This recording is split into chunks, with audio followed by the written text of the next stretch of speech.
Welcome, everyone. This is your friend, the DN What If, here with another exciting fanfiction. Today, we're diving into the story of what if Deku became an assassin hero? If you enjoy this video, don't forget to hit that like button and subscribe for more fanfiction content just like this. Now, let's get started with the fanfic. Oh no, Aizawa groaned, looking at one particular student's file. This one is a problem child, he noted. Aizawa was going to need more coffee. Midoriya stood at the entrance of his dream school, UA High. He smiled as he walked through the front gates. It took a while for him to walk to the front, and when he got there, 5 minutes had already passed. Midoriya looked at the tall door and sweat dropped. This was nothing like Class 3. Back then, they were the lowest of the low. Literal dirt. And now? He was in the best hero school in the country and was standing in front of Class 1A. As a student, his first steps to being a hero. He could hear Koro-sensei's cheering in his ear. Midoriya bit on his lip and mentally shook the illusion away. He had to stay focused. Besides, Koro-sensei's death had affected them all, especially Nagisa. Although both Midoriya and Nagisa was the one who plunged the knife through Koro-sensei's heart in the end, Nagisa was the one who did most of the stab. Midoriya was just his reassurance. Letting out his deep breath, Midoriya put on a determined look. He would be able to text everyone in the group chat at lunch. All of Class 3. It was too bad that Keano had to go back into acting and that Nagisa and Karma wanted to go to Auron. He smirked. Nagisa's cousin, Shrai, cross-dressed as a boy to pay her debt, and that smiling black prince basically blackmailed Nagisa and Karma into the host club. Midoriya had no idea how. It was rich people stuff. Entering the classroom, he stiffened. Kaken and that stiff blue-haired boy were going at each other. Midoriya didn't want to pay attention to either of them. He wanted to get a quick message into the Color Fam group chat before class started. Sitting in his seat, he pulled out his phone and quickly texted in the group chat. Color Fam. Midoriya, I'm in class. /W/ Keano, good luck. I'm going to have a movie shoot in Mizudafu. I've already mailed you guys some backstage passes. Midoriya smiled. He had just gotten them yesterday. In fact, he had 28. He asked Keano earlier why he got so many. Her answer? To invite his friends. She also said that it was because no one else could for some odd reason. Class 3E was scattered all throughout Japan. Midoriya was the only one close enough to make it. Like it was some sort of fanfiction. Asterisk fixing fourth wall with flex tape. Nagisa, the host club wanted to go, but we know how that would go. Besides, we have some sort of ball event. Karma, maybe we can get Nagisa in a dress. The host club said that for one of their plans they got Haruai in a dress. We have to do both of the cousins. Nagisa, Karma no. Karma yes.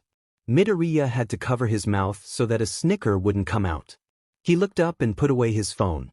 Because there was some sort of yellow thing by the door, but no one else seemed to notice. He got up and went next to it. The yellow thing turned over to reveal a face? Surprised, Midoriya jumped back with a short yelp. The room went quiet and looked at Midoriya, which made them look at the caterpillar. It was quiet for a moment before Kaken said, "What the F is that?" The yellow thing stood up and unzipped. The zipper to reveal a person like a banana.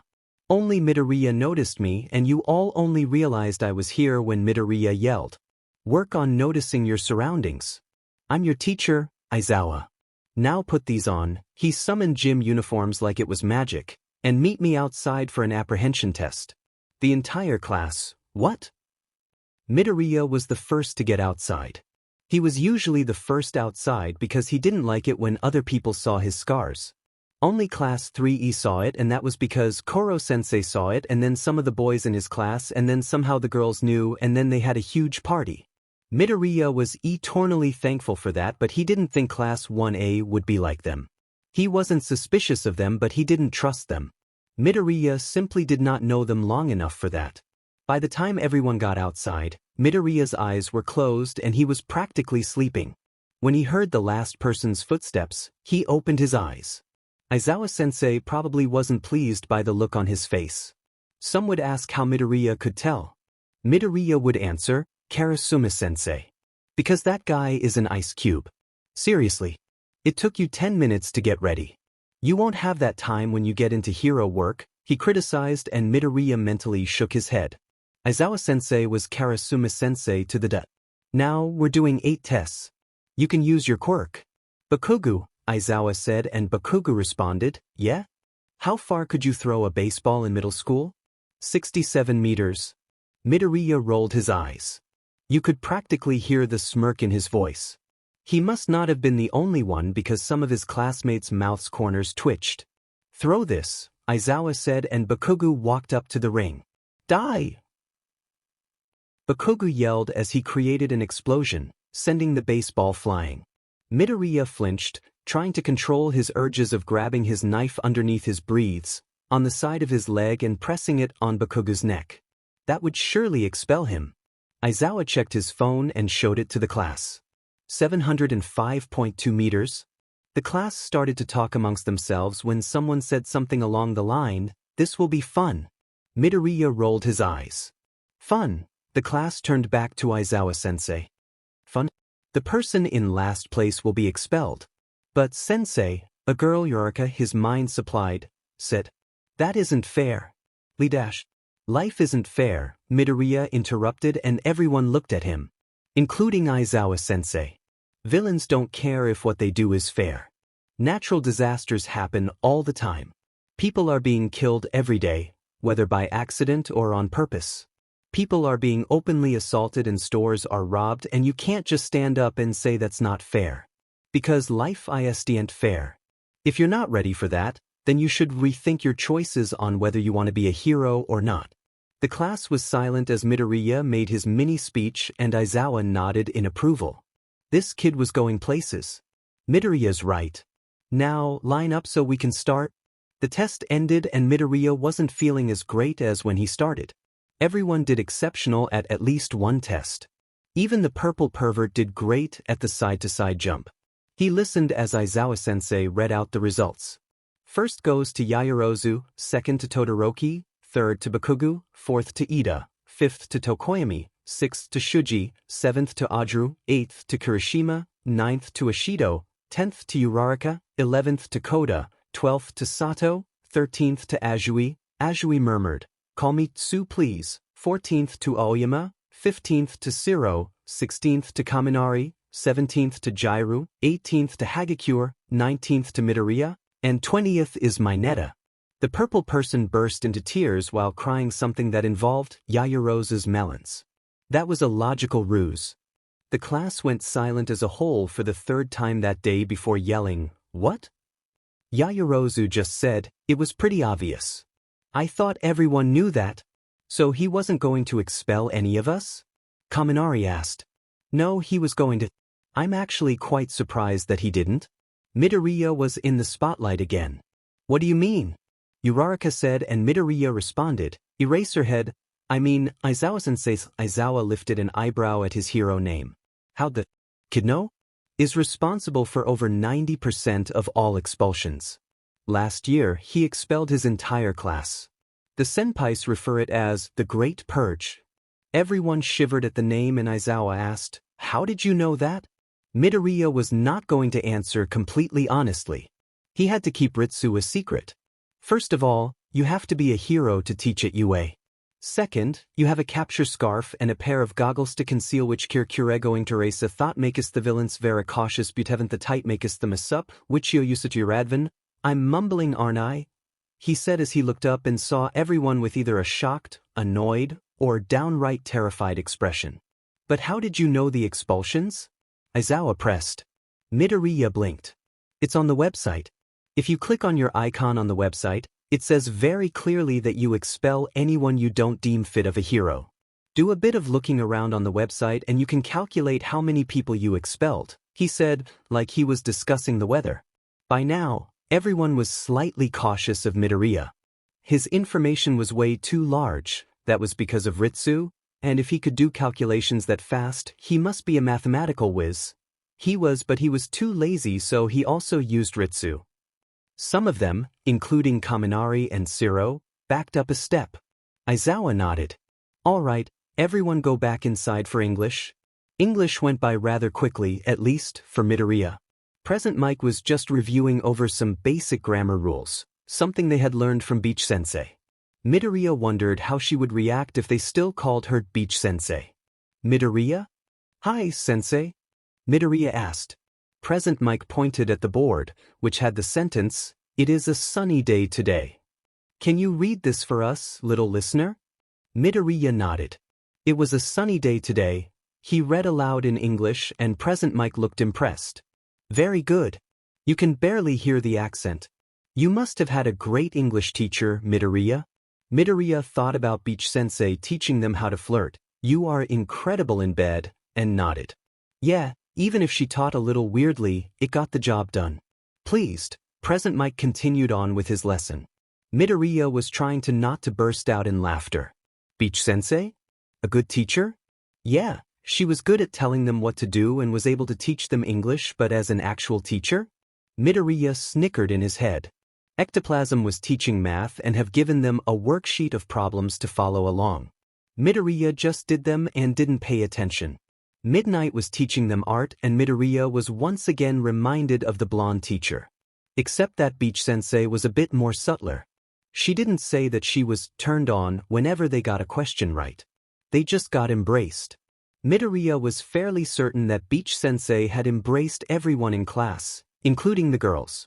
By the time school ended, Midoriya was bored to death.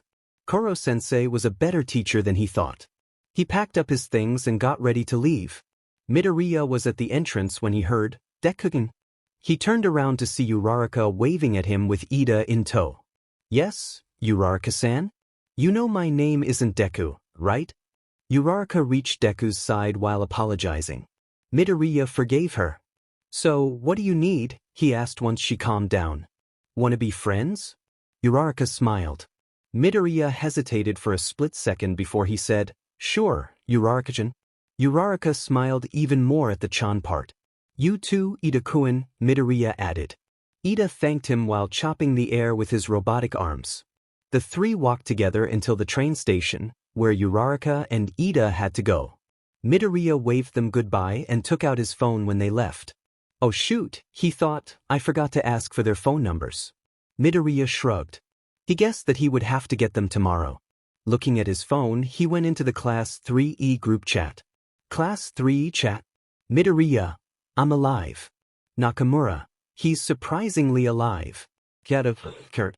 Karma, so, you didn't break your arm or something? Midoriya, no I did not. Did you expect me to? Karma, well, Nagisa, he means yes. Karma, Nagisa. Terasaka, serves you right Karma. Karma, shut up Terry. Terasaka, what the hell is that name? The two bantered back and forth while the others put in a comment or two occasionally. Looking up, Midoriya saw his apartment building so he put away his phone and walked a little quicker towards home. Second day at UA was basically the same as the first day. Midoriya honestly wondered how much extra material Koro-sensei taught them. Then again, Principal Asano made the exam college level. Why was he wondering this? It was because the material they had right now was something Class 3E learned a long time ago. Seriously. He was being bored to death in the best hero school in the country. Sometime during math, Ectoplasm had called on him. Midoriya, please solve this equation if you are as bored as you look. Oh shoot, he looked bored? Getting up, he went up to the board and wrote several strings of numbers.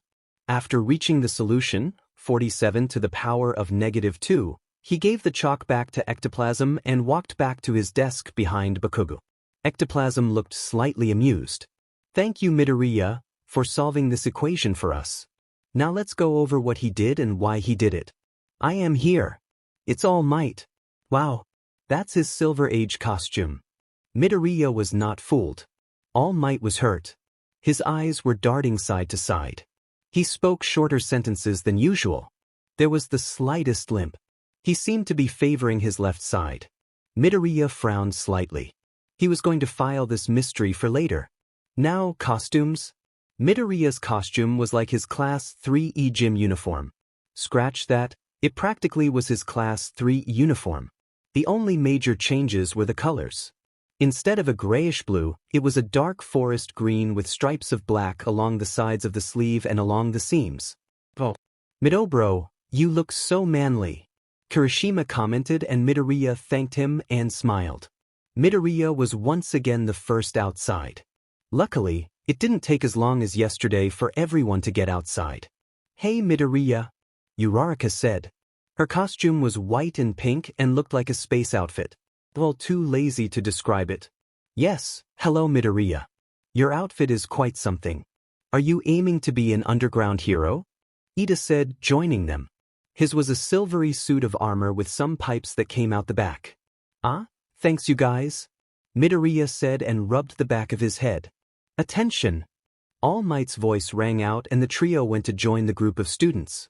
Time skip because I'm too lazy to write all the words that All Might says. The teams are still the same and the instructions are still the same. Alright Deku, what do we do? Uraraka said. Knowing Bakugo, he'll leave Ida and go straight for us. How long can you float stuff? About half a minute straight for my weight. Why? What we are going to do is first, you and I will avoid Bakugo. As long as we touch the bomb, we'll be fine. So, alright. Start. All Might's voice said. Up. Midoriya said and Uraraka floated him up the windows. He looked through them briefly and then saw Bakugo leave in one of them. He got a firm grip next to the window of the room where Ida and the bomb were. He gave a thumbs up and Uraraka let go of him. Then she followed him up to the other side of the window. Once Ida was distracted with his evil monologue, Midoriya silently opened the window and slid in with Uraraka. Uraraka used her zero gravity to slightly float above the ground to keep quiet. However, the window let out a small squeak when it closed. Ida, hearing it, turned around quickly and grabbed the bomb and raced it to the other side of the room. Midoriya swore under his breath. It seemed it would be harder than it was supposed to be. Ida grabbed his walkie-talkie to tell Bakugo of the two enemies when it was shot out of his hands. Ida looked at where it came from. Midoriya stood there, one hand in his belt, ready to grab his RBB knife, another holding a BBB gun. Ha! It looks like we have a challenge. But you shall not prevail, heroes. For I will stop you and blow the city with this bomb. Ida declared and raced towards Midoriya. Now, Uraraka. Uraraka came out of her hiding spot behind one of the pillars and jumped towards the bomb. No dash, Ida started to say, but was cut off when Midoriya grabbed Ida's arm and flipped him against the wall, knocking the wind out him. Sorry Ida, Midoriya whispered as he wrapped the capture tape around Ida's wrists right before Uraraka touched the bomb. No worries, Ida whispered back. Hero team wins. Now, who was the MVP of this round? Yaoyorozu? It was Midoriya, she said, and Bakugo started fuming. Midoriya almost snorted at the sight. He came up with a plan and was able to slip in without the villains noticing. If the window was not that squeaky closing, they could have easily caught Ida by surprise and capture him and the bomb. If this was real life, then the heroes could then team up against Bakugo. Thank you Yaoyorozu for your answer. Actually, I think it was Ida. Everyone turned towards Midoriya. Why do you think this? All Might asked. Because Ida cleaned out the inside, making sure Uraraka couldn't use her quirk efficiently. Had we gone the way he wanted to, it would have been a difficult battle. Not only that, he was able to have the sense to move the bomb and not just attack us. Karo, but Ida was a villain. A very smart villain, nonetheless, and considering he was partnered with Kaken, I'd say it was pretty impressive. All Might nodded. I see you both have put much thought into your answers. Class dismissed. Hey. Shitty. Midoriya was walking home. He had gotten Ida and Uraraka's numbers and was now texting them in the chat he had created for the three of them. Yes, Kaken? Bakugo held him by the collar of his uniform. Next time, battle me like a hero, he growled. I'm aiming to be an underground hero. Besides, not all heroes have to fight as soon as possible. That's not what I meant. Bakugo yelled and with his other hand, started creating mini explosions. Midoriya took out the anti-sensei knife he had up his sleeve and pressed it against Bakugo's throat. I wouldn't do that if I were you. Besides, not everything has to do with brute force. Now, how about letting me go? Bakugo let go of Midoriya in shock and watched as Midoriya strolled away. A few moments after Midoriya disappeared from sight, Bakugo started cursing. While Bakugo was raging, Midoriya was texting frantically in the Class 3E chat. Class 3E chat? Midoriya, I stood up 2 Kaken. Isegai, great job Mido. Okuda, yeah, congrats. Keano, he deserved it. Karma, are you sure you don't want me to help? Winky face. Midoriya shivered. If he let Karma help, Kaken might be scarred for life. Midoriya, no. Karma, you sure? Midoriya, yes. Karma, fine. Sad face. Nagisa, you would have made him mentally unstable. Karma, no I would not. Nakamura, yes you would. Terasaka, Kurt. Kyata, Kurt. Teisei, Kurt. Karma, okay I get it. Karma geez. Kimura, we have stopped Karma from committing emotional genocide. Sugino, and we all know who would help him. Karma, who? Sugino, no one except maybe Nakamura. We all know you two are the chaos duo. Midoriya, exactly why I didn't need Karma's help. Karma, haha very funny. Kenzaki, did you guys know me and Sugino are going out? Mimura, really? Congrats. Kurahashi, finally. Hazami, you two were lovesick doves, ready to face death itself if you weren't so naive. Sugino, I'm not naive. Hazami, Suiyuri. Sugino, wink with a frown. Isegai, anyway, we all offer our congratulations. Midoriya, tip. Kenzaki, smiley face. Mahara, so cute. Now stop flirting with Sugino, I can see you too and it's making me wonder how I did that. Sagaya, you were a womanizing being, how do you not know? Mahara, shut up Sagaya. Midoriya said reading the last few texts. He knew someone was going to say that, but Sagaya? He thought it would be more Nakamura. Midoriya then thought about the tickets he got from Keano and sighed. I guess I'll ask Ida and Uraraka tomorrow. I'll find something to do with the extras. With that being said, he went to his apartment to text some more. He couldn't text while walking in the street, could he? And besides, he didn't want to jump on the roof and end up scaring another old man. Midoriya walked into the classroom and Uraraka waved at him immediately. Hey Deku, she said and Midoriya waved at her before walking towards her. Ida popped up next to them as well. Hello Midoriya, he said and Midoriya smiled at him and said, Hey Ida-kun. Midoriya looked calm on the outside but inside, he was having a mental breakdown. Should I give them the tickets? Oh, God, what if they don't like it? Hey Deku? You okay? Uraraka's voice rang into his brain and he snapped out of his debate to see Uraraka and Ida's worried face. Ah. He rubbed the back of his neck. Just didn't get enough sleep last night? Ida started reprimanding him. A UA student must get enough sleep to have a proper school learning experience. Ida said and waved his arms about. Midoriya chuckled slightly. Oh yeah, I was wondering. Wondering what, Deku? Whether you guys want to go with Meadow see Maze Harunasan Seshin Town. Midoriya gushed out a fountain of words. Uraraka giggled at Midoriya's rare moment of embarrassment and replied, Slow it down, Deku? Midoriya took a deep breath and repeated, I was wondering whether you guys want to go with me to see Maze Haruna since she's in town? Ida nodded. This could be a valuable experience as friends and to be able to see a movie star is truly interesting. Uraraka nodded at Ida's declaration. Oh, good, I have a bunch of tickets, 28 to be exact. Uraraka's eyes bugged out of her head when she saw the tickets in Midoriya's hand. She grabbed Midoriya by the shoulders and started to shake him like crazy. How do you have backstage passes to Maze Haruna? It costs a small fortune to have one. And you have 28 of them? Tell me I'm not dreaming. Ida was also in shock. How can you have so many, Midoriya? And why 28? Midoriya sweat dropped and then noticed the class had gone quiet. So quiet, you could hear a pin drop. Midoriya, Mina started, how on earth did you get so many backstage passes? All eyes were on him. Even Bakugo, Todoroki, and Tokoyami were paying attention. One backstage pass was valuable by itself, but 28? Todoroki's eyes narrowed. Even Endeavor couldn't afford that and his SPRM donor was rolling in cash. I sorta know someone who knew several people but they couldn't make it. Most of the class suspiciously looked at Midoriya before going back to their original conversations. Midoriya silently sighed as Uraraka started talking about machi combinations, with Ida suggesting a few machi treats for her to try. He was quite thankful for Karisuma's teaching on how to lie. Midoriya sweat dropped. After classes, Midoriya handed out 2 passes to Ida and Uraraka when he heard Hagekure's voice. Midoriya-kun?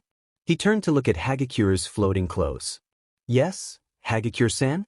You can drop that san. But, see, can I have one? Midoriya smiled at her question. Why not? It wasn't like he was going to use them for anything else. Sure, Hagekure.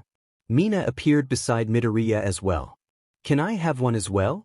Midoriya ended up giving tickets to the entire class. Midoriya pocketed the extras. You never knew when someone would lose their ticket. A few days later, Class 1A gathered by the location of the movie. This is where we are supposed to be, right? Ajura asked and looked around at the green scenery. Yes, even my GPS says so, Momo declared, and Ida nodded in confirmation. Where's Midoriya? Uraraka said, worriedly, and everyone looked around. Midoriya was nowhere in sight. Just then they heard some laughter. Geez, Midoriya, you and Nagisa were basically free comedy. Do you know how funny everyone looked at the two of you when you started taking notes? Class 1A turned to the familiar voice only for their minds to be blown. Midoriya and Maze Haruna were talking to each other like they knew each other. They definitely knew each other based on that last sentence. Ida became speechless, Uraraka was about to faint, and even Bakugo was stunned to silence. But then started yelling. Oi, shitty nerd. How the F, do you know someone famous? Maze turned to them and smiled. I wanted to go to a regular school, so I went to Kunijigakaka with Midoriya. We were even in the same class. Pinch me, Kaminari whispered at Jairu, and she promptly did what she was asked. Yuch. Definitely not dreaming. How well? Mina and Hagekure were mentally freaking out, and Kirishima just looked at Zero. That's manly, to know someone famous and not brag. Midoriya's eye twitched at his class and at Akari making them freak out so much. Keanu, what was that for? Midoriya ferociously whispered once everyone was out of earshot. Keanu smirked. What, you embarrassed? Keanu laughed when Midoriya let out a sigh. Fine, you win this time, he said, walking away, towards Ida and Uraraka. Bakugo didn't really FNG know what the F was going on. First, the DMN nerd got in without FANG quirk and got into Class 1A. Second, he knew sheet that no one knew where the F it came from. Third, he stood him if and up and they fought back. And now the DMN nerd wasn't here today. This. Oi, Aizawa-sensei. Deku ain't here. Didn't you say that anyone absent would be expelled or some sheet? He has a family emergency. His father has to go to the hospital. Well, that was a FING lie. Deku didn't have a father. That shitty excuse for a father left anti-Inko, and even Bakugo didn't remember him. That FING flame F left that earlier. Alright, you're going to have to choose a class rep, don't bother me, Aizawa said, and zipped into a FING yellow sleeping bag and went to sleep. The class burst into debate, and soon, they settled on having Ponytail as rep and Four Eyes as vice rep. With the extra time they had, Bakugo stood up. The FING overgrown caterpillar was telling a shitty lie. The class looked at him with confused faces until Roundface asked, what lie? The lie about the DMN nerd having a family emergency. F that he doesn't even have a FING father. The but went to America when Deku was FANG born. With that said, the class fell into a silence. So, Tailman said, where is he? That sunk in.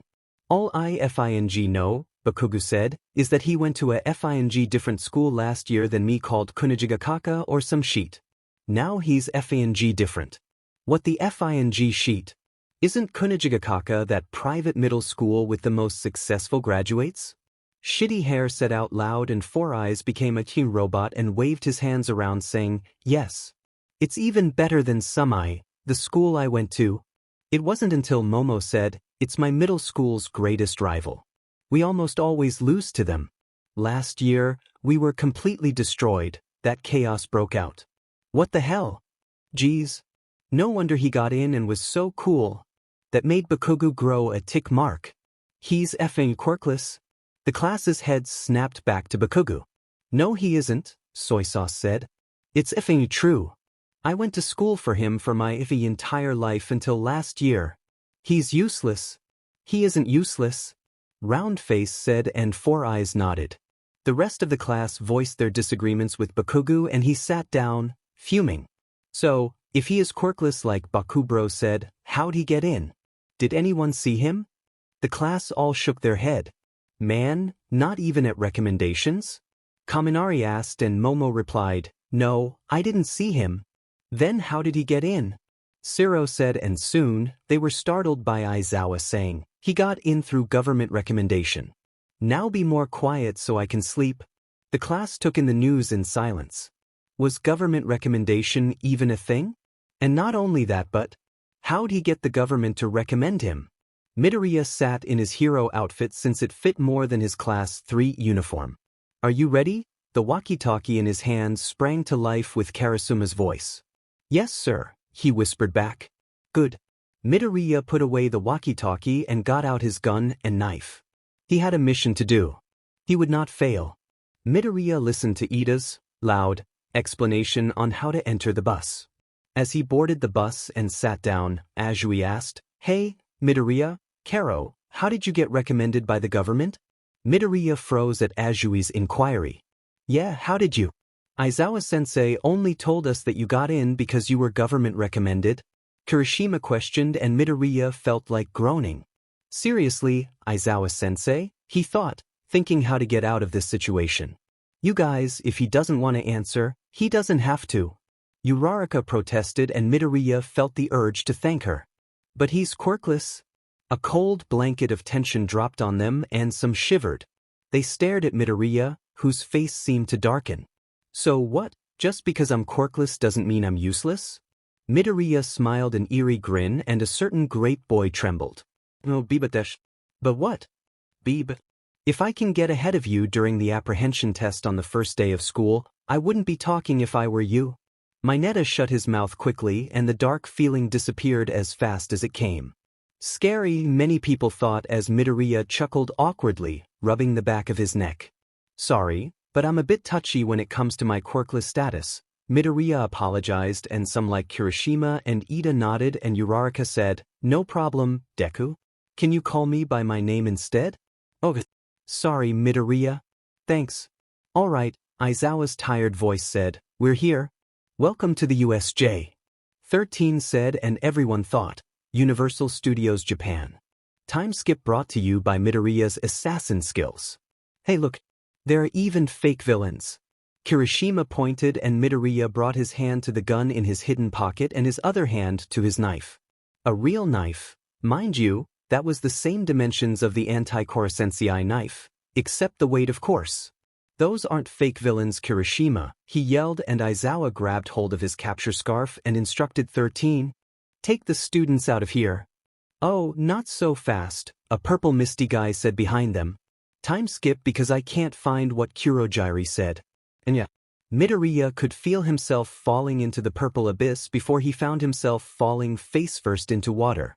Looking around, he quickly swam towards the boat as he was being chased by some shark villain.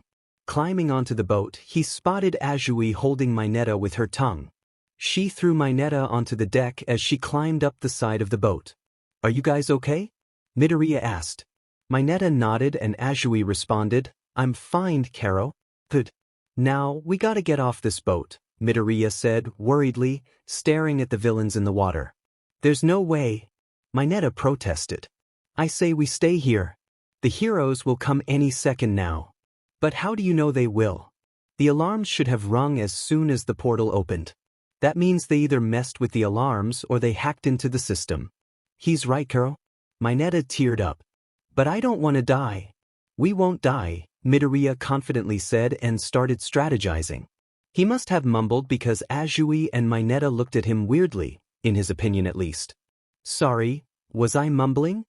Azui nodded. Yep, Karo, you were. So your quirks are frog and sticky hair basically? Yeah, my quirk isn't very good, Mineta said as he took a ball and threw it into the water. See? One villain near the ball cautiously asked, What's that? I don't know, man, better not touch it. A light bulb lit up above Midoriya's head. I've got it, he said, and he quickly told them his plan. Alright, so the villains don't know our quirks, right? Otherwise, they would have sent Azui to the fire zone. We can use that to our advantage. If Mineta throws his ball into the water, when they touch them, I'll use my trank to make them go unconscious. Then, they'll all stay away and we can use the bodies of the unconscious villains to hop towards the exit. Are you sure? Mineta asked, and Midoriya gave him a thumbs up. Don't worry, I got this. Pulling out a gun, he also pulled out a box in one of his pockets full of tiny tranquilizer darts. He ignored Mineta's tiny shriek. It didn't matter how many he used because he could just ask Okuda to make more. Or, he thought, he could have Momo make some more since he also knew the chemical formula. Raising the fully loaded gun, he aimed carefully as Mineta threw another ball near a villain. I don't think it's dangerous, one villain said, and some of the other villains looked at him. Then, why don't you touch it and we'll see whether or not it's safe. Fine, I will. The villain went closer and closer, and as soon as he was about to touch it, Midoriya shot the dart. Freezing up, the villain fell backwards with his eyes closed and floated on his back. Hey, you're right, said Villain 2, 'cause I'm too lazy to give him a name. Seeing that his comrade didn't answer, the other poked him, and when he didn't react, Villain 2 warned everyone to stay away from the strange purple ball, considering that the purple ball was now sticking to Villain 1's hand. It's working, Mineta whispered quietly, and Midoriya nodded. Azui, hold Mineta and grab me with your tongue and get ready. Mineta, throw some more. Mineta nodded, and the sky rained with purple ball. Watch out. Get away. Die. Midoriya shot the darts as fast as he could to create a line. All right now. With a large hop, Azui jumped from villain to villain on the villain bridge. She's getting away. Watch out again. With a smirk, Midoriya shot away any annoyances or hindrances to their escape. Once they reached land, he shot every villain he could see.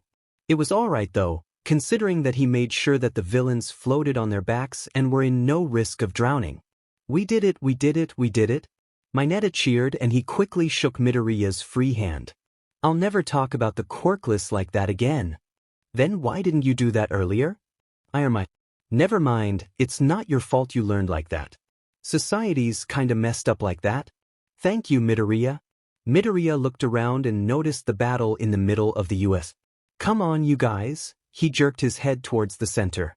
Azui and Mineta didn't agree and were frantically, well, Mineta was. Azui just calmly reasoned, trying to dissuade him, but seeing that it was no use, they followed him. After all, at least Midoriya had a gun. Meanwhile, it'll only take 5 minutes until hypothermia sets in, he said, stepping over to the villain. He froze. So why don't you tell me your plan? The villain gulped and quickly told his captor everything he knew. Midoriya, Azui, and Mineta watched from the side of the battle. Midoriya's gun was in one hand, loaded with tranquilizer bullets, and another hand was holding his knife that was still in his belt, sheathed away. They watched in horror as Shigaraki summoned his indigo monster, or as he put it, Nomu, to destroy their teacher. Midoriya grit his teeth. Carefully aiming his gun, he quickly shot a dart into its brain, a possible weak spot. Gwa! The creature yelled as it held its head. Midoriya's eyes went wide as it stumbled everywhere. He raised his gun once more and shot another into its brain. The Noma didn't sleep, but it didn't try to attack his teacher. It just swayed around like it was a drunk maniac. Noma, I said, attack Eraserhead.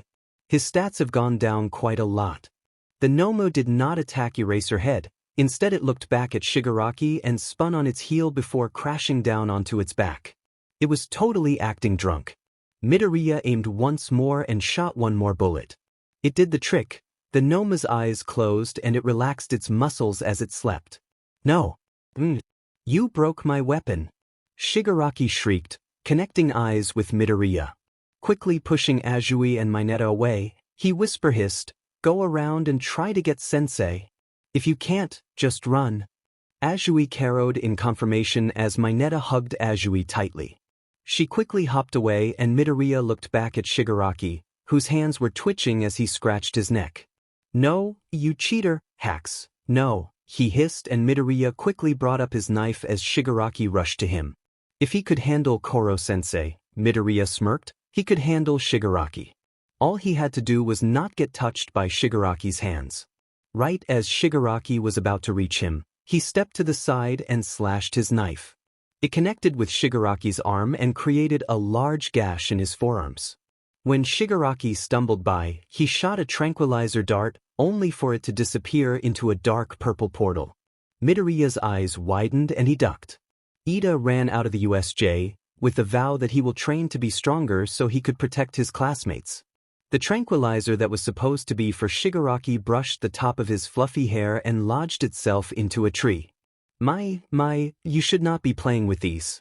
13 is out of action but one student escaped, Kurogiri remarked, and Midoriya stepped back. Grimacing, he looked Shigaraki, whose free hand was covering the gash with his pinky in the air. Kurogiri, you weren't allowed to let anyone out. But no matter. Just this stupid NPC. I'll kill you. Something clicked in his head and the atmosphere dampened around the two villains. What is this pressure? Bloodlust? Kurogiri murmured and Midoriya smiled, his pupils fully shone. Kill? Shigaraki stepped back. What are you doing, NPC? Kill is so overused nowadays. It's lost its meaning. Midoriya swung the gun at Shigaraki and Kurogiri quickly made a portal in front of Shigaraki. Midoriya walked to the center of the open concrete circle and Shigaraki tried to run at him once more but was blocked by Kurogiri.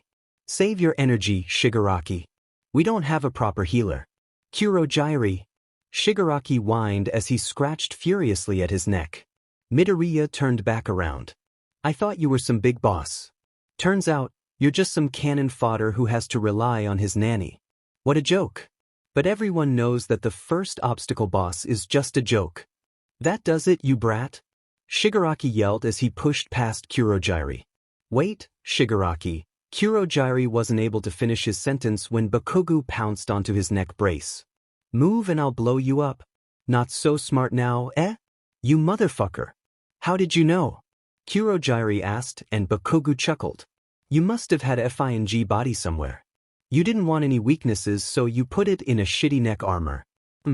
Midoriya looked at his childhood bully beat the purple mist man and turned his attention to the main problem at hand. Holding his gun, he shot a few rounds of darts. However, Shigaraki was able to somehow dodge them. Gritting his teeth, he suched his weapons, holding the gun in his left and the knife in his right. He prepared to fight but with a sudden bang, the door flew open. I am here, the symbol of peace said, not smiling. Shigaraki stopped his attack. He'd scared his teeth and smiled eerily.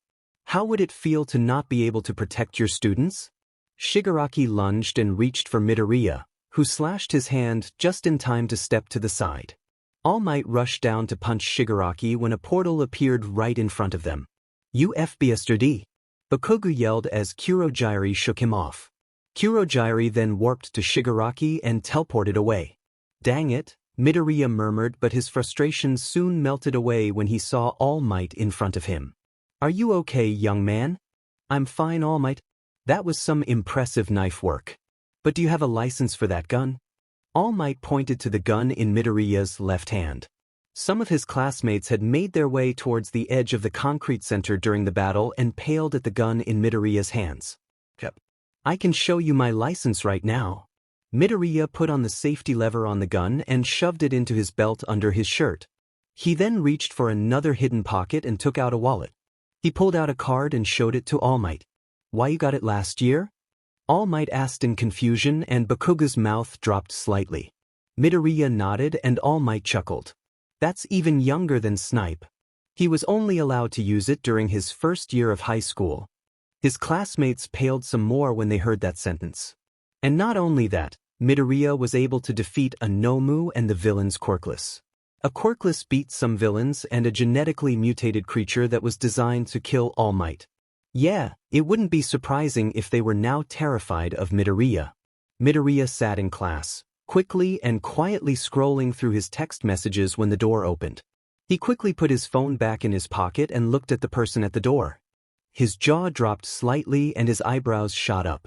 At the door stood Aizawa, but he was covered in bandages from head to toe, as well as having his two arms in casts. Midoriya knew he shouldn't be surprised. After all, his former teacher could take a dart that could tranquilize an elephant and still be standing. But the sight of Aizawa still stunned him. How far was this guy going to go just to teach?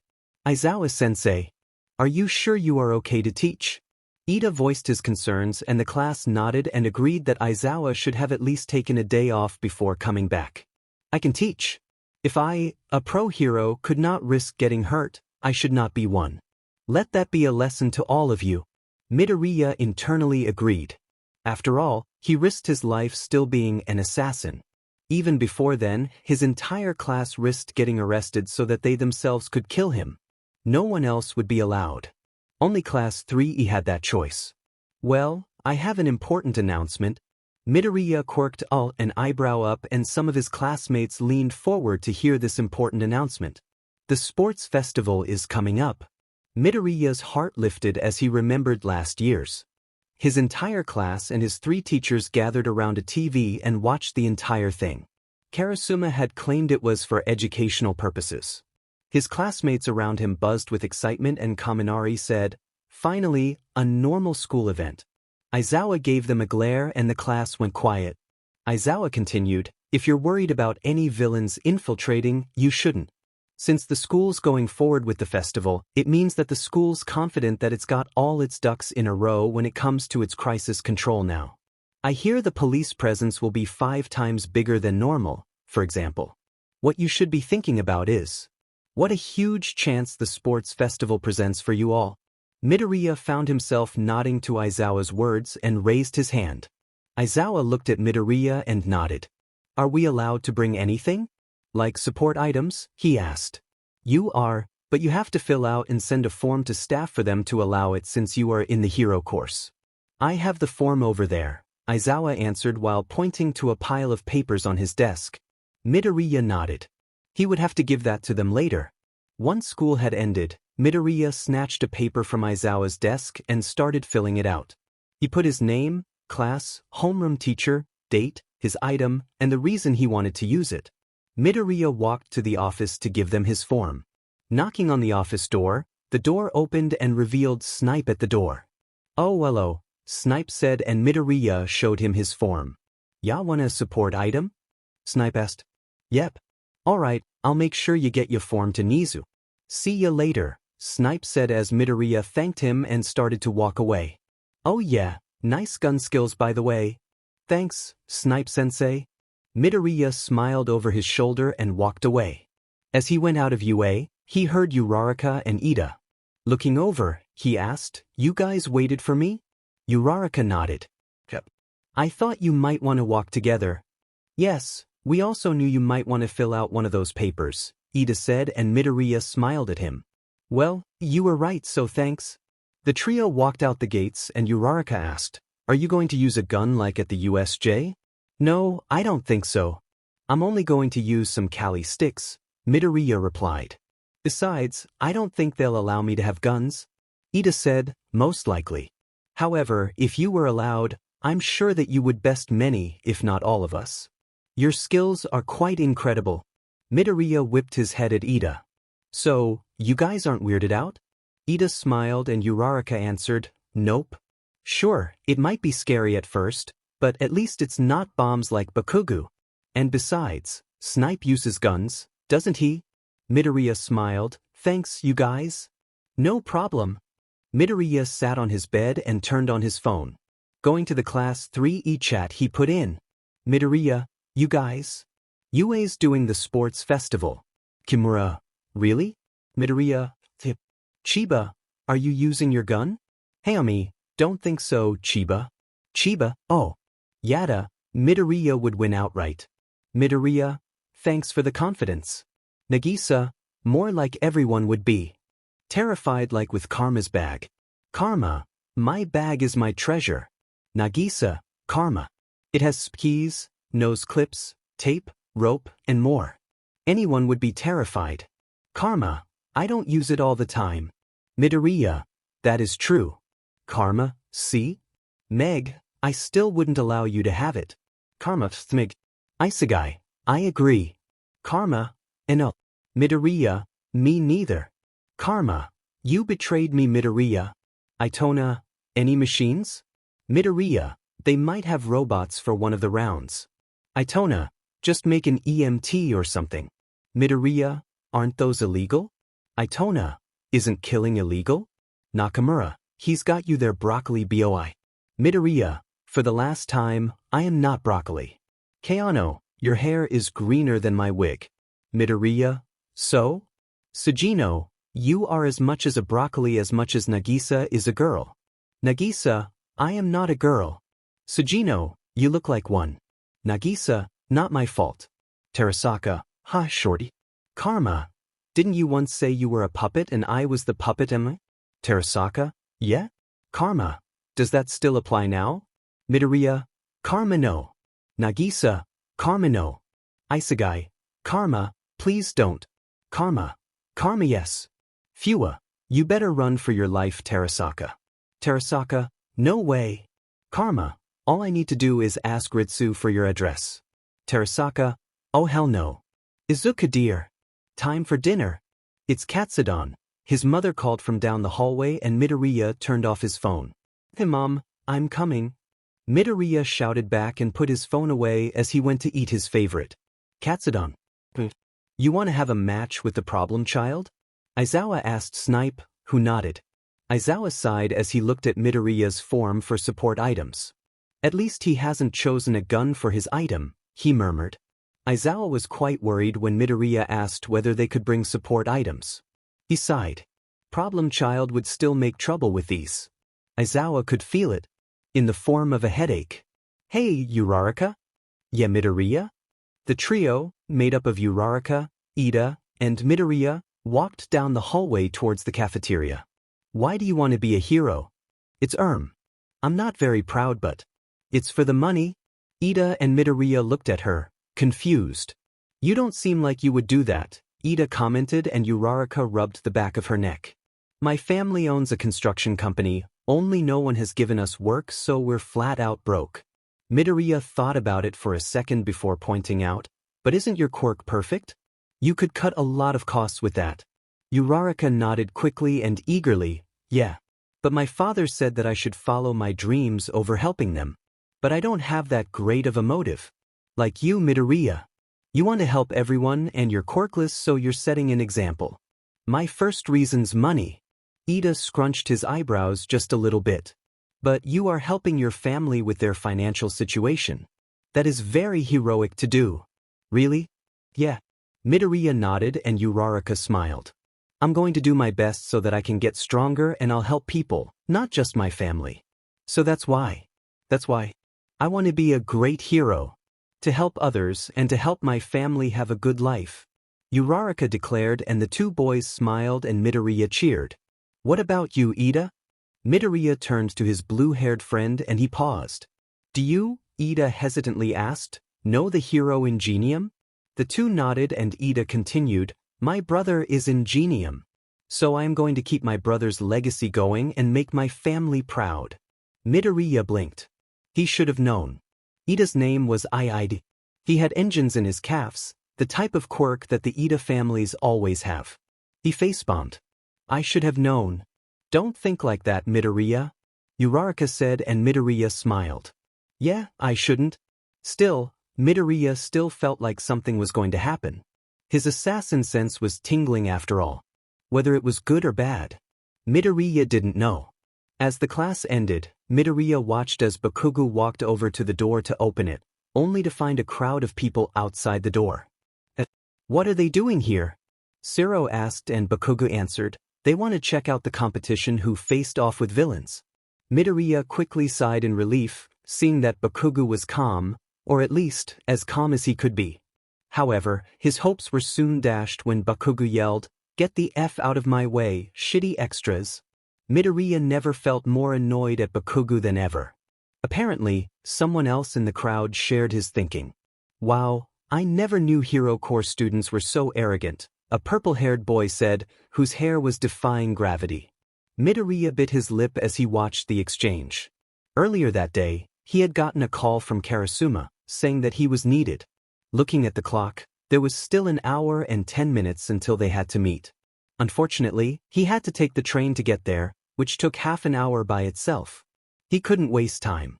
The purple-haired kid, who had introduced himself as Shinso, continued to talk about how general education students could move up to the hero course and that it would also work vice versa. So you should best watch our backs. The only one I respect is the quirkless student, eh? The reason why being personal. The purple kid walked back out as a blonde and a gray-haired boy with long eyelashes started ranting as well. Midoriya sighed. This was getting nowhere. Going through his bag, he took out a small grappling hook attached to a long rope and threw it at the vent. Class 1A and the people outside stopped talking to look at him. Midobro, what are you doing? Kirishima asked as they watched him make the vent door swing open. Midoriya pulled on the rope before climbing up it with his bag. Midoriya was feeling rather glad that he took the time to memorize the school's vent system. Taking a shortcut. I've got a mandatory meeting and it starts very soon. Midoriya got inside the vents and popped his head out to ask, anyone want to come? Ida looked at him before chopping his arms around and he said, Midoriya, you shouldn't be in the vents. So that's a no? Midoriya said. He then shrugged his shoulders. Well, at least I asked. Midoriya's head disappeared from everyone's view as he fastened the vent door back on. What a mad banquet of darkness, Tokoyami said, and everyone nodded in agreement. Even the ones outside the door. Midoriya stretched as he got off the train. Putting his hands on his backpack straps, he started walking towards a place he knew well. Very well. His shoes crunched as he stepped on the dirt path up the mountain. After 25 minutes, he finally got to the top. His head went side to side as he looked around the building. You guys can come out now. Don't think I can't see you. 26 thuds confirmed his suspicions. You guys? Class 3E came out of the bushes to look at Midoriya. Kirishima and Irina came out as well. Why are we here? Midoriya asked, confused. We have reports that there have been meddling with antimatter, Kirishima said, and Midoriya's heart dropped. Well, what are we waiting for? Let's go. Nakamura said, and everyone nodded eagerly. Midoriya smiled as he saw the twinkle in Kirishima's eye. At least one thing was certain. If Class 1A turned their back on him, he still had Class 3. They stood around the abandoned building in the Kamino ward and entered the building through the windows. There was no light and wires were dangerously scattered all over the floor. What is this place? Terasaka said as he looked around. Where they are making something big, Karma answered. Nagisa opened the door while Chiba and Hayami pointed their guns to the door opening. His heart dropped when he saw what was inside. Nomus. Dozens of them. They're Nomus, Midoriya whispered, and everyone turned their eyes at him. You know what these things are? Kirishima asked, and Midoriya nodded. There were villains who attacked us at USJ. They were at the USJ incident.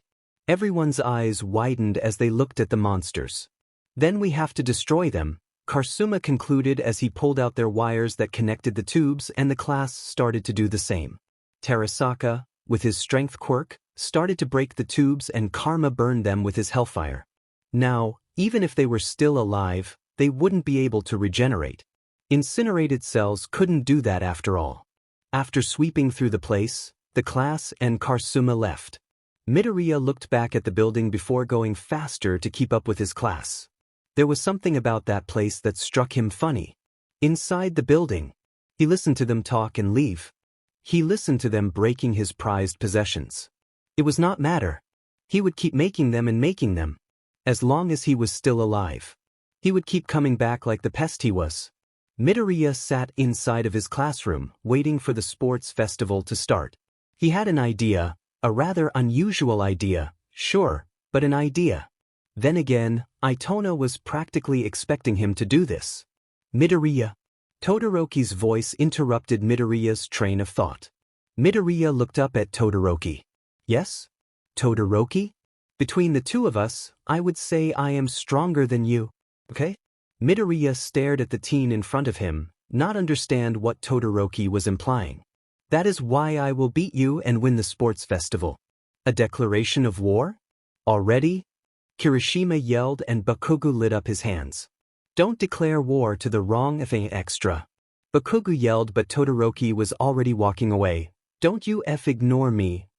Midoriya's sweat dropped at the scene in front of him, and Uraraka and Ida came up to comfort him. Do not worry, Midoriya. Yeah, don't pay attention to Todoroki. Midoriya brought his hands up and waved them. I'm good, you guys. No need to worry. The two sighed in relief as Aizawa came into the classroom. Line up, Aizawa said. The UA Sports Festival is about to begin.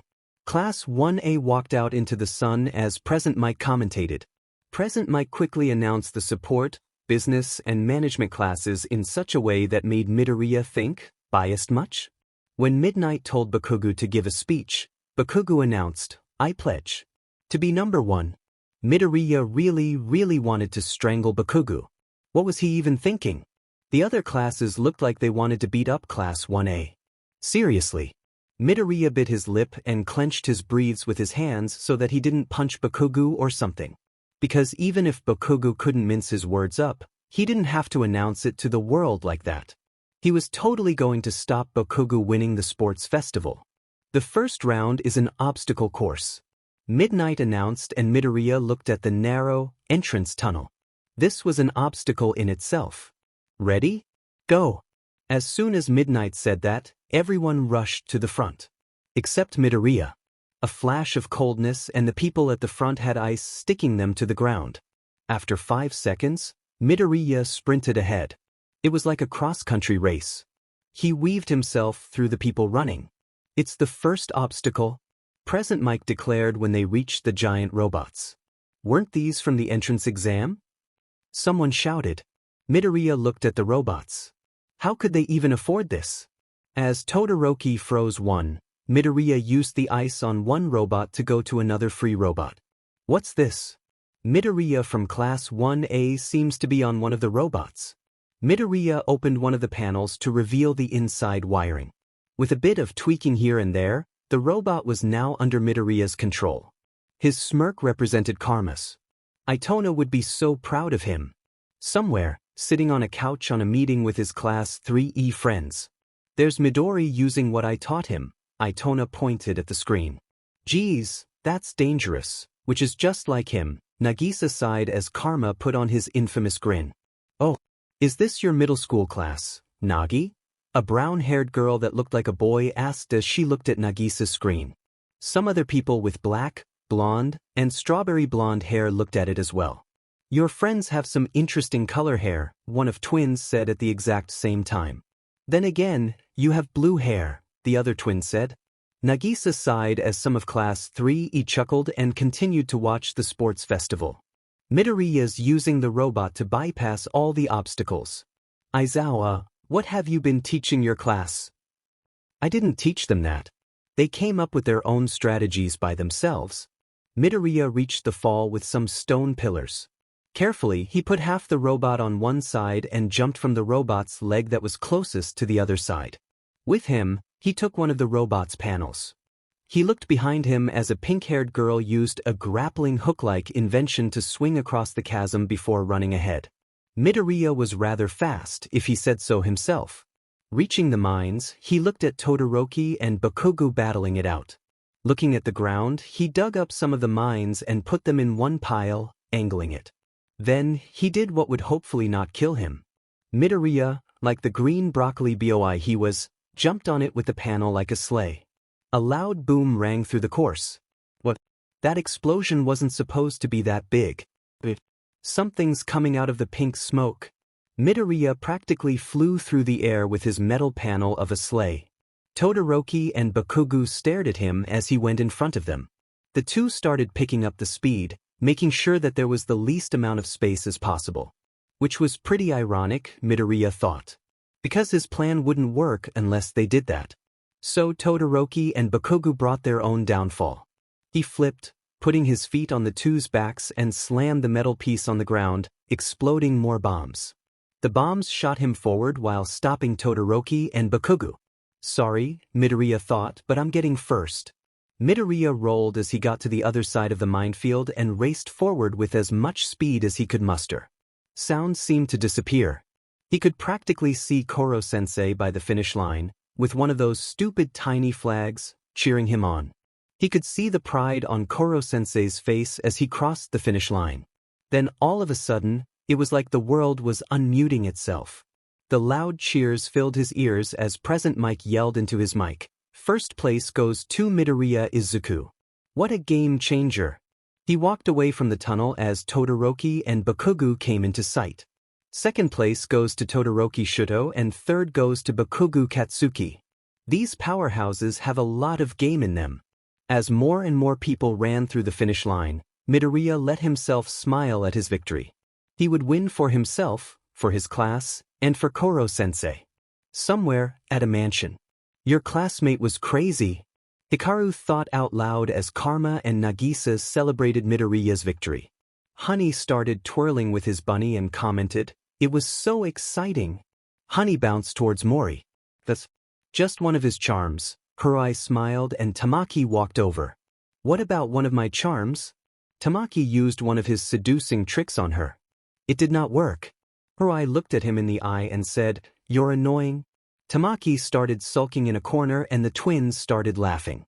It's just like her to say that. Nagisa laughed and Karma grinned, amused, behind him. "All right," Midnight yelled as she waved her arm over her head. The 42 people who had passed, including Midoriya, walked closer to the stage. "Our next activity will be," the wheel spun as Midnight announced. "It'll probably be a team battle," Midoriya thought, watching the wheel. Being a hero also means being able to work as a team. A cavalry battle. Knew it. As Midnight explained the point system, Midoriya could feel all his opponent's eyes on him. Maybe it wasn't such a good idea to win in the first round. "Go make your teams." Midoriya looked around, but everyone was either making their teams or staying away from him, which wasn't good if he wanted to advance to the next round. Midoriya. Midoriya turned at the mention of his name to see Uraraka skipping towards him. "Can I be in your cavalry team?" Midoriya smiled. "Sure, Uraraka. You don't mind?" Uraraka shook her head. Just then, a pink-haired girl bounded towards them. 10 million. The girl landed in front of him. "Wait," Uraraka said, "you're that girl with those inventions?" Invention girl beamed and pointed towards herself with her thumb. "My name's Hatsume. And I'm going to be famous and make babies everywhere. Like this baby." If it weren't for the fact that he met an assassin that liked to eat guns, then Midoriya would be so confused at Hatsume. It turned out that he wasn't the only one thinking this, but Uraraka said it out loud. "Why babies?" "Because I made them, therefore they're my babies." Hatsume reasoned. It made more sense than eating guns. "Somewhere in the world." "Achoo! You better not be sick." "Don't worry, I won't," he replied, liking his gun. "We need one more," Midoriya thought as he looked around. They needed someone who could attack but someone who could also defend. His eyes scanned the arena until he spotted the person he needed. "Do you have a team?" "No. Would you like to join mine?" "And the cavalry battle will begin when I say go. Ready? Go." "Uraraka. Lighten us. I'm going to use the jetpack." Midoriya yelled as he turned the invention on. The ground below them was softening quickly, but they were able to get out. Now in the air, Midoriya smirked. "If you want the 10 million, go get it," he yelled, throwing his headband at the oncoming teams, who soon started battling for it. The most prominent teams were Bakugo and Todoroki. Midoriya's smirk went even wider. "Midoriya, may I ask what that was for?" Tokoyami turned to Midoriya, who explained, "Well, no one would pass up the chance for the points, right? So all we have to do is get some other points. At the end, if we can, we'll get the points." Tokoyami nodded at the plan. "Now, let's sneak up on some people, shall we?" There was only 5 minutes left on the clock. Midoriya had already stolen over 350 points when Present Mike finally noticed his actions. "What's this?" Midoriya's been taking headbands from the other teams. It's logical. By giving away the 10 million, he's taking the attention away from him. Hearing this, the teams became more vigilant and cautious of their surroundings. Midoriya mentally cursed. Did they have to give away his plan? It was no matter, they were already in second place with the amount of points he got, with a few hundred in between his team and the team after him. All he had to do was not to let anyone get his points. Dark Shadow was effortlessly defending against any oncoming attacks, and the girl's quirks/inventions were a tremendous help. The best thing? Bakugo and Todoroki were still battling it out for the 10 million. Midoriya turned behind him and ducked, right in time. A hand swooped above his messy green curls. The attacker was a purple head, the one who was at the storming of Class 1A. I know. You're the quirkless one, aren't you? Midoriya bit his tongue. Shinso, he remembered, wanted him to talk. For what? I'm going to leave you alone, don't worry. God knows that we've both suffered. With that said, Shinsu's team left, leaving Midoriya and his team confused. 1 minute on the clock. Midoriya snapped his head forward. There was only 1 minute left. I've got an idea, he murmured to Uraraka and Hatsum. Float us above the stadium, high enough to avoid any attacks but low enough so that Present Mike can still see us. The two girls nodded and did what he asked. 30 seconds. Wait, is that Midoriya's team I see up in the clouds? It's because he has Uraraka, which makes things easier. Without anyone else who can get up there, Midoriya's team is safe and will most likely move on to the final round. You hear that? Aizawa's made some crazy conclusions. It's only logical. Well, with that being said, there's 15 seconds left. As the seconds counted down, Midoriya's smirk went higher and higher, until at last, there was only 5 seconds on the clock. 5. Did his friends see him here? 4. Did his family? 3. Did the ones who never believed in him see him? 2. Did the world see him? 1. Did Koro-sensei see him? 0. Time's up. Did he prove the world wrong yet? Not yet. Midoriya's team went down from the sky as Present Mike announced the results. In first place is Team Todoroki, with a total of 10,615 points. Second place is Team Midoriya, with a high score of 695 points. Third place is Team Bakugo, who has 615 points. Finally, in fourth place is Team Shinsu. His team has 475 points. As the crowd cheered, Midoriya smiled at the sky. Was Koro-sensei proud? Todoroki, why am I here? Midoriya asked, confused. He and Todoroki were in an abandoned hallway. Midoriya didn't know why he was here. Shouldn't it be Bakugo? You are strong. That wasn't what Midoriya expected. If you went against me, I would have used my fire. Todoroki's eyes went from his left hand up to Midoriya's face. Do you know what quirk marriages are? Oh yeah, I do. Midoriya's carefree voice struck Todoroki oddly. His voice seemed different. Like Midoriya expected it. Then I don't need to explain myself. Todoroki was going to walk away when Midoriya chuckled. Do you know how many quirkless die by the time they're my age? Todoroki turned to look at Midoriya. His eyes narrowed. What was Midoriya saying? If you don't know, over 18.5% of quirkless people my age die or go missing from suicide, murder, abuse, or accidents. Those people would die and kill to have a quirk. Midoriya looked up and Todoroki felt fear in his heart. The same fear he felt from his father. But the acidic green eyes seemed to judge Todoroki down to his very soul. Just because you suffer doesn't mean that everyone else should. What if your ice isn't enough? What if it's freezing and snowing and your ice would make everything worse? You're killing yourself and you're killing others. I was suicide baited. I don't want to pretend I understand you. But let me tell you something. Midoriya leaned forward and walked right to Todoroki. When he was right next to him, Midoriya whispered into his ear, I was a product of a quirk marriage. And I've suffered a great deal. So don't judge a person by their cover. That gets you and everyone else killed. Midoriya leaned away from Todoroki's ear and walked away. Todoroki clenched his heart while he watched the back of Midoriya retreat. What was the feeling? And how could he stop it? Todoroki had a lot to think about. Was this worth it? Or was Midoriya stopping him from his rebellion? Midoriya left Todoroki at the hallway and grabbed something before he made his way to the stands. Hey Midoriya. Uraraka waved him over. Midoriya smiled and made his way to Uraraka and Ida. Hello. Are you ready, Midoriya? Ida said and Midoriya nodded. What's going on right now? Midoriya asked as he sat down with his weapons. They're setting up for the first round. Present Mike should be announcing them about now. And we are back. The third and final round is about to begin in 10 minutes. The matches will be shown on the screen. Midoriya didn't have to scan the screen for a long time since he was the first match.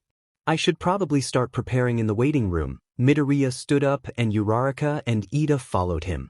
Do you feel okay? It's okay to be nervous, Uraraka asked him as they sat in the waiting room. I do a bit, but I'm used to this kind of feeling. Midoriya smiled at her reassuringly. The phone in his pocket buzzed. Is that your phone? Ida asked as Midoriya pulled it out. Yep. Unlocking it, he saw the group chat being spammed with good lucks. He smiled and put it away. What was it about? Uraraka asked curiously. Just some of my friends back at my old school. Midoriya rubbed the back of his head. Uraraka nodded. It's nice for them to text you. Midoriya nodded. 10 minutes is almost up. Ida pushed up his glasses. We'll be cheering you on. Thanks. The two friends left the waiting room, leaving Midoriya, who smiled. It'll be like Class 3E sparring, he whispered as he gripped his wooden Kali sticks in his hands. Quiet and fast, just like an assassination. His green eyes glowed a toxic color. Shinso knew that the quirkless had it much worse than him. However, the quirkless kid, Midoriya, still got into the hero course. To be honest, if Midoriya didn't give him a good fight, he would be disappointed. But Shinso was kinda inspired by him. As he walked through the hallway to the stage, he could see Midoriya holding some sticks. They were probably allowed since he was quirkless. Quirkless. Shinso looked at his opponent in the eye to see a dull emerald color. Getting into a fighting stance, he opened his mouth, waiting for midnight to announce the start. He had to prove himself to his idol after all. Not that the quirkless kid was his idol. It was just nice to see someone who was as disadvantaged as him be in the hero course. Midoriya bit the inside of his lower lip. Ready? Go! Midoriya ran up to Shinso as soon as he could and used a back kick. Shinso stumbled backwards and Midoriya immediately started to use his Kali sticks. Anything to make sure he wouldn't talk. Pounding on his side and forearms, he pushed Shinso to the edge and kicked him once more. Midoriya Izuku is the winner. He could hear the crowd cheer him on until Present Mike said, Wow. Did you see that, folks? That's Midoriya Izuku, the famous quirkless teenager who made it into the hero course. The cheers dissolved into murmurs. And Midoriya knew that not all of them were good. Turning to the purple-haired kid on the ground, Midoriya stuck out his hand. Shinso grabbed it. You've got an amazing quirk. Midoriya said happily. That what? It's true. You can use it for hostage situations and panic attacks, and there are so many great uses to it. So you don't think it's villainous? Shinso asked, unbelievingly. Midoriya nodded. Yeah. It's not like you're here to be a villain, right? Shinso smiled and nodded. What a appealing display of sportsmanship. Give it up for Midoriya and Shinsu. Finally, the murmurs started to become cheers once more. The two on stage smiled before turning back to back and walking away. Good job, Midoriya. His class congratulated him as he came back to the stands. Who's next? Kaminari asked and Midoriya answered, Todoroki and Shiro. They watched as Todoroki and Shiro came on the stage. They watched as Todoroki shot a glacier of ice into Shiro. Hey, isn't that a bit too much? Shiro said and Midnight declared him to be out. Todoroki walked up to Shiro and melted his ice cage. Sorry. Midoriya could see the frustration in his eyes. He could see the conflict inside of him. He could see the anger, the sadness, the confusion. He was just like Class 3. Midoriya took out his phone and looked at the group chat once more. Class 3 chat. Itona, good job using what I taught you. Midoriya, thanks. It was useful. Karma. Make them regret the day they faced you. Nagisa, don't do that. Isegai, anyway, congrats. Nakamura, do just as well against that Todoroki kid. Chiba, he's like the government and that gun guy combined. Hinano, what's his name again? Gusto? Grando? Kurara, it's Gastro. Midoriya, oh yeah, that guy. With smog and grip. Karma, I still gotta beat that grip guy again. Keano, not again. Midoriya, we'll invite them with Karasuma-sensei and Beach-sensei and Lovro. Nagisa, putting away his phone, he looked at the next match, where Kaminari was destroyed by Ibara's vines. He winced in the defeat and watched as Ida and Hatsum came up on the stage. However, why is he in those machines? Kirishima questioned as they watched the two. Aren't they supposed to fill out a form, like you, Midoriya? Uraraka turned to him and Midoriya nodded. Yeah, what's Ida doing? Whatever Ida said convinced Midnight to let him wear them. Wait, he's against Hatsum. She's going to... Everyone watched as Hatsum used Ida to showcase her babies or inventions. After 10 minutes of advertising, Hatsum stepped out of the ring, leaving a confused Midnight, who just announced, Hatsum is out of bounds. Ida is the winner. That's kind of... Midoriya began. Embarrassing? Weird. A blow to his pride? Yeah, that... Uraraka and Midoriya went down to comfort the distraught Ida. Mina and Aoyama were next to battle. After going back and forth, Mina was able to slide to Aoyama and take him out. Tokoyami was able to defeat Momo by pushing her out of bounds. Midoriya looked at Momo's face and decided to talk with her later. It was like karma's after that big test.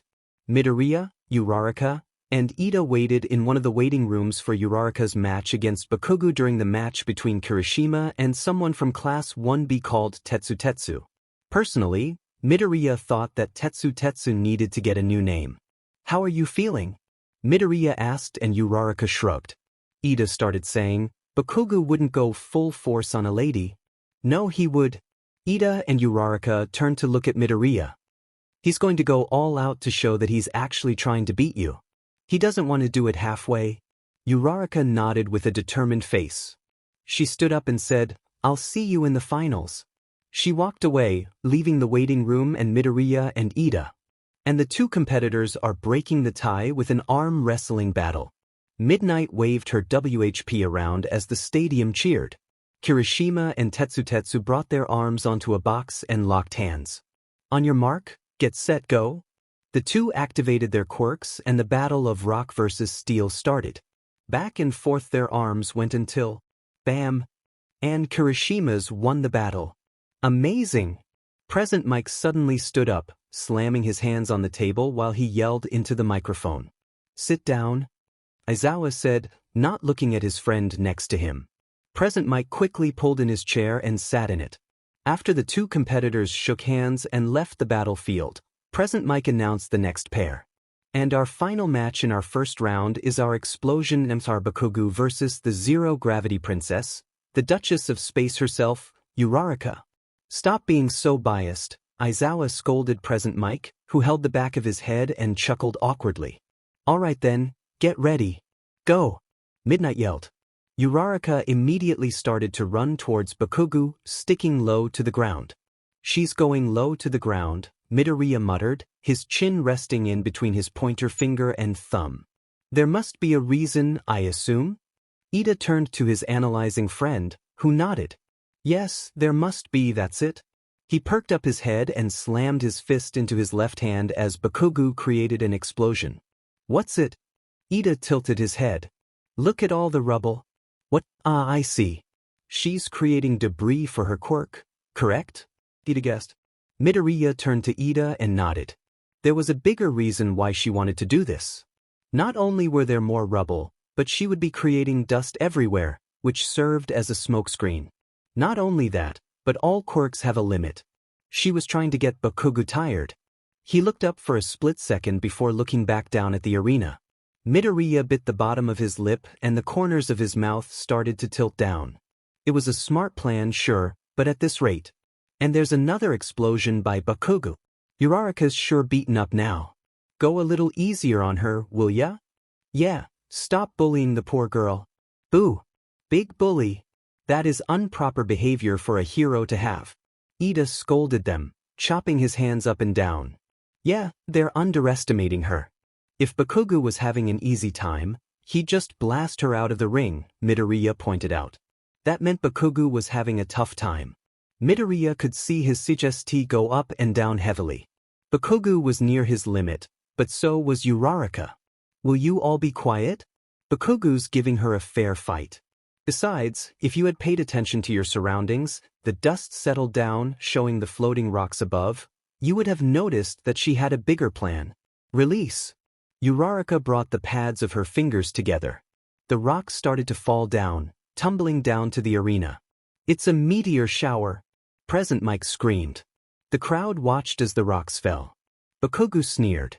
Lifting up his hands, he yelled, "I'm not going to be eliminated yet."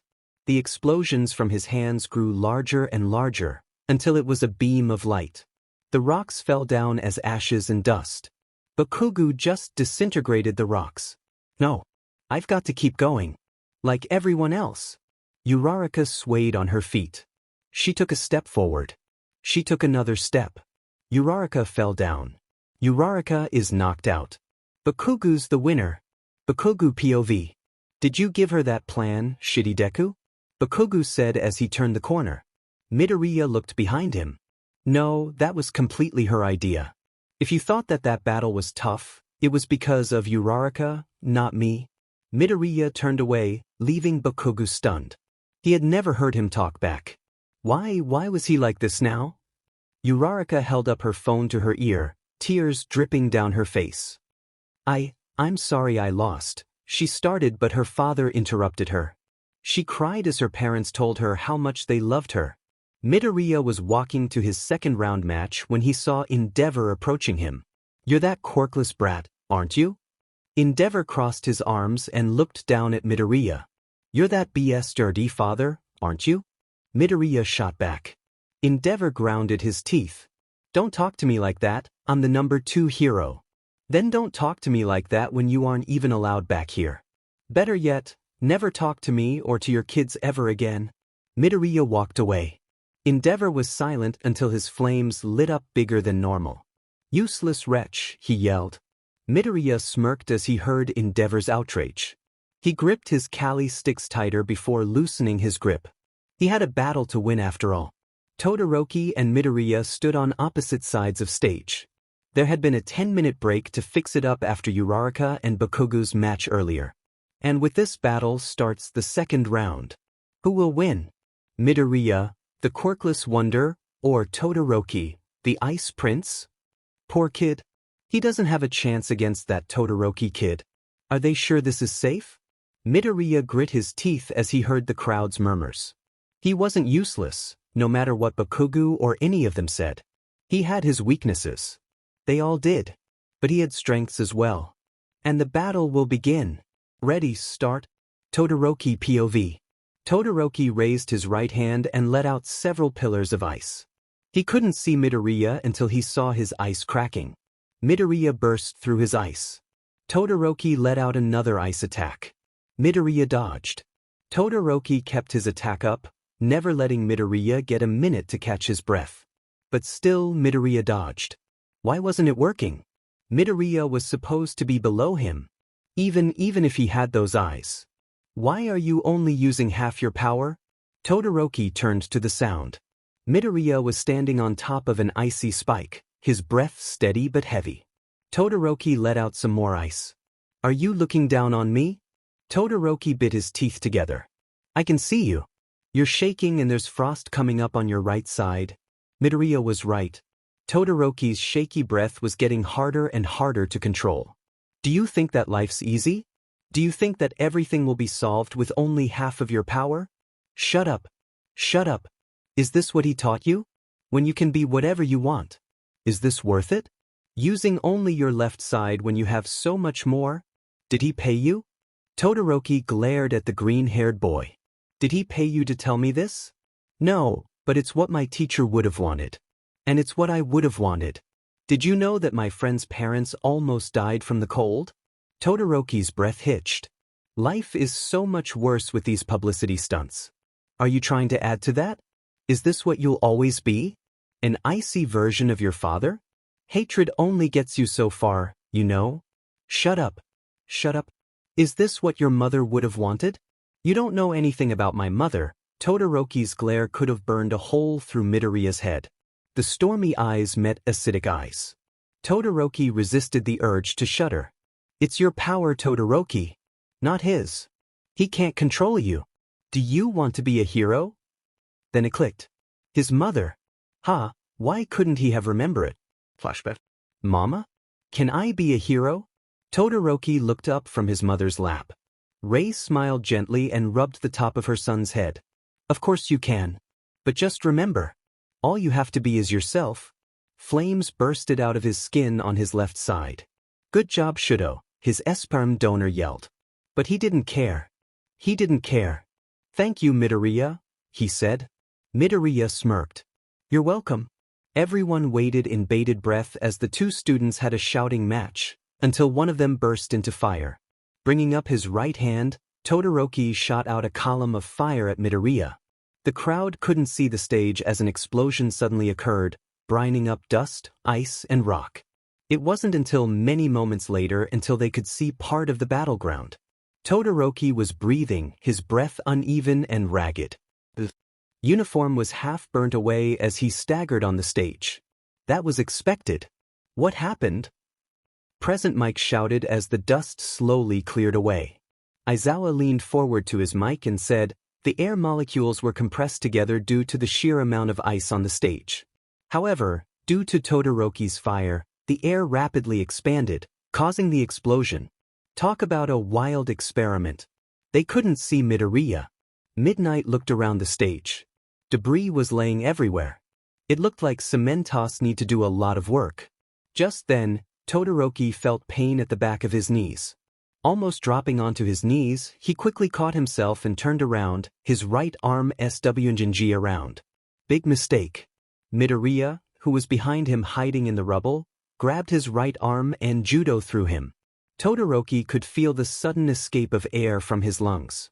He couldn't breathe. And Todoroki is thrown. He could barely hear Present Mike say, Todoroki is out of bounds. Midoriya is the winner. Midnight yelled, waving her WHP over her head. What did she say? He looked to the sides of him to see a white line underneath his torso. So it seemed Midoriya did throw him out of bounds. The crowd was quiet as they took in what happened. Todoroki, prized son of Endeavor, the number 2 hero, was eliminated in not even the semifinals. He was defeated by a quirkless kid who was now squatting by Todoroki's side. You okay? It wasn't until Uraraka let out a "You did it, Midoriya," followed by Ida's "Good job," that the crowd started to cheer. Only this time, it was filled with murmurs and muttering. Geez, just imagine how strong that quirkless kid is. He beat Endeavor's kid? Is Endeavor's son just weak? Can't be, you can't be weak if you're trained by Endeavor himself. The comments reached Endeavor's ears and he snarled. Endeavor stomped away. Todoroki smiled as he nodded to Midoriya. I'm better than okay. Endeavor's not happy. Midoriya chuckled. Yeah, he said that I'm quirkless. Did you know that he stopped me on the way here and called me a brat? I called him a bastard, then he called me a wretch. He's very good at making insults. Todoroki scoffed. Endeavor was better than good when it came to insults. The spotlights dried him up, huh? Todoroki furrowed his eyebrows and looked at Midoriya. What? Nothing. That was weird. One of the bots shooed Midoriya away from Todoroki as some others put him on a stretcher. See you later. Todoroki looked at the green-eyed boy. The acidic, dangerous eyes were now a sparkling emerald. Interesting. I'm going to Recovery Girl, anyway, so I'll just come with you, Midoriya said as the bots brought him away from the field. Todoroki nodded. So, friends? Midoriya put out his hand. Todoroki stared at it before looking at Midoriya. I'll consider it, he said as he shook Midoriya's hand. Midoriya beamed. Really, what were the two of you thinking? Recovery Girl scolded the two of them as she opened a drawer and pulled out a bottle. Todoroki and Midoriya were in 2 hospital beds. Well, Todoroki was actually in the bed. Midoriya was sitting on it, his feet swinging at the side of the bed. It's not our fault that it got that intense, Midoriya said, tilting his head. Recovery Girl rolled her eyes as she passed the two some gummies. Here, eat these gummies. They'll get you back up. Todoroki took an orange one from her hand. He slightly squished it with his pointer finger and thumb. So this was a gummy. Midoriya took a pink one and popped it into his mouth.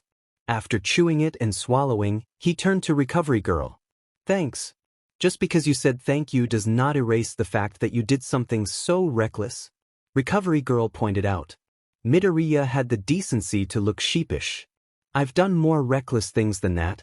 That doesn't help your point. Now I'm even more worried, Recovery Girl scoffed. Todoroki stared at the two's exchanges. There were a lot of things Todoroki couldn't but could describe Midoriya.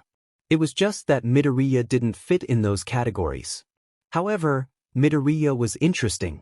At least he could figure that out. Midoriya POV. Isn't it supposed to be your match by now? Midoriya said as he stepped down the stairs and into the stands. He sat by Ida, who was right next to Uraraka. They decided to take a 10-minute break to repair the stage. They said that the next match would start in around 20 minutes, Ida explained. Midoriya tilted his head. But don't you like to be early? Uraraka nodded. He does. That's why I'm also so confused. Ida looked at the two while moving his arms like a robot. I was waiting for Midoriya to come back before I go. After all, as class representative, I should make sure he is healthy and okay. Then why didn't you just go back down to the infirmary? Uraraka asked. Ida opened his mouth before closing it. Anyway, let's walk down now. You said you were worried about me, right? Midoriya smiled. Ida smiled back and the three stood up. The others in class congratulated Midoriya for his win. Good job, Midoriya. Mineta gave him a thumbs up. Midoriya responded with a thank you. Even though I shouldn't be agreeing with the pervert, you did a great job, Jiraiya nodded. Karo, that was intense. I know, right? So manly. Tisich, it's just F&D Deku. Bakugo turned his head away from Midoriya as Midoriya, Ida, and Uraraka reached the top of the steps and went down the hallway to the waiting room. Midoriya watched as Ida and Ibara stood on the field. After a while, he and Uraraka went back up to the stands. In fact, Uraraka was next to him. Who do you think will win? She asked. Midoriya narrowed his eyes at the two down below. It depends on how they react. Ibara could stop Ida, but only if she catches him. Ida could easily avoid her vines. Besides, she doesn't look like she has much combat experience. The two watched as Ida speedily pushed Ibara out of the ring. Wow, was that fast or what? Present Mike yelled as Midnight declared Ibara out. You were right. Uraraka turned to her friend. So I was, Midoriya said. Stain waited in the alleyway, waiting for a lone hero to stumble across him. Heroes have lost their meaning, and with all this paparazzi and advertisements, they should all be culled. Except for the true hero. All Might. His presence lowered crime rates. He saved all people with a smile. He was the first to rush to a scene if it meant saving people. Because he used all his time to help people, he had no time for a job, and so they paid him as their thanks. He was the only true hero. A hero rushed by in silver armor. Stain watched as the hero looked side to side before slowing down and looking into his alleyway. He liked his teeth free of any unnecessary BLD and the like. He had a job to do. Bringing out his katana, he hid as the hero, Ingenium, the turbo hero, walked into the alley. Then, luring Ingenium closer into the alleyway, Stain would ensure that the fake hero would be killed. Stain didn't know that he himself was being watched from above. He didn't know that he was not the only one out bringing justice to the world. Stain didn't know that right above him at that very time, a group of 15 were stalking him. Kirishima had brought those people because they were best suited for the job and that they were free. You couldn't exactly sneak away from the Auron High School host club without them sneaking around, trying to solve the mystery. Kyoya would probably hire some bodyguards and the like if he found out. Kyoya had a very large amount of connections as well as the other members. Stain watched in excitement as the fake hero walked right where he wanted him to be. Then, he shot out of the shadows, his katana blinking in the little light there was so deep in the alley. He could see the flash of realization in Ingenium's eyes as he got closer and closer. Ingenium was about to die. Midoriya POV. Midoriya bit his lip as he kept messaging the group chat. Only a few people were messaging, and those people usually didn't text this much. The louder of the class seemed to have disappeared, like Nakamura, Maihara, etc. Others like Chiba and Hayami also weren't texting, but that wasn't unusual, considering they were quiet online and in person. Class 3 chat. Midoriya, why isn't barely anyone responding? Karma, what do you mean? Midoriya, besides you. Keano, I've got a brief break, what's up? Midoriya. People are not responding. Kano that. Midoriya? Keano, you don't need to worry. Nagisa, just leave it to us. Midoriya, what's it? Okajima, hello, I am here. Midoriya, oh, hey Okajima. Okajima, hey Mito. Okajima, good job for the SF. Midoriya, thanks, but where is everyone? Karma, rude much? Kenzaki, don't worry, they'll be fine. Midoriya, that is not helping Kenzaki. Sugaya, just trust us. Midoriya, I do. Nagisa, then stop worrying. Midoriya, why can't you tell me? Nagisa, Kirishima didn't text you. Midoriya, so? Hinano, so don't worry. Midoriya, hello, Hinano. Hinano, hello Midoriya. Kurara, if you worry you die. If you don't worry, you don't die. So why worry? Kurara, by Mike Horn. That guy is cool. Hinano, I know, right? Fua, readers, look it up if you don't know him. Midoriya, Fua, stop breaking the fourth wall. Fua, sorry. Midoriya sighed. The group chat was not giving him answers. Well, answers he needed. Uraraka next to him noticed his despair. Are you okay, Midoriya? She asked. Midoriya smiled sheepishly. Yes, sorry. Satisfied with his answer, Uraraka turned back to the battlefield, where Kirishima and Bakugo were battling. Bakugo kept using his explosions, punching Kirishima over and over again with determination until Kirishima cracked. All quirks had their limits and it was clearly shown in this battle of endurance. Midoriya furrowed his eyebrows, thinking about where half his class could be. He only hoped that they would stay safe. Meanwhile, Stain got closer and closer to the fake hero, his eyes full of excitement, when a tiny dart flew towards him. His eyes widened and he tried to twist his body out of its way. The dart almost scratched him as it flew down to the ground. Stain stopped and picked it up. Meanwhile, Ingenium was clicking his SOS buttons several times to alert any heroes or sidekicks nearby.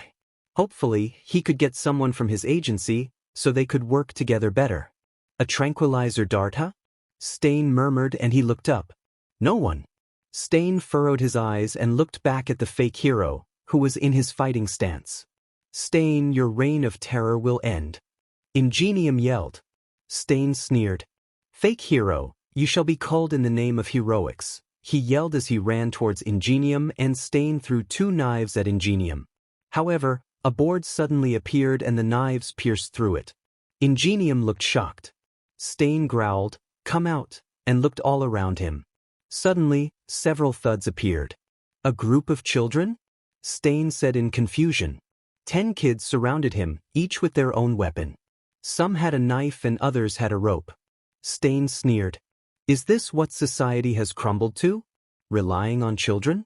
U10, if you go right now, I will let you go. I do not believe in culling children of your age yet. If you do need culling, I will see your progress as you grow. One of them, with long, yellow hair, chuckled. Stainy, we're not children. We're high schoolers. Stain shrugged. Same thing. A blue-haired boy held a baseball. Don't worry, we won't be too injured by the time you're caught. Ingenium looked at the strange children and yelled, what are you doing here? This isn't some sort of game. We know, another boy said with blonde hair and orange roots. That's why Kirishima-sensei hired us. Ingenium gaped. You mean the Ministry of Defense, Kirishima? You're not joking, are you? Stain furrowed his eyebrows. Kirishima should be the head of the Ministry of Defense. But what were they thinking hiring these people? Anyway, the orange/blonde boy said, we've already done our job. Stain was now more confused. What do you mean? He asked as he turned to the strange boy. Another boy with rough brown hair chuckled gruffly. We're more than what we seem. We've all got special weapons. The boy with the baseball threw the baseball. Catch. Stain's eyes furrowed as he brought his hands to catch it. Then the ball exploded with a bright bang. Stain felt a prick in his neck and he brought his hand up to his neck. There was a dart sticking out of his neck. That's all he knew as he fell unconscious. Midoriya POV. Midoriya stared wide-eyed at Kirishima's text. You have a mission tomorrow. Meet up at XX block at Hosu. Kirishima walked out onto the stage, smiling as he faced his friend. Or at least, the almost friend. Bakugo was warming up to him and honestly, Kirishima thought he was so manly. He got into a fighting position as Midnight raised her WHP. Battle ready. Go, she yelled, waving her WHP down like a racing flag. Kirishima ran towards Bakugo, hardening himself as he punched towards his face. Bakugo was barely able to dodge it, but gained a cut from his punch. However, Kirishima wasn't able to predict the counterattack Bakugo did with his left hand. Kirishima thanked his lucky stars when it didn't affect him. Part of his uniform was burnt off, but he was fine. He smiled at the annoyed Bakugo. That won't affect me. Kirishima wound up as he threw more punches towards Bakugo. For a while, Kirishima was able to fend off any of Bakugo's attacks. I thought Kirishima should have lasted a bit longer, but soon, Kirishima was reaching his limit. He winced as Bakugo let out another explosion. At this point, both of them were breathing heavily and the two were almost at their limit. Kirishima grit his teeth as he punched Bakugo again, with him dodging until something in him cracked. Maybe it was his exhaustion, maybe it was his mental state, but Kirishima couldn't last any longer as the explosion sent him almost sprawling on the floor. He quickly put his feet under him and went back into a fighting stance as Bakugo sneered. You can't last any longer, can you? You're running on just fumes and I'll take those FNG fumes away. I'll beat you. Die. Bakugo wound up and punched Kirishima in the CC, letting out his biggest explosion yet. The last thing Kirishima saw was Bakugo's sneer being replaced with wide eyes before returning back to his normal, calm face. Then he blacked out. Bakugo POV. Bakugo looked down at shitty hair as he fell unconscious. His sneer fell off, revealing for just a split second his real emotions, which he quickly covered up. He couldn't let any of those DMN extras see it. As much as he hated to admit it, Bakugo liked the Redheads company. Sure, they were as annoying as F-, but it was a good kind of annoying as F-. It wasn't like the FING extras at Aldra annoying as F-, which was a very good thing. He had enough of those annoying fuckers, always trying to embrace up to him like the DMN fakes they were. Although some of the extras in his current class weren't. As stupid as Aldra was, he could somewhat tolerate them. But Bakugo wouldn't let any of them know that. For FS sake, if any of them grabbed hold of that stupid notion, then they would get FNG annoying. Like Deku. Bakugo knew Deku from a long time ago, back when the two were both in diapers. He knew him from preschool, to elementary school, all the way to the second year of junior high. Then, Deku disappeared. The fucker ran away was his first thought when Deku didn't appear on the first day of the last school year at Aldra. 1 day turned to 1 week. Bakugo was getting suspicious. 1 week turned to 1 month. Did Deku move? The old hag never mentioned it, and that old hag would gossip about anything, especially when it concerned Auntie Inko. 1 month turned to several. Bakugo was confused but didn't let it show. He let the extras brag about Deku being trash and useless. About how they pushed Deku out of the school and showed him who was boss in this world. Like they did anything. If anything, Deku was useless. That didn't mean he was trash. Deku was supposed to be that persistent pest, not whatever this was. Deku wasn't supposed to FNG run away. Then the moon exploded. The heroes told everyone that it was a machine/quirk malfunction from a project on the moon. All the international news said that. So, Bakugo believed it. Things weren't different. He aced the mock test. He applied to UA. He got in. So why was FING Deku, of all people, sitting in the FING classroom? Why the F was he here? Why now? Right when everything was going the way he wanted to?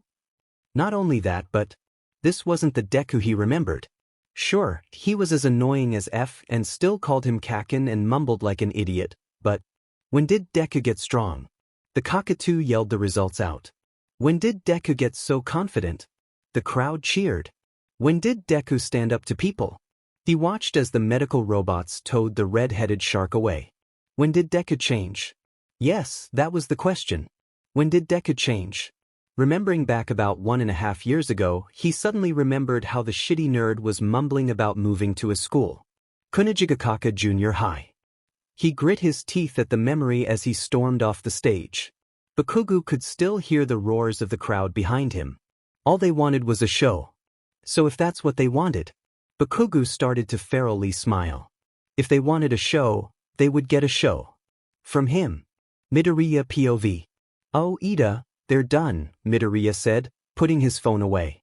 He was trying to figure out what mission Kirishima could possibly want him for. Why specifically him? They had a group chat for assassination purposes only and 2 others for regular contact. One had just the class. The second had Koro-sensei, Beach-sensei, and Kirishima-sensei. He started to frown. Ida looked curiously at his friend. Midoriya, if we dilly-dally anymore, we shall be late, Ida said, and he started to shake Midoriya lightly side to side. Midoriya blinked quickly as he snapped out of it. Looking up at the now concerned Ida, he smiled sheepishly. Sorry Ida. Was just in my head. Ida reluctantly nodded and continued, well, let's go. You should grab your Kali sticks now. Midoriya nodded. Grabbing the 2 sticks in the seat next to him, Midoriya and Ida stood up. Uraraka in the row in front of them turned around and smiled. Good luck you two. Thanks Uraraka. Midoriya put both his sticks in one hand and waved. Thank you for your good wishes. Ida chopped the air with his arms as he swiftly turned around and walked behind Midoriya. Ida Tenya was the second son in a family of 4. His mother, his father, his older brother Tensei, and him made up the family. The Ida family was known for their engine-like quirks. Tensei had them on his elbows. He had them on the calves of his legs. However, Ida Tenya's family was even more well known for having a long line of heroes. His brother was, in fact, a hero. Ingenium. Ida Tensei was his role model. Everything he did was in hopes of impressing his brother. Even his hero costume was based on Tensei's design. That's why he would do his best. He would uphold his family's honor. Midoriya POV. Midoriya tightened his grip on his Kali sticks as he looked at Ida from across the battle arena. Midnight looked at both competitors as she raised her WHP. The battle between Midoriya and Ida is about to commence, she announced as the crowd cheered once more. Oh, I wonder who's going to win, right Seaton? Present Mike yelled. Aizawa glanced at his partner next to him before grumbling, please refrain from calling me that. Why not? It is unprofessional of you two. While the two debated for a few more moments, Midoriya started to analyze his friend. Ida Tenya, one of his best friends, relied on his speed. He was fast, he had already demonstrated that during his match against Ibra. It also didn't seem like he used his arms. He could take advantage of that. Koro-sensei was a bit like Ida, now that Midoriya thought about it.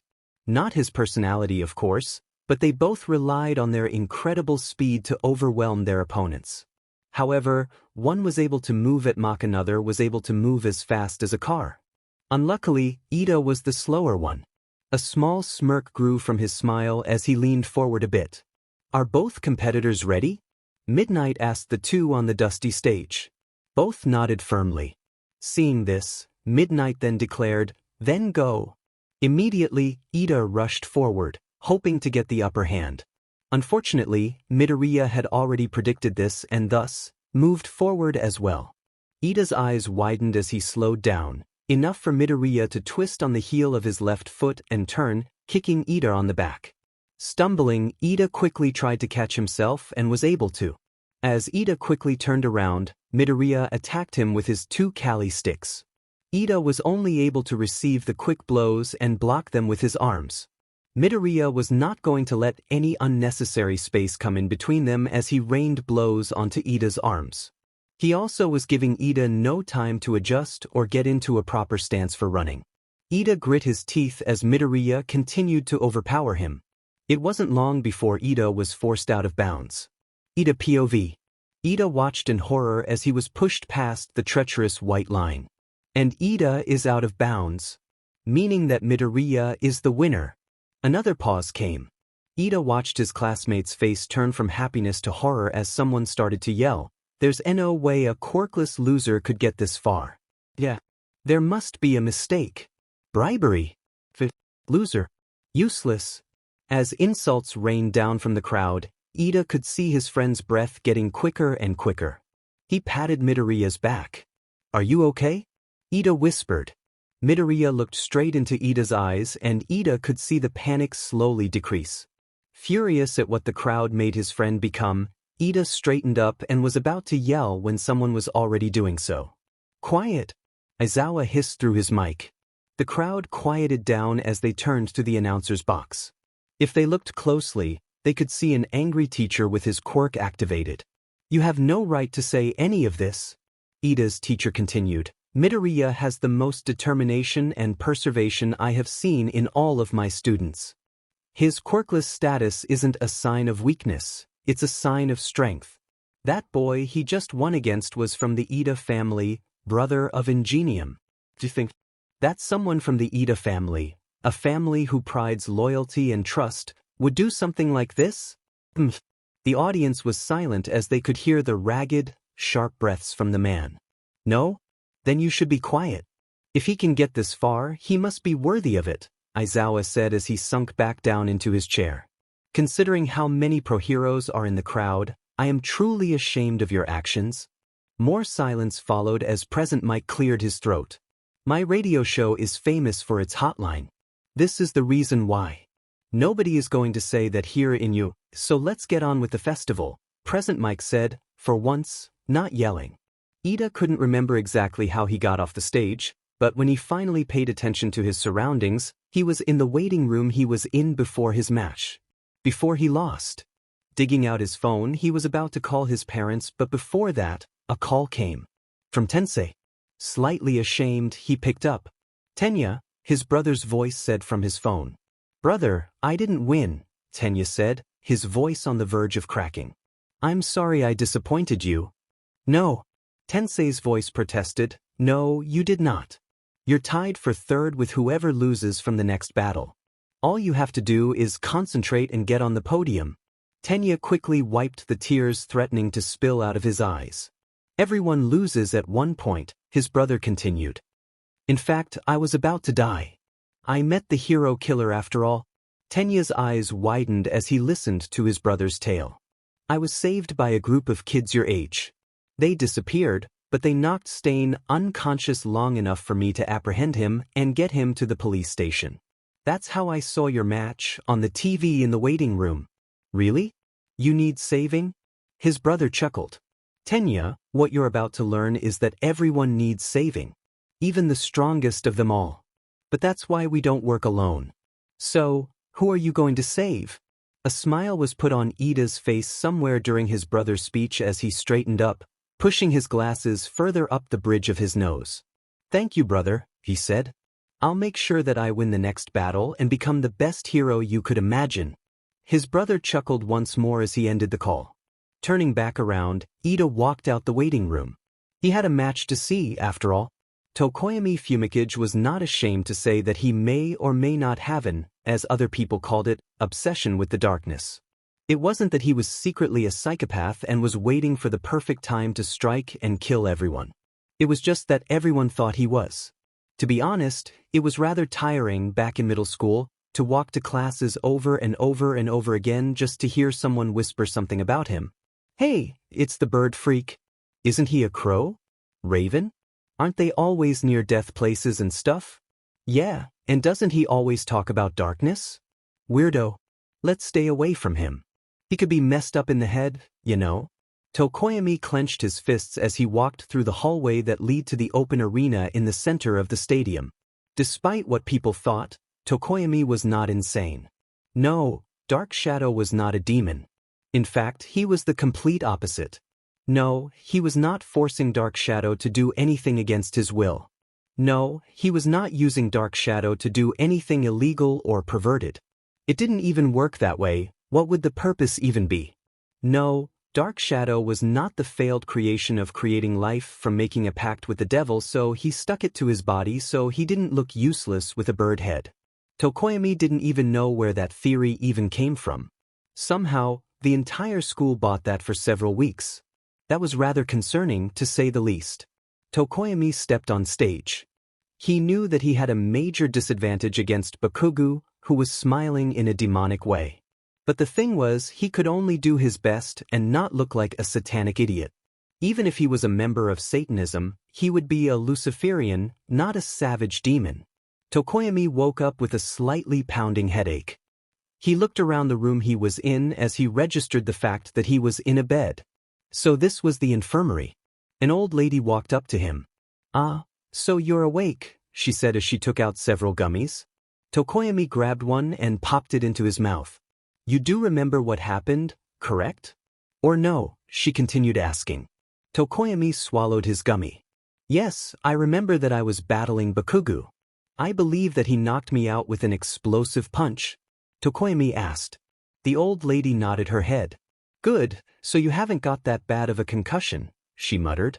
Tokoyami hesitantly asked, "I'm sorry to interrupt, but who are you?" She stopped her murmuring and looked at Tokoyami. "Recovery girl, at your service," she answered. A light bulb above his head lit up. Ah, so this was the famous recovery girl. He stretched his arms above his head as Dark Shadow came out. "Fumi, you're all right?" Dark Shadow asked, tilting his head. Tokoyami smiled slightly as he patted Dark Shadow's head.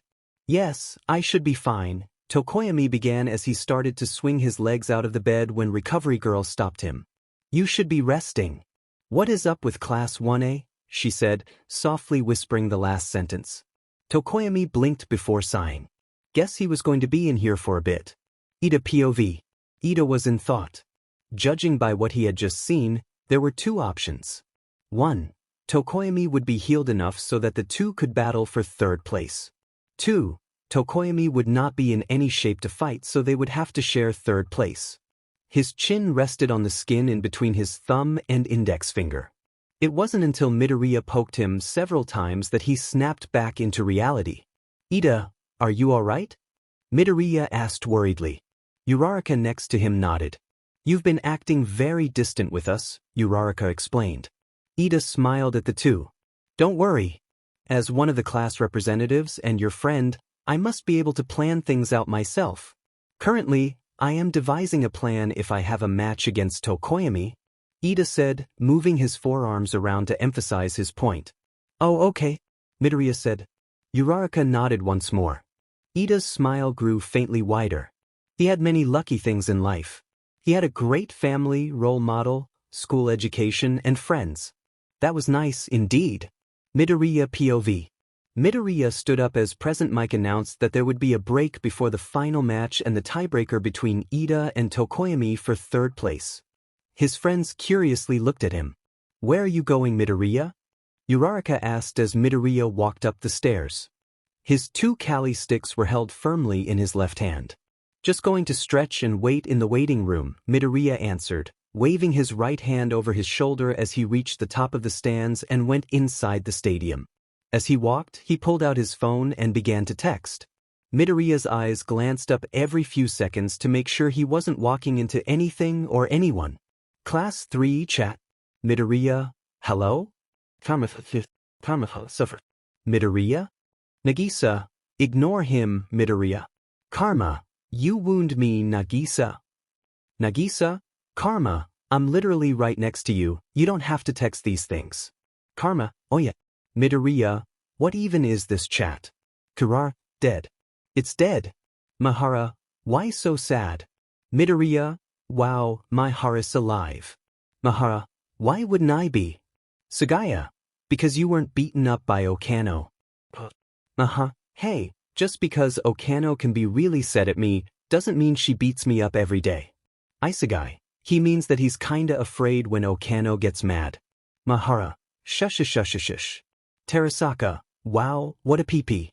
Mahara, she managed to knock out Nagisa, you would sheet your breathes if she targeted you. Nagisa, you still remember that? Mahara, I almost lost a life then, okay? Sujino, but you didn't. Midoriya, hey Sujino. Midoriya, where'd you go? Sujino, I was here the entire time? Midoriya, you literally put a question mark through text. How does that work? Nakamura, he's right, you know. Sujino. Chiba. Hey Ami. Nakamura. OHOH, is this a DDD chain? Nakamura. Karma. Sujino. Nakamura? Karma? Karma. Nanit, how the hell do you keep texting before me? Nakamura, don't you worry your red-headedness. Karma? And? Nakamura. Midoriya looked up from his texting, just in time to see Bakugo open the door. What are you doing here? Midoriya asked. Bakugo looked him directly in the eyes. Are you really Deku? Midoriya blinked once. Then twice. What? He finally asked, confusion leaking out of his voice. Kaken, it's impossible for me to not be Deku. Are you okay? Bakugo's eyes narrowed. I said, are you really Deku? Kaken, are you sure that your head's all right? I'm Deku. Bakugo stared at him for a minute or so. Midoriya shuffled a bit, uncomfortable with this awkward situation. Sure, Midoriya could handle assassination, but this was just plain weird. Bakugo clicked his tongue and left the waiting room, closing the door behind him. Midoriya could hear his stomps as Bakugo went down the hallway, probably to his own waiting room across the stadium. Still slightly confused, Midoriya looked down at his phone, where several messages had popped up. Class 3 chat. Taisei, and that's how we almost ran over the entire neighborhood. Yada, I think I represent everyone, but how did you lose half a dozen motorcycles again? Taisei, no idea. Terasaka, how come you never told me? Itona, I would like to look at some of your motorcycles. Take Bayashi, I think everyone's missing the point. Keano, like the fact that the motorcycles could have killed someone. Taisei, they were actually going at around 15 miles per hour. My dad says that can't kill anyone. Okano, at least the motorcycles weren't cars. Mahara, how the hell would they lose half a dozen cars? Nakamura, anything's possible when you set your mind on it. Maihara, and why would you want to lose half a dozen cars? Isegai, the less you question this, the more sanity you'll have. Muramatsu, I already lost all my sanity, WM? Kimura, haven't we all? Kurara, your justice, so fix this. Kimura, how? Okajima, pornography can save the world. Kataoka, no it can't. Okajima, it helps, okay? No just, Fua, it's not like the entire world's a pervert. Okajima, this isn't the entire world, it's our class. Karma, we're weird as hell. Nagisa, that's because karma is from hell. Nagisa, stop taking my phone, Karma. Karma, never. More texts were coming by the second. Midoriya sighed as he silenced the group chat so that he could concentrate on his final match. The final match was against Bakugo, who had beaten Tokoyami, and would start in 10 minutes. Lifting his arms above his head, Midoriya stretched while thinking of several strategies. Bakugo Katsuki, his childhood friend turned to bully. He often started with a right hook, but recently he started changing up his attack strategy just a bit.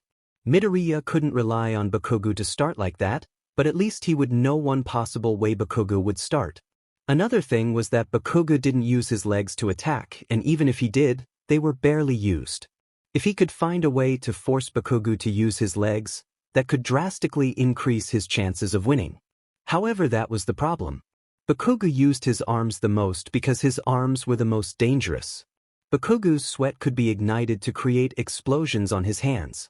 Even if he did figure out a way to take out his arms, executing the plan would be difficult. After all, Bakugo was smart enough to be admitted into UA. His Kali sticks weren't of much use. Despite being reliable weapons, they were made of wood. Bakugo could easily light them on fire.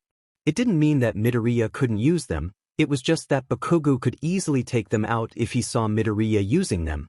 Midoriya paused. Bakugo could only light them on fire if he saw them, so if he hid them, Bakugo couldn't get rid of them. However, Midoriya sighed, there was a major flaw in this plan.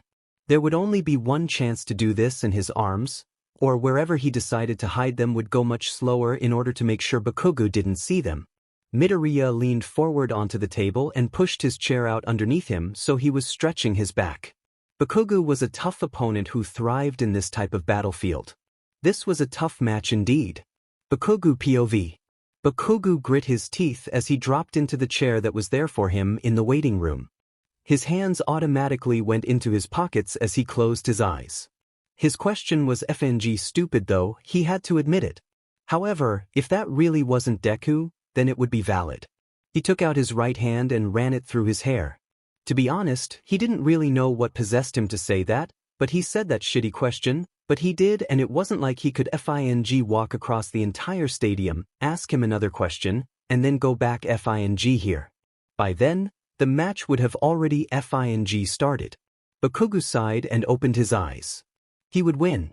He would win. He would demolish Deku. Anything to make life back to normal. Back at Aldra, although everyone was a fucker, he could do what he wanted. Bakugo could do it when he wanted, where he wanted. And even though he knew that the teachers would give him a good score no matter what, Bakugo liked proving the teachers that he didn't need their goddamn cheating. But people were annoying him. People were becoming friends with him. His tactics didn't work. UA wasn't the UA he thought it would be.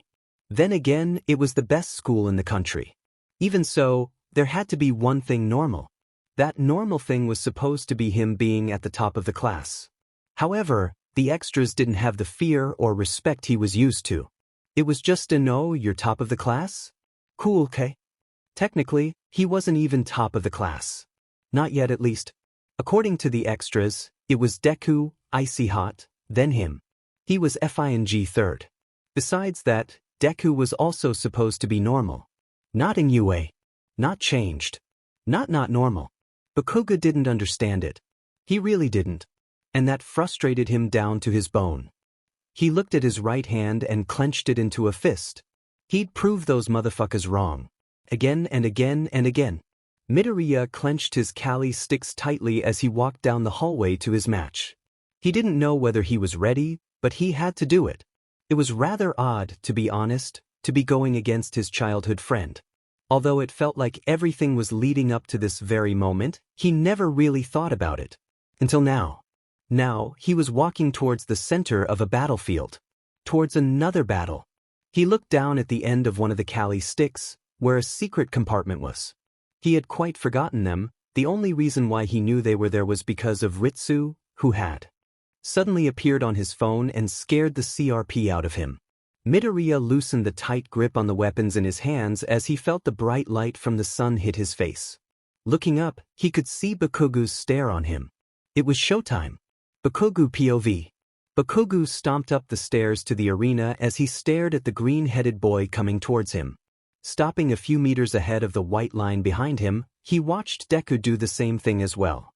The stupid sticks were still being held in his hands by his sides. The R-rated hero/teacher stood in the middle of the two at the side of the stage. Raising her W, she yelled, "Are the two competitors ready?" Bakugo looked back at the shitty nerd, who nodded and got into some sort of fighting stance. He looked back at Midnight and nodded. Time to create a show. Ida POV. The two people in the middle stared at each intensely while in the crowds, people were wondering how the battle would turn out. "It's the finals, people." Present Mike yelled excitedly. He too was ready to see the showdown. Will Bakugo, king of all things explosive, win the sports festival?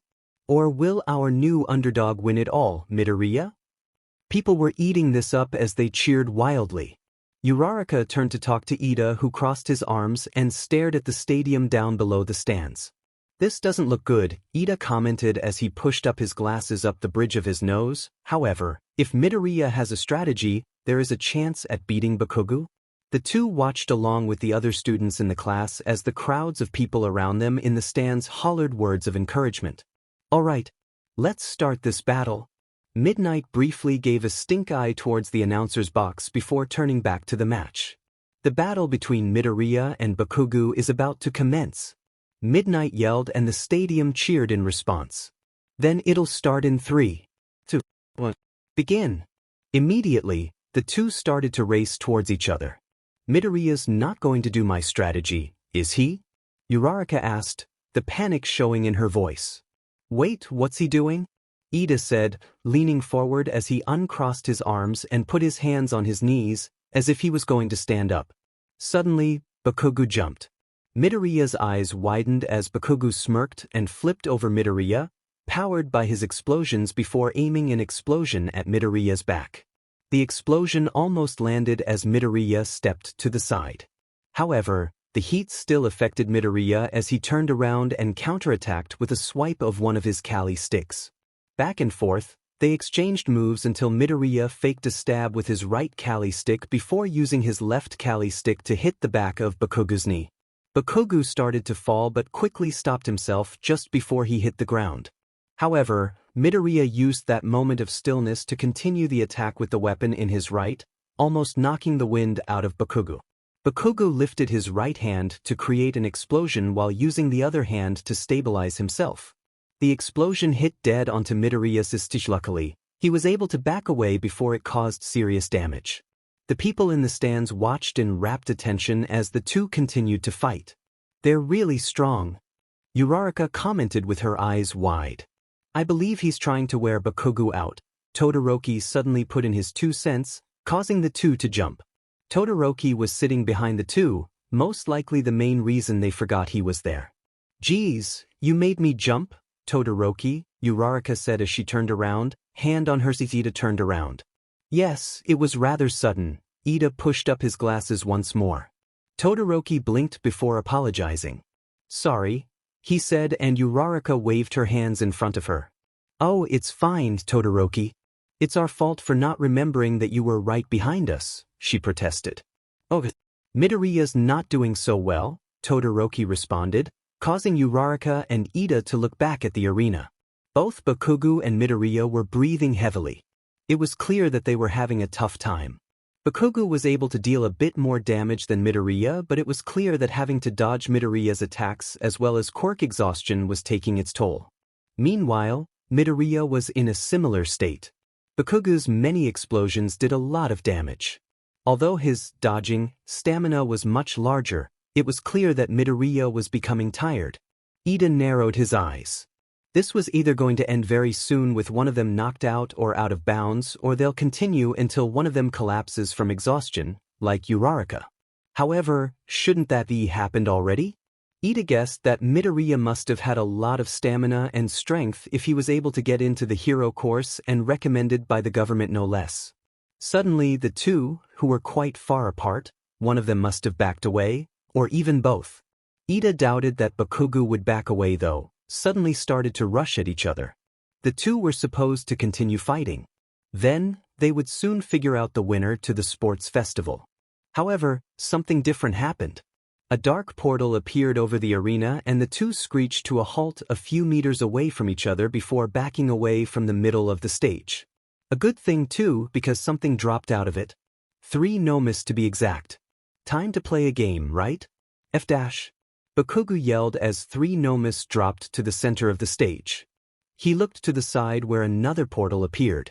A blue-haired man with hands all over him stepped out of it, and next to him, a villain made of purple mist appeared. Bakugo narrowed his eyes. It was the Misty Fucker and the Hand FTSH man from the USJ incident. It's a appealing day outside, birds are singing, flowers are blooming. On days like these, heroes like you should be burning in hell, Shigaraki said, giggling at the end. Kurogiri looked at Shigaraki and narrowed his eyes.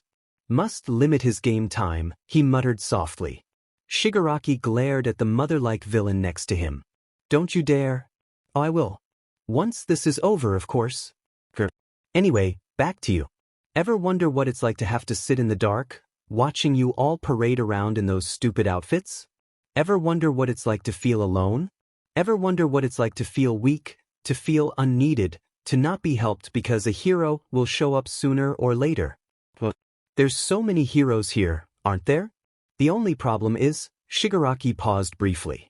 Bakugo could see Shigaraki's red eye gleam behind his mask of a hand.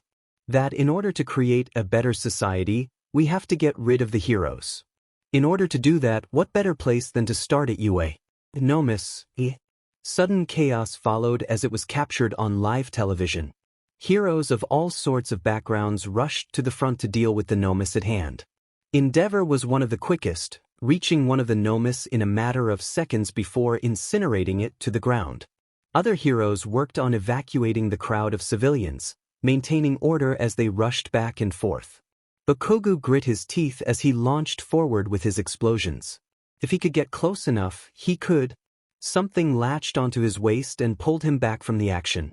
Bakugo turned his head to see Midnight behind him. You're injured and tired already from the battle? Get out of here. I can't use my quirk if you're too close to me, especially with all of this chaos. Midnight yelled as she pushed him behind her, her W already unwound from Bakugo's waist and in front of her. But I can still FA. No, you can't. Get out of here or we'll suspend you. Midnight threatened. Bakugo peeked over her shoulder to see Deku also being pulled away from the action by Cementos, who manipulated the cement of the ground to bring him back. Bakugo scowled. This entire time he could get ahead of whatever Deku became. But now, looking at his teacher's face, he could feel the effects of his previous battle catching up to him. His arms felt heavy, his feet were almost stuck to the ground, he could feel his quirk draining too much energy away from him. Bakugo suddenly swayed before he lifted one foot and stomped it on the ground. Damn it, he couldn't be weak. Midnight looked back at him. What are you doing? She hissed. I told you, get away and join up with your class. Bakugo scowled once more before turning around and rushing back to the hallways. If he was fast enough, maybe he could. However, before he could get to the entrance, a purple and black portal appeared. Bakugo cursed as he abruptly stopped and backed away. Too bad. I was sure that you would foolishly rush into it, Kurogiri commented as he appeared. Bakugo scoffed. Sure, he could be pretty hot-headed but foolish?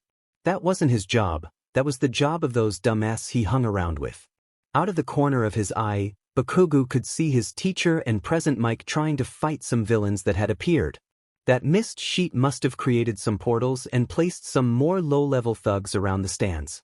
Nearby, Bakugo could see Endeavor squaring up with a Nomu.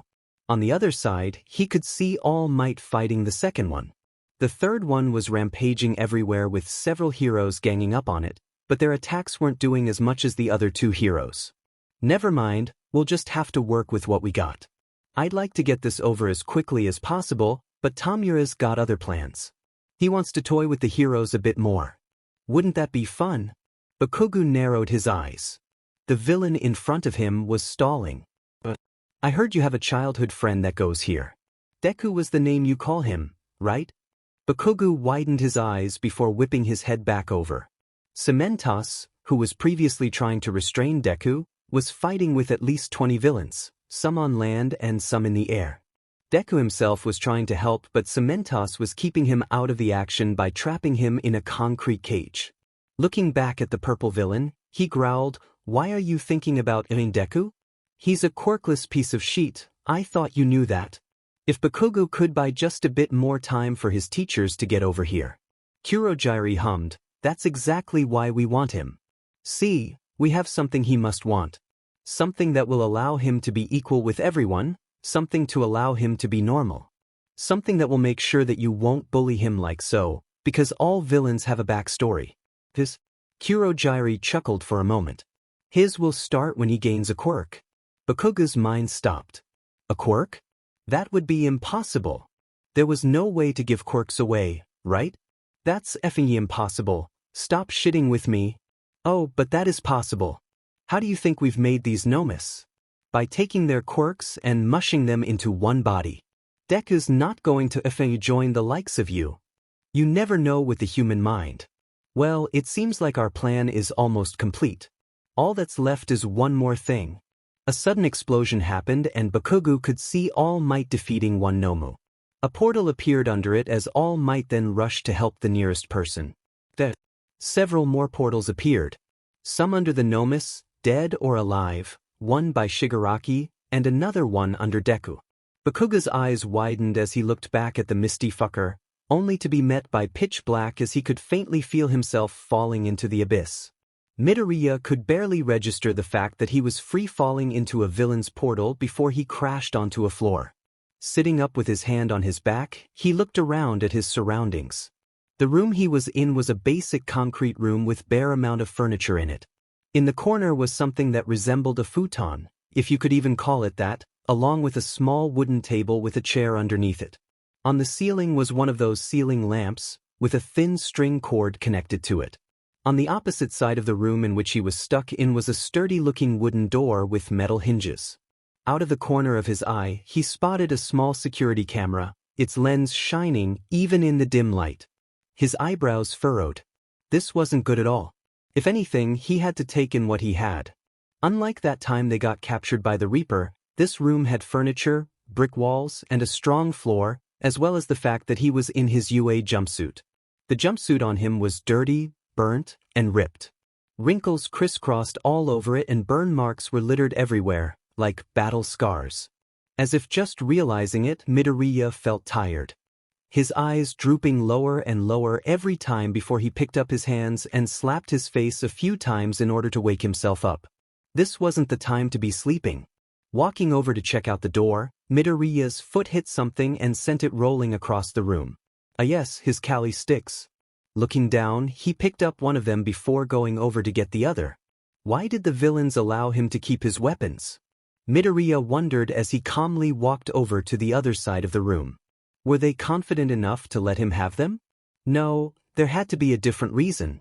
If they were smart enough to be able to break into UA and do all that damage, they should have a different reason. All villains who were smart knew that underestimating people could lead to downfall. Unless, did they get cocky?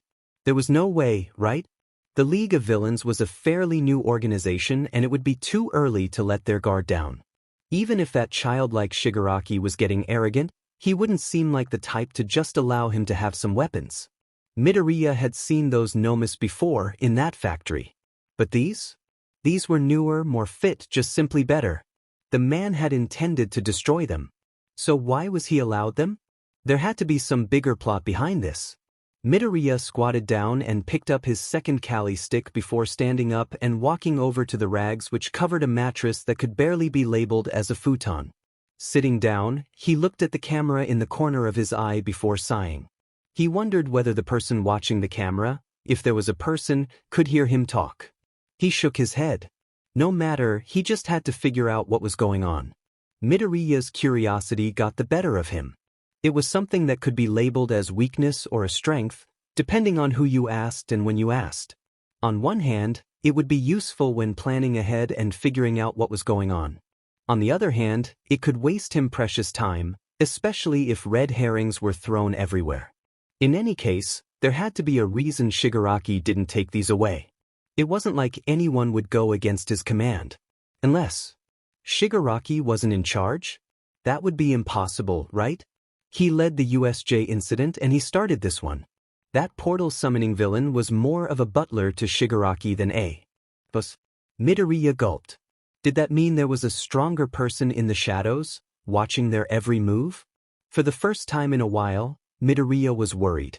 For his friends, both Class 3E and 1, for his family, and for the world. Garaki Kyudai POV. Garaki Kyudai had to say that his life was comfortable.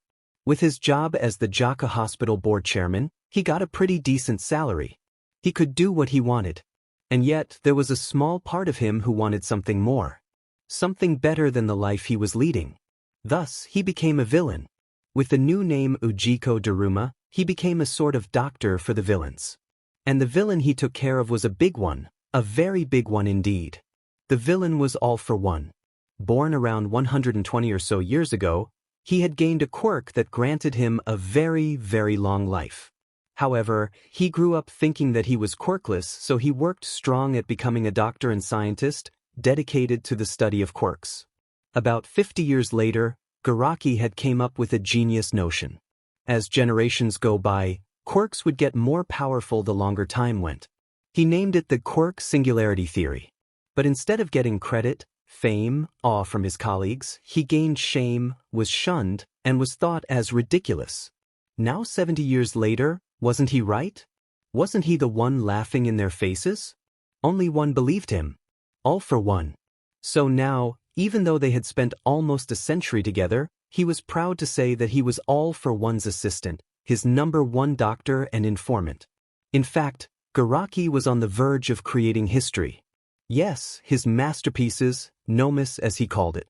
With these powerful beings, All for One could finally have the future he wished for. But no matter how strong they were, Nomus had to have enough smarts to fight the heroes. Even if they were stronger than All Might and All for One combined, if they had no brain, they'd easily die. What he was trying to create was a Nomu that had its own mind, could control its own actions without disobeying its emser. In fact, his only friend besides All for One, Yanagisawa Kotaro, was able to create one out of antimatter. Garaki had insisted that Yanagisawa shouldn't have used antimatter, despite how appealing it looked, but he refused to listen. And look what happened. His research gone, his body permanently disabled, or even dead, and everything had gone to waste, besides the fact that the moon was a bit smaller than it was supposed to. Yes, Garaki thought Yanagisawa was an idiot for doing that. But now Garaki creates something that would surpass him. A high-end Nomu. And one of the boys would be the first to be released to the public. Midoriya knew that there were a few options, the most likely ones being: the heroes will come and save him and may or may not succeed. Class 3E will come and save him, most likely yes than not. There would be no way to help him due to no one knowing where he is. Now, Midoriya Izuku wasn't a damsel in distress, after all, he was part of Class 3E as well. However, despite that, he was as reckless as one could be sometimes, especially when it came to rescues. Most of the time, he was a logical individual. Most of the time anyway. Looking at the clothes that hung onto his body, he grimaced before walking over and sitting on a chair. It was better than nothing, after all, he couldn't waste this time to recover. The door, the only way out of the room, creaked open. Midoriya immediately stood up, his hands already on his weapons as he assumed a battle position. A cold, shivering aura wafted out from behind the door and Midoriya shivered. Now, I'm here to have a civil talk. The door opened fully to reveal the villain behind it. I'm not your enemy. In fact, I may be your greatest benefactor. My villain name is All for One. But you can call me Sensei? All for One, despite the fact that his aura was so menacing, Midoriya hadn't felt this much fear in a long time, the most during the end of his school year at Kanujiaka Junior High. The man wore a navy blue mask that encompassed his entire head with a skull design. Pipes stuck out the top of the helmet from an angle, and it was clear that whatever the device was below it was necessary for the villain.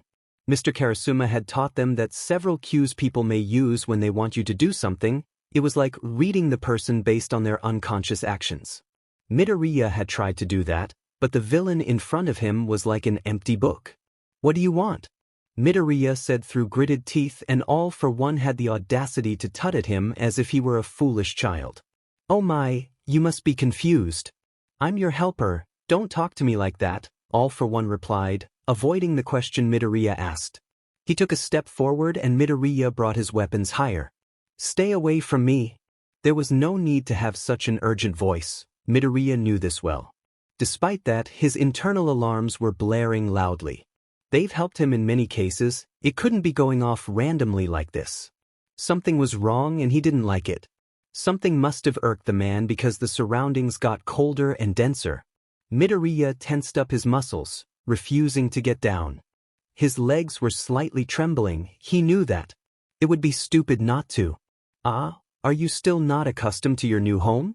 Then again, it must be a shock to see me, an unknown factor, am I right?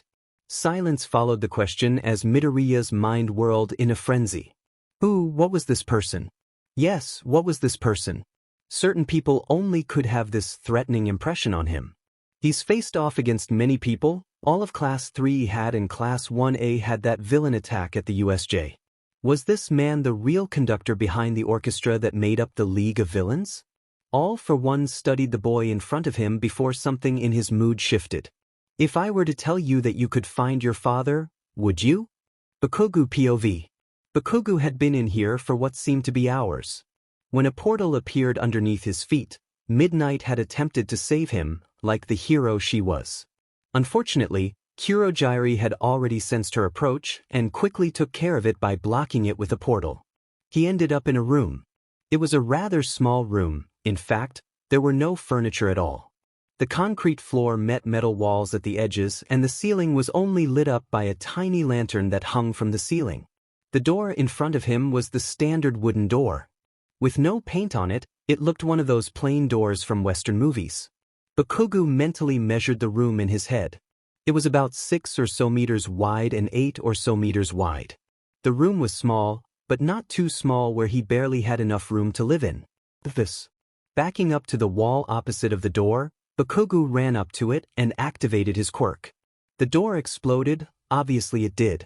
To be honest, it had no chance against him. There was nothing to inhibit his quirk. With a loud and flashy bang, the door shattered and burned into tiny pieces and Bakugo stormed through the small wreckage he had created. His hands were steaming as he felt his exhaustion catch up to him. No matter, he had to find his way out of this FNG place. The long dark hallway was straightforward. In fact, there were barely any other paths that split off from it. Those didn't matter right now. Bakugo may not have known where the F he was going, but his gut told him to go forward. And so he did, into a bright white room. Bakugo's hands immediately went up to his face to block the sudden light. Slowly walking into the room, the door slammed shut behind him. Bakugo whipped around before spotting a camera in his view. Of FING course. He was trapped like the helpless lamb he was. Midoriya POV. Midoriya glared at the person in front of him. What do you know about that? My father is perfectly out of my life. Sheet, he let his guard down. All for one seemed pleased at this answer, which was peculiar. Midoriya Hisashi. Quirk, fire breath. Distant cousins with the Todorokis, Todoroki NG being his cousin twice removed. Disappeared about 12 or so years ago due to the fact you were quirkless, correct? All for one chuckled. How fun, he said as he clapped his hands. I have a deal with you. Wanna play a game? Midoriya narrowed his eyes. What game? A deal of sorts, you could say. It all depends on how you perceive it, all for one hummed. He brought his hands together and twirled his fingers. It was almost as if he were talking about the weather, while Midoriya was stuck in a hurricane. Aren't you going to explain it? It's not like I'm going to play a game with rules I don't know, Midoriya spat out. He wasn't going to let his guard down. If anything, that'd be the worst thing to do. All for one could slip into his mind. Midoriya wasn't going to let him do a beach sensei move. Not that he could picture all for one embracing someone. But Midoriya could tell this person was the type to play with their food before slowly killing it. Of course I am, but why don't we start with you? How are you today? Besides this little predicament of yours, all for one inquired. But Midoriya stayed silent. No? Not even a word. All for one said with an almost hurt tone of voice before chuckling to himself. That's all right. I'm sure you'll be so willing to talk when I say the rules to this game. The rules are simple. I'll lock you in a room with a target I want you to kill. Kill them, you gain your freedom. They kill you, I gain your body to use as a host for a Nomu. Simple, right? Midoriya paled at the requirements. And why do you want me to kill this person? Midoriya asked, making all for one tap his mask where his chin might be located. All for one said before shrugging, why not? Why not? Why not? This man was just willing to see him kill someone because why not? You must believe you can somehow escape this, don't you? All for one said, interrupting his thoughts. How foolish and naive. Although you do have skills, I doubt that another pawn in my hands does. Are the stakes not high enough? How about this? All for one dramatically paused, and with every passing second, Midoriya could hear his heart beating in anticipation. If you win, I'll let you have Bakugo. Midoriya's brain stopped thinking. Bakugo? He had Bakugo? You have Kaken? Midoriya accidentally blurted out before cursing himself mentally. Oh, Kaken? You must be very close if you've given him that nickname, all for one said, and Midoriya could feel a smirk behind his mask. That makes the deal even better. So what do you say? Are you going to play my silly mind games? Midoriya glared at the man before growling out his answer. All right. Bakugo POV. The room he was stuck in was painfully bright. Bakugo swore that if he had to stay in here for several more hours, he'd go insane. With white walls, floor, and ceiling, along with bright lights and a camera in the room, it was more of a prison than anything. Of course, there was the door behind him. But that door was sealed so tightly that Bakugo couldn't open it, not even with his explosions. And for some reason that he didn't FNG know, there was another door right in front of him, opposite of the door he just came through. It had taken some time for Bakugo to find it, mostly because it was disguised as the wall around it. However, if you looked close enough, there was a faint line that separated the door from the wall. Suddenly, the door flipped. It was too fast for Bakugo to react to it, but what used to be a flat door that could be mistaken as a wall turned into a flat TV screen, which turned on to reveal the portrait of a man. Or at least, Bakugo thought it was a FNG man. This person had a navy blue mask that almost resembled a skull. Pipes shot out of the top of his head and some sort of collar made out of a large amount of pipes was at the bottom of it. A chill ran up Bakugo's spine as he stared at the person in the screen. There was no way Bakugo could be this frightened by some FNG villain in a mask, right? Right? Yes, Bakugo, correct? The man asked and Bakugo froze. His voice trickled into his body and made him lock up. I suggest you answer me, after all, you don't want any trouble, don't you? Bakugo somehow managed to stiffly nod, which seemed to pacify the man. You're wondering who I am, I would assume. My name's All for One. You, however, can call me Sensei. And why the F would I call you that? Bakugo sneered and All for One hummed. Well, let me explain. I am going to trap you in a room with someone and your job is to kill that person. Kill them, you get your freedom, get killed, I gain your body. Bakugo froze. He was supposed to be a hero, right? How could he kill someone and still be that? Of course, villains were villain and accidents could happen, but what if this was a civilian? Actually, it wouldn't be right? It'd be another villain, because this man said that he could be killed. Well, are you going to stay here to rot or gain your freedom? Bakugo grit his teeth, not willing to answer until All for One continued, We have Midoriya. You have Find Deku? Bakugo asked, genuinely confused. How could the FNG nerd allow himself to be captured? And that easily? Well, it's simple. He still cares about his kaken, you know? With you here, we can guarantee that. I accept. Pardon? If looks could kill, All for One would have been dead on the floor of wherever he was a long time ago. I accept your game. All for One chuckled before happily saying, Good. All for One POV. All for One turned off the TV and flipped the door so that it returned to its white wall form. There were several other TVs around him, showing locations around his hideout, including the rooms of two very important prisoners. All for One grinned. Guilt was an amazing tool when it comes to gaining pawns to your side. The two boys would face each other in masks. Without quirks. One would kill the other.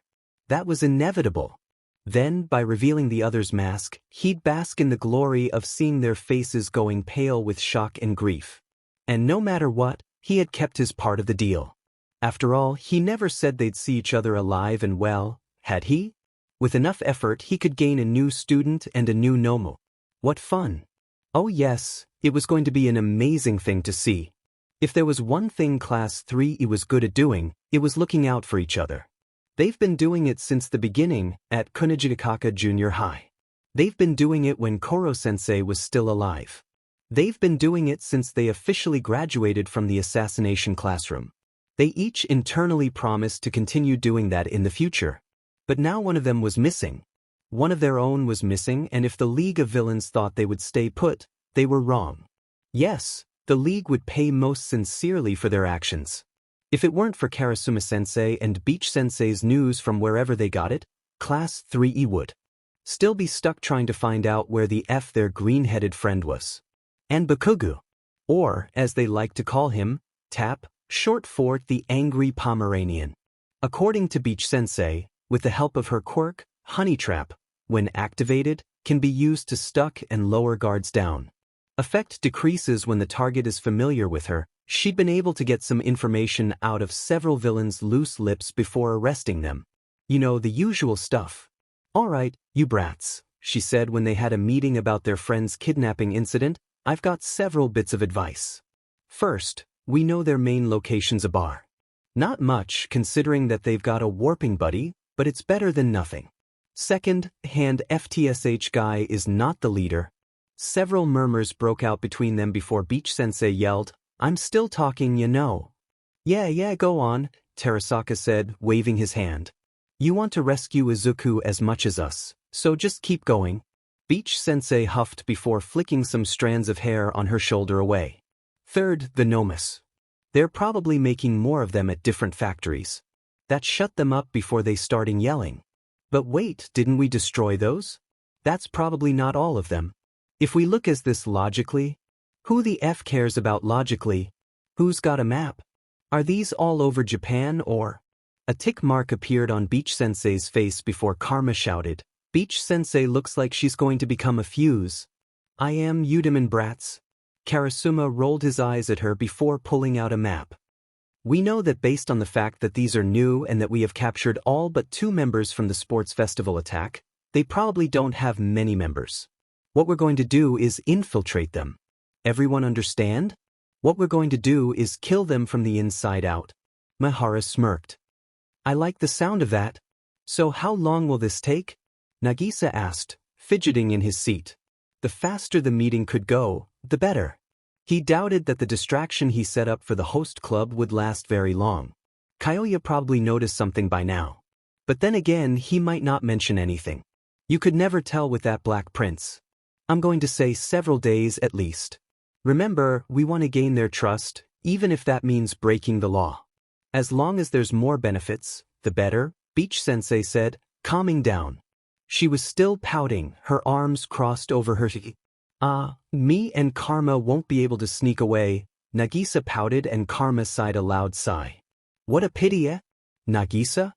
Karma said, putting his hands behind his head. Unless you can make copies of us, that somehow act and speak like us? Nagisa asked hopefully. I'm pretty sure Sagaya's got a chance doing that, and he only does inanimate objects. Okuda piped up, immediately popping Nagisa's bubble of hope. So the real question is, who's more likely to look and act like a villain but also smart enough not to get caught? Takebayashi inquired, pushing his glasses up the bridge of his nose with his index finger. I vote Yada. She's most like Beach Sensei after all, Kurahashi commented, and doesn't she have a lot of those pins? Yada blushed a light pink. I'm not as good as Beach Sensei though. Nonsense, you're my prized student, Beach Sensei said. Nakamura's a prankster, she'll be a good fit, Sugino said, and Nakamura wrapped an arm around his shoulders. I'll take that as a compliment. She grinned and Sugino silently gulped. What about Itona? He's pretty good with technology, Muramatsu pointed out. Karasuma looked around and sighed. I've got an idea. There's an assassin that I know. She's pretty new to the scene, and she's a bit, how do I say this, unusual, but she can get the job done. I'll send her in along with one of you. Any more would be suspicious. What's her name? Isegai asked. Toga Himiko. Midoriya POV. Midoriya was told what would happen, as well as the rules to this game and several other things. It was pretty simple. Go into a white, brightly lit room and battle it out, until one person is out, with the word out being dead. The room was already a bother, after all, it had boundaries. And it was probably going to be a headache to fight there. Not only that, there were several rules to this fight. 1. They couldn't destroy the room. Although Midoriya doubted they would, it was still needed. 2. If both got knocked out or injured to the point where they can't continue battling, they'll have to continue their battle for another day.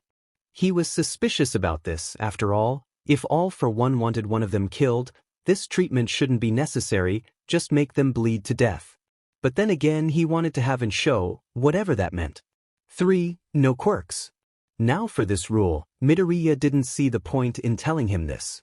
Shouldn't he just leave it out? Maybe it was just to inform him. 4. Only one weapon would be allowed. This rule was more for Midoriya than the other, most likely, unless they were like Stain and had multiple swords and knives on them. 5. Everything else is allowed. If, by any chance, there was something that All for One did not want to see, he'd tell them through a speaker installed in one of the walls. Midoriya gripped his one Kali stick tightly. Although it had only been a few hours, or was it days, since he'd been captured, there was one thing he forgot. He went into the door that had swung open in front of him, but not before getting the other one and activating his beacon. Class 3 POV. Guys, it's Midoriya. One of his Kali stick beacons has been activated. Ritsu reported. The class had either a smile, smirk, or grin.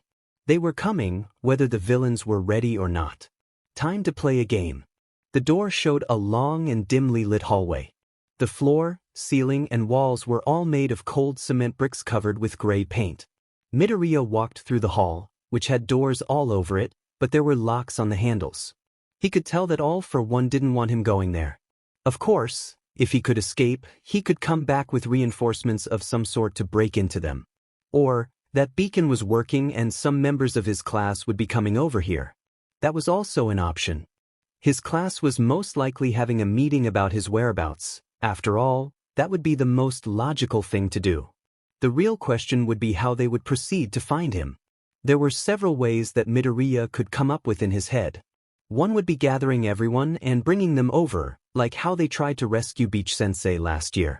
However, it could potentially go wrong if they didn't know everything, like with the Reaper's traps and the like. On the other hand, there was no Koro Sensei, number 10 billion yen on the line. Unfortunately, that would make it easier to sweep this under the rug. No one would notice a class going missing if they were scattered across Japan, unless they had gotten to some influential status by going to a certain high school. Another way would be to leak his location to the heroes. This was also risky, such as if they didn't believe him, the information got stolen by the villains, or if it just plain didn't get to them. However, if the heroes did believe them and did decide to check it out, there would be major benefits, like reinforcements, etc. But if anything, Class 3E learned that the government wasn't always to be trusted. The hallway took a turn to the right and Midoriya quickly pressed himself against the wall before peeking around the corner. You could never be too careful. All for One said his opponent would be in some sort of room. He never said that Midoriya wouldn't be ambushed on the way there. However, this entire hallway could be a scheme to make him anxious and make mistakes. All for One was being very tricky with his games. Yes, games, that was the right word. To him, everything from Midoriya to the deal was just something to amuse him, something to propel him forward. Because Midoriya knew this deal was too shallow and beneficial to him. One of them would be sacrificed and All for One didn't care who it would be. There was most likely equal benefit or it was rigged. One of the two. After rounding the corner and a few minutes of cautious walking, Midoriya had managed to reach a large door, about half the size of Class 1A's own classroom door. At the foot of the door was a cardboard box filled with who knew what and a small paper sign was taped onto the door. This is your destination. Put on the restraints and outfit under this sign. As soon as you open the door, I'll open the other door. Get ready, while you can. Squatting down, Midoriya opened the cardboard box to reveal a mask, black combat outfit, complete with a jacket, shirt, breathes, mask, and gloves. He picked up the mask and looked at it. A voice changer was attached. Interesting.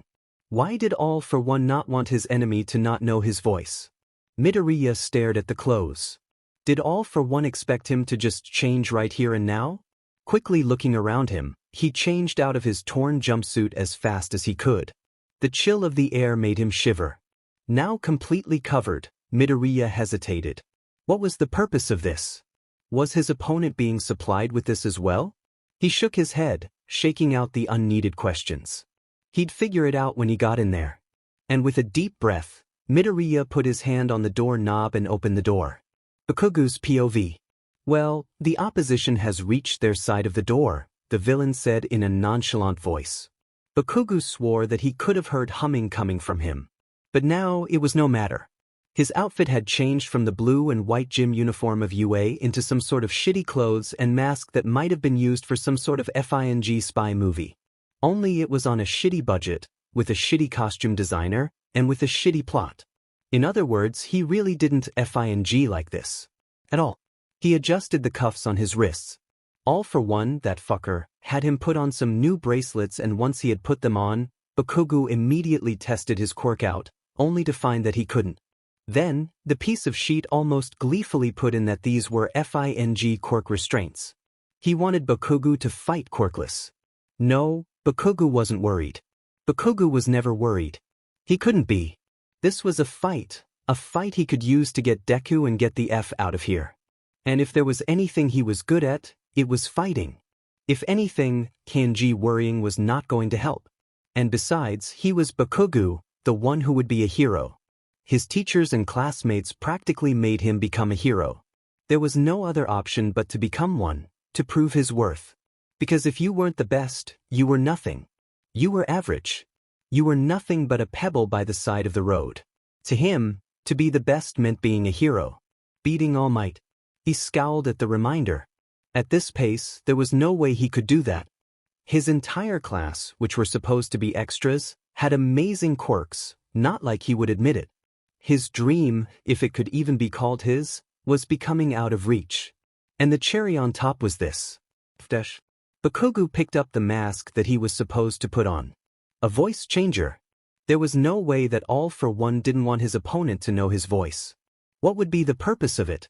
They don't know each other anyway. In any case, Bakugo fixed the mask on his face. It was time. The two doors opened, revealing both of the opponents. The two boys were dressed the same way. A black combat outfit was on their bodies in lieu of their tattered UA jumpsuits, a mask covering their faces and hair, gloves, and for one boy, there were cuffs around his wrists. Both had some sort of weapon with them, one having a kali stick and the other having a wooden kama, a traditional Japanese weapon that resembled to a small, handheld scythe. The two immediately ran to each other, the second one starting out with a right hook with the kama in his hand instead of a fist. The first one paused for the slightest second before he attacked with his kali, performing moves that were so fluid he could most likely do it in his sleep. Now it was the second person's turn to stop, looking questioningly at the person in front of him, only for the first person to continue his relentless attack. For the next few minutes, the two exchanged moves, not at the brutal intensity they started with, but more as if they were testing each other out. All for One listened to the match through the small speaker of sorts in the corner of the room. He could easily change with two other ones in the same room. Unfortunately, the fourth one decided to break down on him. The intensity of the fight was slowly growing until the second boy growled and threw his weapon, crushing the speaker All for One was using at the moment. He said and went to the second audio speaker. Nothing important was missed, the two boys continuing to fight like their life depended on it. It did depend on it, actually. All for One smirked. He had almost forgotten. The second boy was now left without a weapon at the moment, but he didn't hesitate to use hand-to-hand combat with the first boy, who looked at the bottom of his kali stick for a moment and threw it down, not that All for One noticed it. And if he did, All for One may have prevented his downfall from coming so soon. In any case, All for One was enjoying the battle so far. It was much more enjoyable than the sports festival was. In this, there was the thrill that only a death match could have. In this, there was adrenaline pumping and there was no stopping it. In this, he could see their terrified faces when they realized that they killed an innocent. No hero in training was ever innocent in his eyes, and the moment they realized they had taken the life of the one whom they wanted to save, All for One was almost addicted to that moment, their faces paling. He'd then make the winner become his student. They would be full of grief, guilt, and shame, making them much easier to manipulate. Of course, there was the chance that they'd be even more determined to be a hero, but he could easily solve that. Isolation in a white room always turned the best minds upside down. It would have been better if he was able to watch in person. Then, he could use one of the quirks he had gained over the years to actually watch the show. But it was no matter, the audio could do, he could tell what was going on, and if he did want to look, he could just walk down the hallway and open the door. There was no way two high schoolers, even if they were in the hero course, could beat him and his quirk combinations. All for One grinned. This was becoming something grand, another step in the web of lies and deception used to climb to the top. That's when one of the cords of that web snapped under the weight. But he, All for One, didn't know it at the time. Midoriya POV. They were close. Midoriya could sense it. Surprisingly, his opponent was Bakugo. He could recognize that right hook from anywhere, considering that he had spent so many years chasing after his childhood friend. He was shocked when he made sure that he wasn't hallucinating or something like that, but it only took a second. After all, they were in the middle of a fight. He couldn't let down his guard. He had also made his identity known with an attack that Bakugo should have recognized from all the times they trained during class and during the sports festival. And then, taking in his size and body structure, Bakugo should be able to put all the clues together. Midoriya was very happy when he did. Bakugo, despite his many faults, was not stupid, to a degree. "My friends are coming, just keep fighting like this," he had murmured into Bakugo's ear when Bakugo had thrown his kama. "Just to keep appearances up." Bakugo's mask faced him for several seconds. Midoriya suspected that Bakugo was glaring at him. He checked the bottom of his Kali stick. An electronical map was in it. The 2 Kali sticks had 2 trackers in them, in case he was ever stuck or kidnapped or the like. It paid off having Koro-sensei as a teacher and as a role model. Class 3 had put in several safety measures. They couldn't let him down when it came to safety. Not only that, but 2 of them were taken in Kyoto. Class 3 DB'd med if that happened once again. Not that they could predict all for one kidnapping him and Bakugo. His classmates were very close. The electronical map had 2 blinking dots on it, one being the Kali stick in his hand, the other being the Kali stick he left behind. Suddenly, one of them disappeared. Midoriya grinned under his mask. They were here. And they were coming. He couldn't wait. Midoriya then threw down his Kali stick to avoid it getting destroyed. He couldn't afford it and neither could Bakugo. Not when rescue was so close. After a few minutes of fighting, the ceiling cracked and broke. Avoiding the debris raining down on him, Midoriya took off his mask and ripped off Bakugo's. Bakugo scowled at him and shook off Midoriya's hand when Midoriya tried to grab his hand. "I'll just follow you, DMN nerd," Bakugo said. Rolling his eyes at Bakugo's stubbornness, he led them up to the top of the rubble pile to where the ceiling used to be. Peering around, he spotted what could only be Sagaya, who he presumed made whatever caused the ceiling to collapse, along with Karma next to him. Midoriya smiled. All for one brought his own destruction, hook, line, and sinker. "What's the plan?" Midoriya asked as the 4 made their way through a vent. Karma and Sagaya looked back at Midoriya and Bakugo, who was scowling furiously at the others. "There's not many people here for this mission," Karma said as he looked back forward and continued crawling. "The real thing is that, for one, we can't be seen," Sagaya said. "Basilis, you guys are kinda expected to be there, you know? Karisuma's orders. I bet that the gov's not willing to let us go, and it'd be bad for any news released about child soldiers even though heroes are basically the same thing but public. Makes sense, reputation's everything in politics, they never know what goes underneath the surface," Karma scoffed. "We've had plenty of that before." "If you're done talking," Bakugo said, finally speaking up, "what the F happened back there?" "Ah, Bakugo, right?" Karma hummed. "That was just a bomb, made specially by Terasaka, Itona, and Ritsu. Course, you have no idea who they are. Now, before you say anything, yes, we do know that there is a super bad potato back there." Bakugo turned his head. "That's the heroes' jobs, it's easier to pin it on them," Sagaya explained. "It's all just politics at this point. How else could a hero like Captain Celebrity actually not get chased out of his job?" Midoriya said. "Even the name is egotistical and stupid."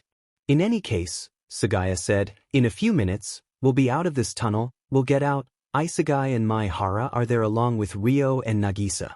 Midoriya perked up. "They're also here?" "Yeah, surprisingly. Usually he'd be with Haruai, his cousin in case you forgot, but he made some sort of excuse. And besides, it wouldn't be fair for the 2 of us to have fun," Karma grinned. Sagaya's sweat dropped. "I don't think this can be counted as fun. Are you kidding? We get to break into a supervillain's base, rescue these idiots." This earned a few hissed protests from Midoriya and Bakugo, and destroy the base as well. "The next bomb should be going any minute. How many FING bombs did you guys even plant?" Bakugo asked. "Just 10. 10? Isn't that overkill?" Midoriya said in disbelief. "No such thing as overkill," Karma smirked and Midoriya sighed. Of course. This was Karma they were talking about after all. "Believe me, he would have used a lot more if I hadn't convinced him otherwise." Sugaya shook his head before looking a bit ahead of him. "The hole's right there, we should drop down." Grabbing the sides of the tunnel floor that was exposed by the rather large hole, Sugaya swung his legs down before dropping onto the floor below, Karma following in suit. "Come on, Kakin. Don't tell me what to effing do, demon nerd." The 2 fell out of it and Karma put his hand on Bakugo's shoulder. "I suggest not saying things like that," he said. "After all, we don't need to help you. We can just leave you here and have you find your own way. How long would it take for you to starve? Not only that, how else are you going to get those cuffs off? Quirks are so overrated, I doubt that you don't rely on it. Then why don't you effing take them off? Because, Karma shrugged, it's nice to see you squirm without it. Kinda like a certain childhood friend. Oops, did I say childhood friend? I meant ex-childhood friend. You were a bullying piece of shit. Bakugo's eye twitched. Shut the F up. Is that all you have to say? What a pity, Karma sighed before Sugaya pulled on his sleeve. Karma, not so loud, Sugaya whispered before jerking his head subtly at Midoriya, who looked like he would rather be anywhere than at that moment. Karma said before waving his hand. Come on, they're this way. The group walked for about a minute or so before a shadow dropped behind them. They instantly turned around before Midoriya dropped his guard. It's Nagisa. Hey, the blue-haired boy said as he waved. It's nice to see you in one piece.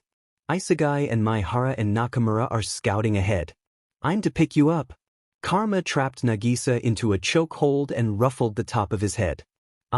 Thanks for the help, Nagisa. Karma, let go of me. Fine, he let go. This is a really great FING get-together, Bakugo suddenly growled, but are we going to FNG go or not? Yeah. Karma rolled his eyes and before they continued, a sudden rumble sounded through the air as the structure shook. Well, there goes the second bomb. Another rumble.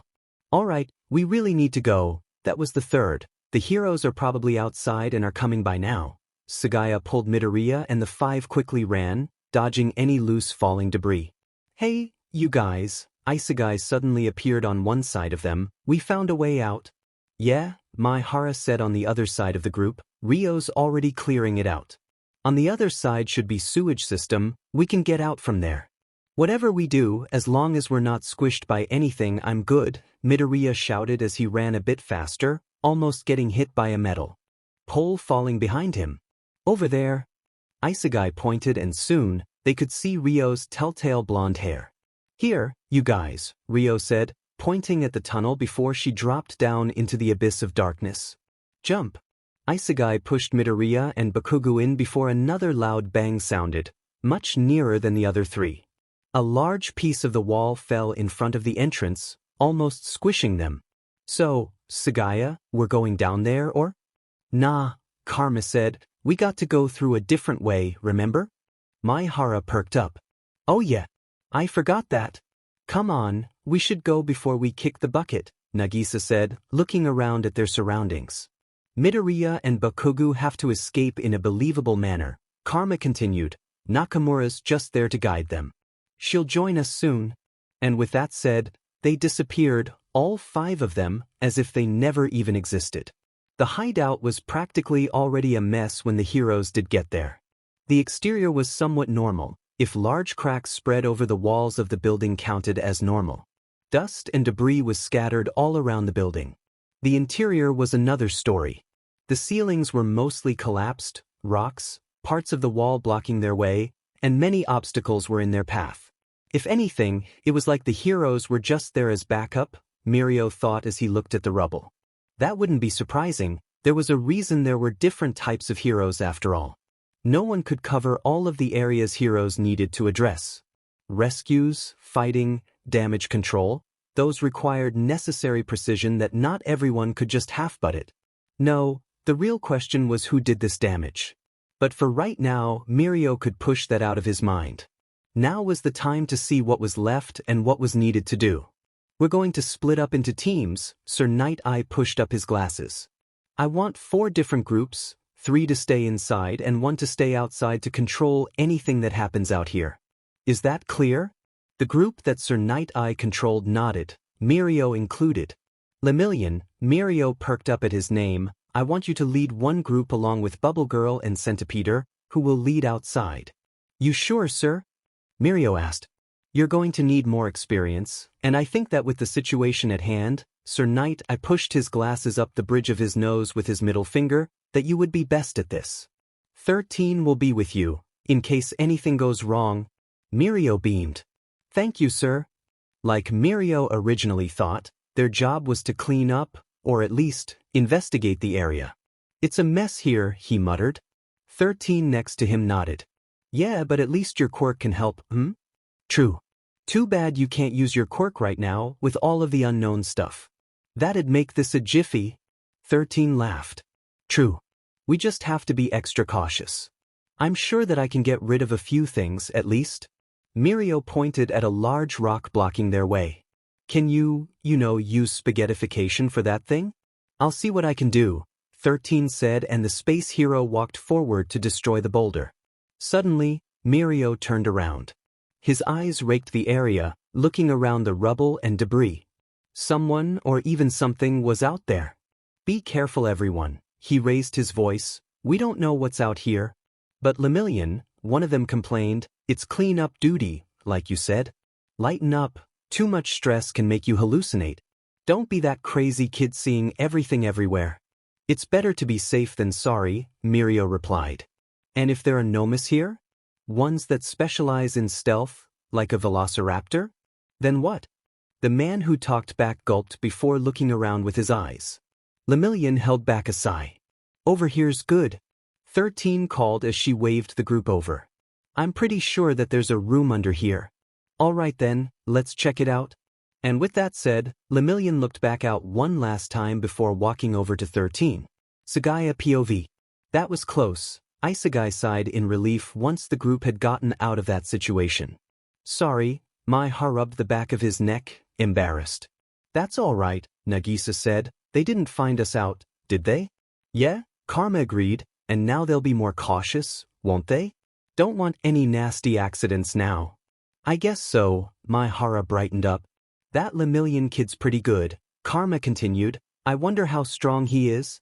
You shouldn't be calling him a kid when we're all younger than him by 2 years, Karma.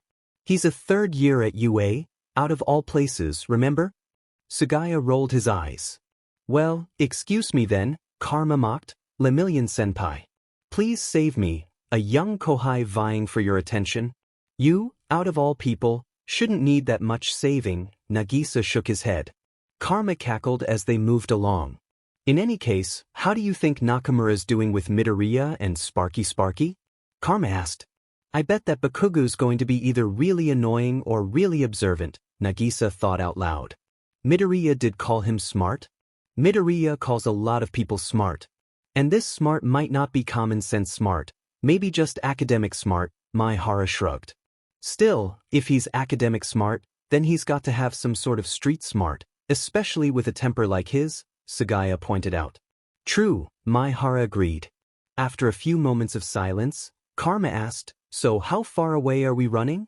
The way we came from should be around here somewhere, Isegai muttered. Didn't we agree that we'd enter through that pipe thing? Nagisa piped up. Then that should be somewhere around here soon. There's a lot of vents and I remember commenting on it. Why didn't we go through them anyway? Karma asked. It'll be too slow though, and we don't know how those would be affected by the explosions, Sugaya answered. Remember? Yeah, Karma grumbled, but still. Another few moments passed before the group spotted that pipe thing Nagisa was talking about. Sugaya, can you use your quirk? Yeah, sure, Sugaya said. Do you want me to draw a hole through here? If that's all right with you. With a hum, Sugaya drew smooth cracks around the wall. On the other side should be a small room with a window that would have a ladder that would go onto the roof, which would be their escape. What they didn't expect was a group on the other side. Hey, check it out, this wall's got a circle, a female's voice said. Let me see, a man said, and the group of assassins backed up. The person knocked on the concrete before saying, back up. I will try to open it. And with a large bang, the stone in the middle of the wall flew out. It's a potential opening, someone commented. Sugaya may not have known these people, but he knew one thing. None of them could get caught. Putting a finger to his face, he pointed up at the ceiling. The others nodded. Climbing up slowly, Sugaya made sure that he was hidden on a ledge, still with a good view on what was going on. A thin, long man went through Sugaya's exit. With a gray suit, green hair with yellow streaks, Sugaya remembered from one of Nagisa and Midoriya's rants. This man wasn't any person. He was Sir Night Eye, former sidekick of All Might. His quirk, Sugaya thought, was a small mystery among his few fans. Then again, the man was a mix between above and below ground hero. He was the intelligence part of All Might, who, according to Midoriya, didn't have much of. And that same man, the former sidekick of the greatest hero in history, the man that even Midoriya and Nagisa had small information on, peered at Sagaya's hiding spot. Come out. I'm not going to say it again. Whoever you are, come out, or I will be forced to believe that you are villains. Nagisa connected eyesight with his classmates. Well now, I'll give you to the count of 3, since I've seen that you all are children, the man, Sir Naite said. 1. What should be done? Kirishima had told them that they couldn't risk to be discovered, so now what? 2. The word was drawn out, almost tauntingly. Karma then winked, and all Nagisa was hoped that Karma wouldn't do something as stupid as attack the man. After all, Sir Night-Eye, despite his agency more focused on gathering information, had to have some sort of combat experience, especially during his time as All Might's sidekick. We'll come out, Karma said softly, making the others blink. Where was the confident Karma they knew? Good, Sir Night-Eye nodded in approval. With a heave, Karma moved out of his hiding spot, behind the rubble of several boulders at Sir Night-Eye's shoulder height.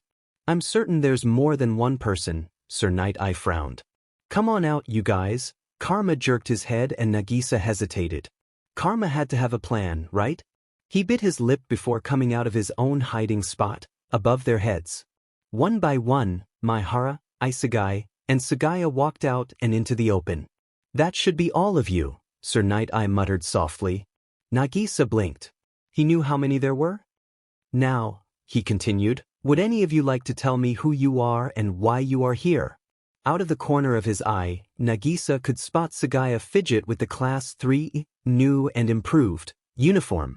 Why should we? Maihara asked, his eyes narrowing. He crossed his arms. You just barged in here and demanded us to show ourselves. How do we know that we can even trust you? Sir Night-Eye clicked his tongue. That is true. You don't know whether I am a hero or a villain or maybe even a vigilante.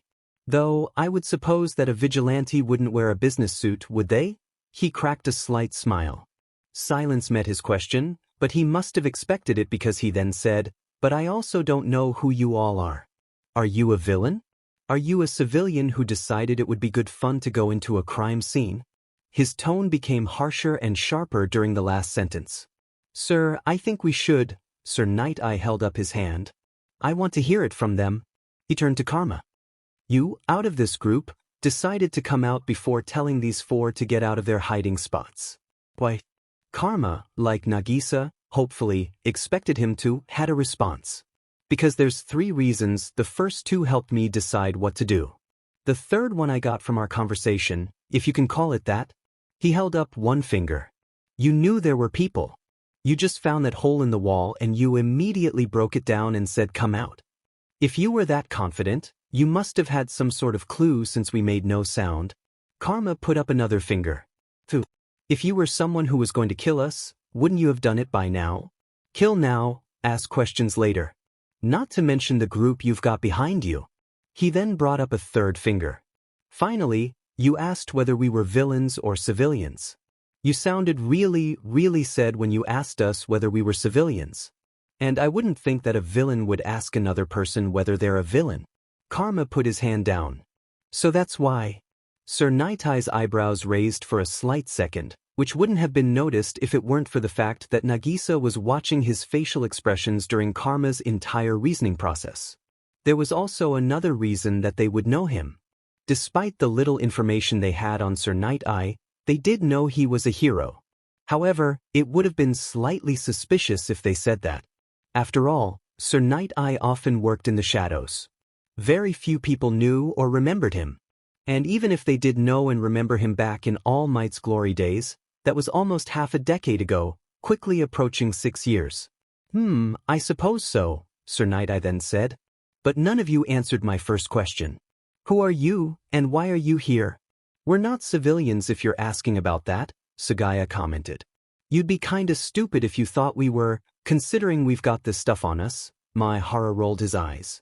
Yes, I see you have an uniform on, most likely not cheap, Sir Night-Eye pointed out, and Nagisa was thankful that they all decided to leave their guns back in their hiding spots. It'd be strong to explain that. The knives they did have on them were small and hidden from plain sight. However, they could be able to pull them out quickly. Sir, one of the group members said behind the man, should we take them outside and keep an eye on them? I think we still have a little time before we all have to go up and meet the other teams, Sir Night Eye decided. Half of you continue on and half of you stay here, just in case. Sir, they yelled and 6 of them left. Now back to you. I don't like how you are avoiding the answer. Now answer before I have to send you to the police. Sir Night Eye stared at them. I don't think that you'll believe us, someone said. And to Nagisa's horror, he was that someone. Oh? Sir Night Eye asked. Karma was looking at Nagisa with the corner of his eye. What are you doing? Was certainly what he was thinking. Yep, Nagisa said. And why is that? Since when do any adults believe us? Nagisa bluffed. But it wasn't completely a lie. Before their 3rd year in middle school, the adults practically trampled over them. You might be one of them. Sir Night Eye raised an eyebrow. Them? Yeah, you know the doctor that always tell us that they're going to cure us, Nagisa said. Doctor? Yeah, Isegai said, he always brings us into this room before knocking us out.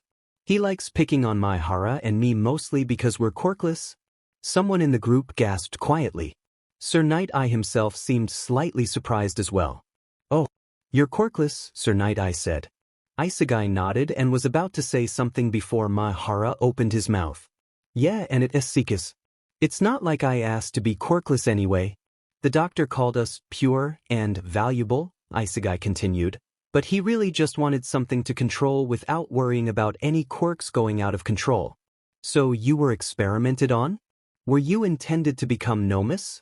Sir Night Eye asked. Nah, Karma said. We're being molded into something better than that. The doctor says he's determined to make us better than the thing his friend made out of antimatter, Nagisa then said, making the hero freeze. You all are going to come with me, Sir Night Eye muttered and Nagisa gulped. Why should we? Mahara pressed. You might be like Doctor. I'm Sir Night Eye, a hero, Sir Night Eye finally admitted. We're going to take you somewhere safe. Oh God, Nagisa thought, what had they gotten themselves into? And they were going to somehow have to escape this. Sigh, this was going to be a problem. His hand slipped into his pocket to grasp their connection to Nakamura. Ryo's POV. And we're here. Ryo grinned. The Pomeranian was fun to aggravate. She was also glad to see Midoriya in one piece as well.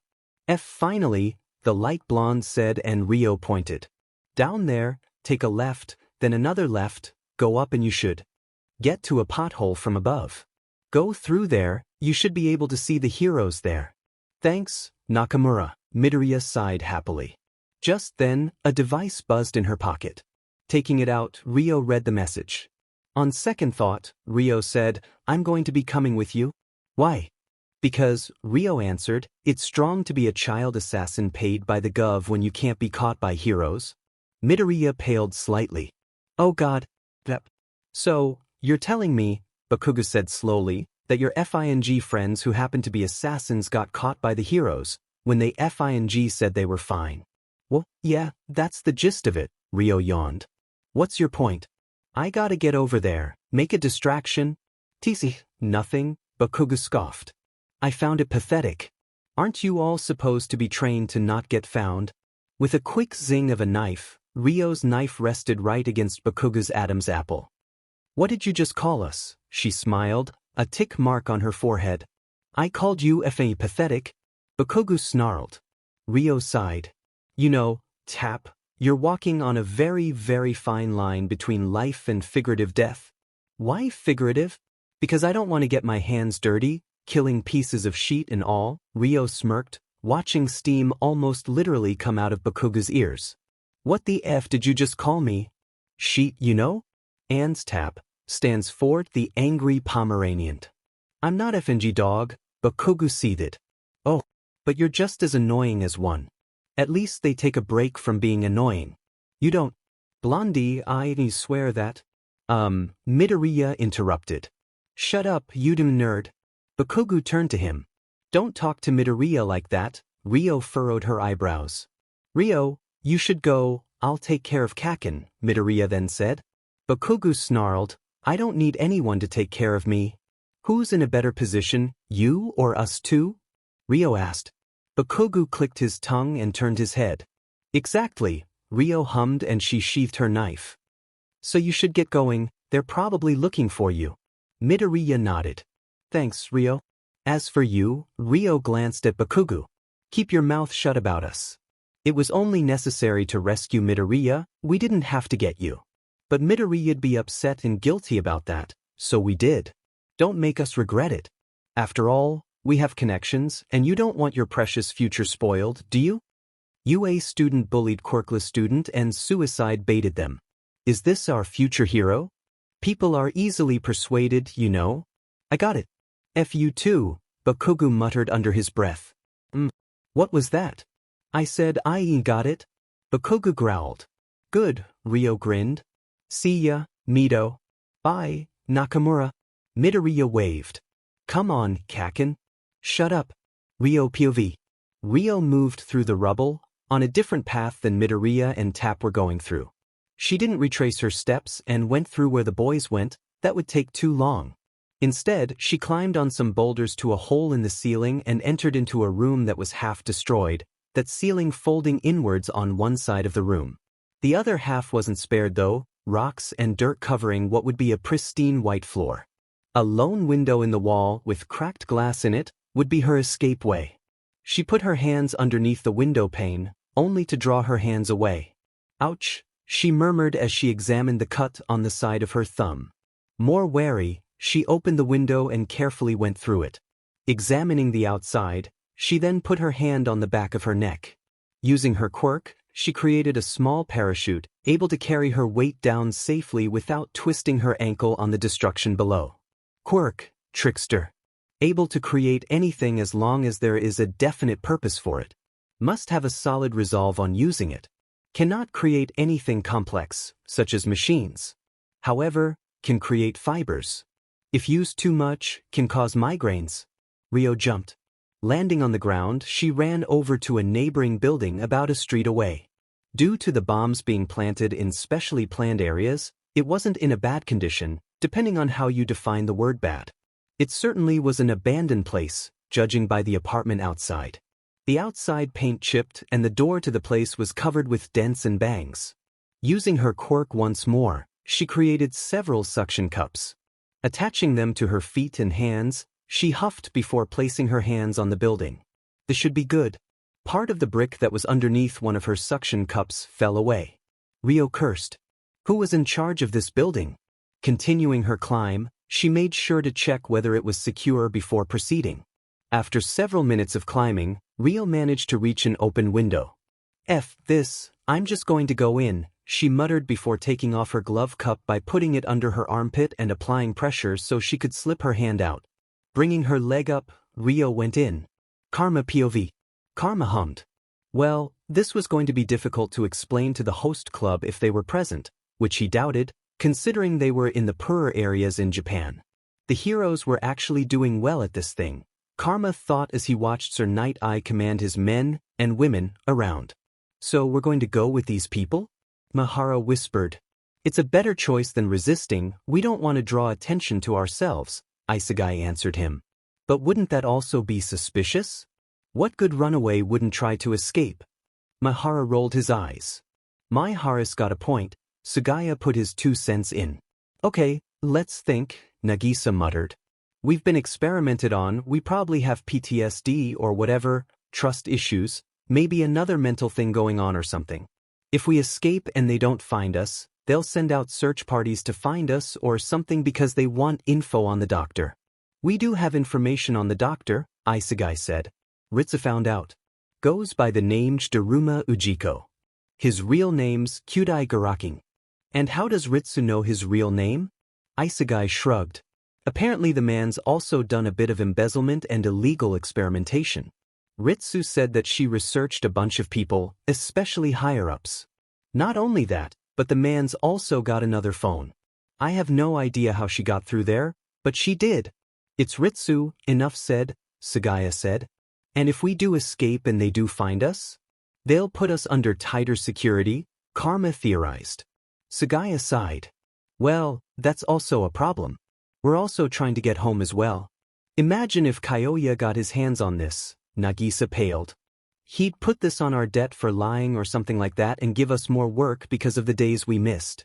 That staying with our friends from middle school excuse will get old, even if it is true. Rio would probably making a move right now, Maihara put in. But with Sir Night-Eye, that move might fail. Nagisa glanced at the man, who also turned. Nagisa turned away immediately. Well shit, he's coming over, Sugaya said. Now what are we supposed to do? Nagisa bit the inside of his cheek. I got an idea, Karma hummed. You do? Thank God. Karma looked at Sir Night-Eye. Yo, Hiro-san or whatever, can we go? He could hear someone face-palm himself. Of course it was too true to be true. Sir Night-Eye raised an eyebrow. My name is Sir Night-Eye, like I said. And no, you cannot just go to. Well, why not? Karma crossed his arms. Because we're going to take you to the hospital so you can heal, and then we're going to ask you some things about that doctor. So you're just using us for the doctor? Karma snapped. Stop giving him a strong time, Maihara hissed at him. Maihara's right, for once, Sugaya muttered the last part. Excuse me? You'll have a better future if you come with us, Sir Night-Eye answered. It'll be better than having an uncertain one. He quickly turned around and stepped to the side before wincing at something. Karma looked at his leg to see a thin needle poking out of the man's suit. He grinned. Bingo. Let's go, Nagisa said before pausing. Sugaya, you know that thing you and Okuda were working on? What? Oh yeah. Sugaya grinned. Let's try it out. What thing? We'll answer it later, Sugaya answered, but everyone hold your breath. Conjuring up a gas bomb, like a smoke bomb, Sugaya threw it into the middle of the crowd. Instead of a visible gas, it seemed like nothing was coming out of it. Sugaya waved his hand and the others nodded before running. Karma really wanted to know what was in that. It seemed useful. Maybe he could badger it out of Okuda. Sasaki Mirai, Sir Night-Eye, before the rescue mission, grabbed one of his group's men to see what was coming up. It was as he thought, until halfway through the mission. Sasaki was certainly surprised when he saw the discovery of those children. He was even more surprised when he saw an attack launched right after he had taken them out of the crumbling building. He cursed at the stinging pain in his calf, his hands on the sides of the shot area. Unfortunately, whoever shot this certainly knew that he might have dodged the needle and had shot another one. His head was foggy, something he wasn't used to, but he could vaguely hear the children talking. Let's go, one of the boys said. Sugaya, you know that thing you and Okuda were working on? Who was Okuda? Another experimented person? What was this thing they were talking about? Or perhaps, a tiny voice in his head whispered, they were lying the entire time. What? Oh yeah, another answered him, most likely Sugaya. Let's try it out. What thing? We'll answer it later, Sugaya answered, but everyone hold your breath. Before Sasaki could look up, a soft plum sound could be heard. His eyes darted around from the corner of his eyes, only to see nothing. A sound diversion? However, to his horror, his men were faltering, taking dizzy steps as if they were about to fall before going back upright and going back to work. His nose tingled at the slight smell before one of his hands shot up to his forehead. The slight mist that clouded his mind was growing into a full-blown smog. He rapidly blinked as he massaged his temples. Sheet, why didn't he see this in his vision? Then again, this was an invisible attack and he certainly couldn't see something that was mental. Eyes watering, he managed to see the man he had used to see the future facing away from him. Was that why? He blinked once more before he furrowed his eyebrows. The mind smog had, thankfully, gone away. However, it seemed to have stolen away part of his memories. He clicked his tongue in irritation. Sasaki knew that he was forgetting something. He could practically feel it in the edges of his mind. But what was it? Nagisa POV. What was that? Karma asked curiously as they ran down the street and around a corner. Nagisa could practically see sparkles coming from the boy's eyes. Yeah, he wasn't going to answer that. Luckily, he didn't need to. Something me and Okuda decided to make, Sugaya said smugly, a smirk on his face. However, behind his mask, Nagisa saw the surprise in his eyes. So Sugaya didn't think it would work that well. Good to know that he was willing to throw a completely experimental, chemical-filled gas bomb at a bunch of heroes. Nagisa's sweat dropped. Yeah, but exactly what the hell did you make? My heart asked. Look at Night Eye. He's acting like he's hungover and the others are acting like they're drunk. Why would you compare it to that?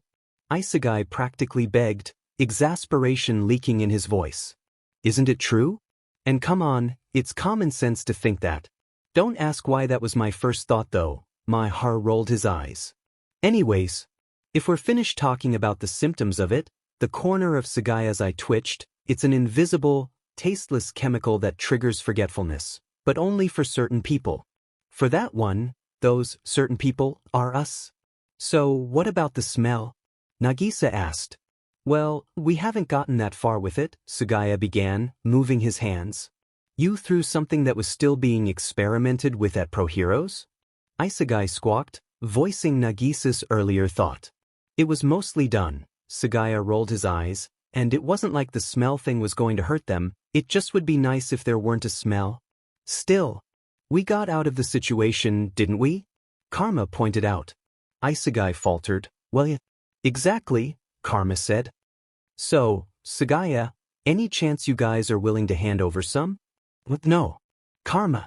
That's my name, Karma grinned. So, is that a yes or a no? It's obviously a no. Sagaya said. Karma pouted. Do you mean it? Where are we even going? Nagisa asked Isegai in the front. Nakamura said that there was a sewer opening we can use to get to HQ, Isegai said. She also said she'd be standing with it and to not be concerned if she's already in there. Why would we be concerned? My heart asked. Isegai shrugged. It's Nakamura, she's unpredictable. It's this one. He suddenly stopped, making several of them trip. Dude, give a warning next time. Nagisa rubbed his head that had knocked into Isegai's back. Sorry, Isegai said, rubbing the back of his neck. But at least we didn't miss it. Yeah, we ran into you, Sagaya said. What a great option. Isegai sighed. Why is it impossible to please you guys? Because, Karma hummed, we like being brats. Beach-sensei's responsible for it, you know. Isegai sighed once more. Midoriya POV. Come on, Kaken, Midoriya jerked his head. We gotta stay here, or at least, pretend to be moving out of the building so they can find us and so it's believable. And you expect me to put on a whole F-ton of dust on myself for that? Bakugo snapped. Well, yes, Midoriya admitted, we can't be completely clean. Do you call our state completely clean? Goddammit, Deku, are you iffy blind? Bakugo deadpanned. He had a point, Midoriya thought. The two were in a disastrous state already. Dust covered the disheveled suits they had gotten from All for One and there were a few scrapes here and there on their faces. But still, it didn't look like they had just pushed themselves out of the rubble. Stop the mumbling, Deku, I can hear you but can't even understand you, Bakugo said, breaking him from his thoughts. Sorry, Kaken, habit of mine. Well, break that habit or at least, do it not in front of me. I didn't need to worry about that for a year, Kaken. Worry about it then. Shut up, Midoriya muttered and Bakugo's eyes narrowed, but he said nothing. Then if this is good enough for you, then let's figure out where we are, find the heroes, and get home. I'm sick of this, and I doubt either of us ate or drank in hours. Fine. The two walked in what seemed to be just concrete everywhere they looked. Where exactly did Rio drop them? Hey nerd, look up here.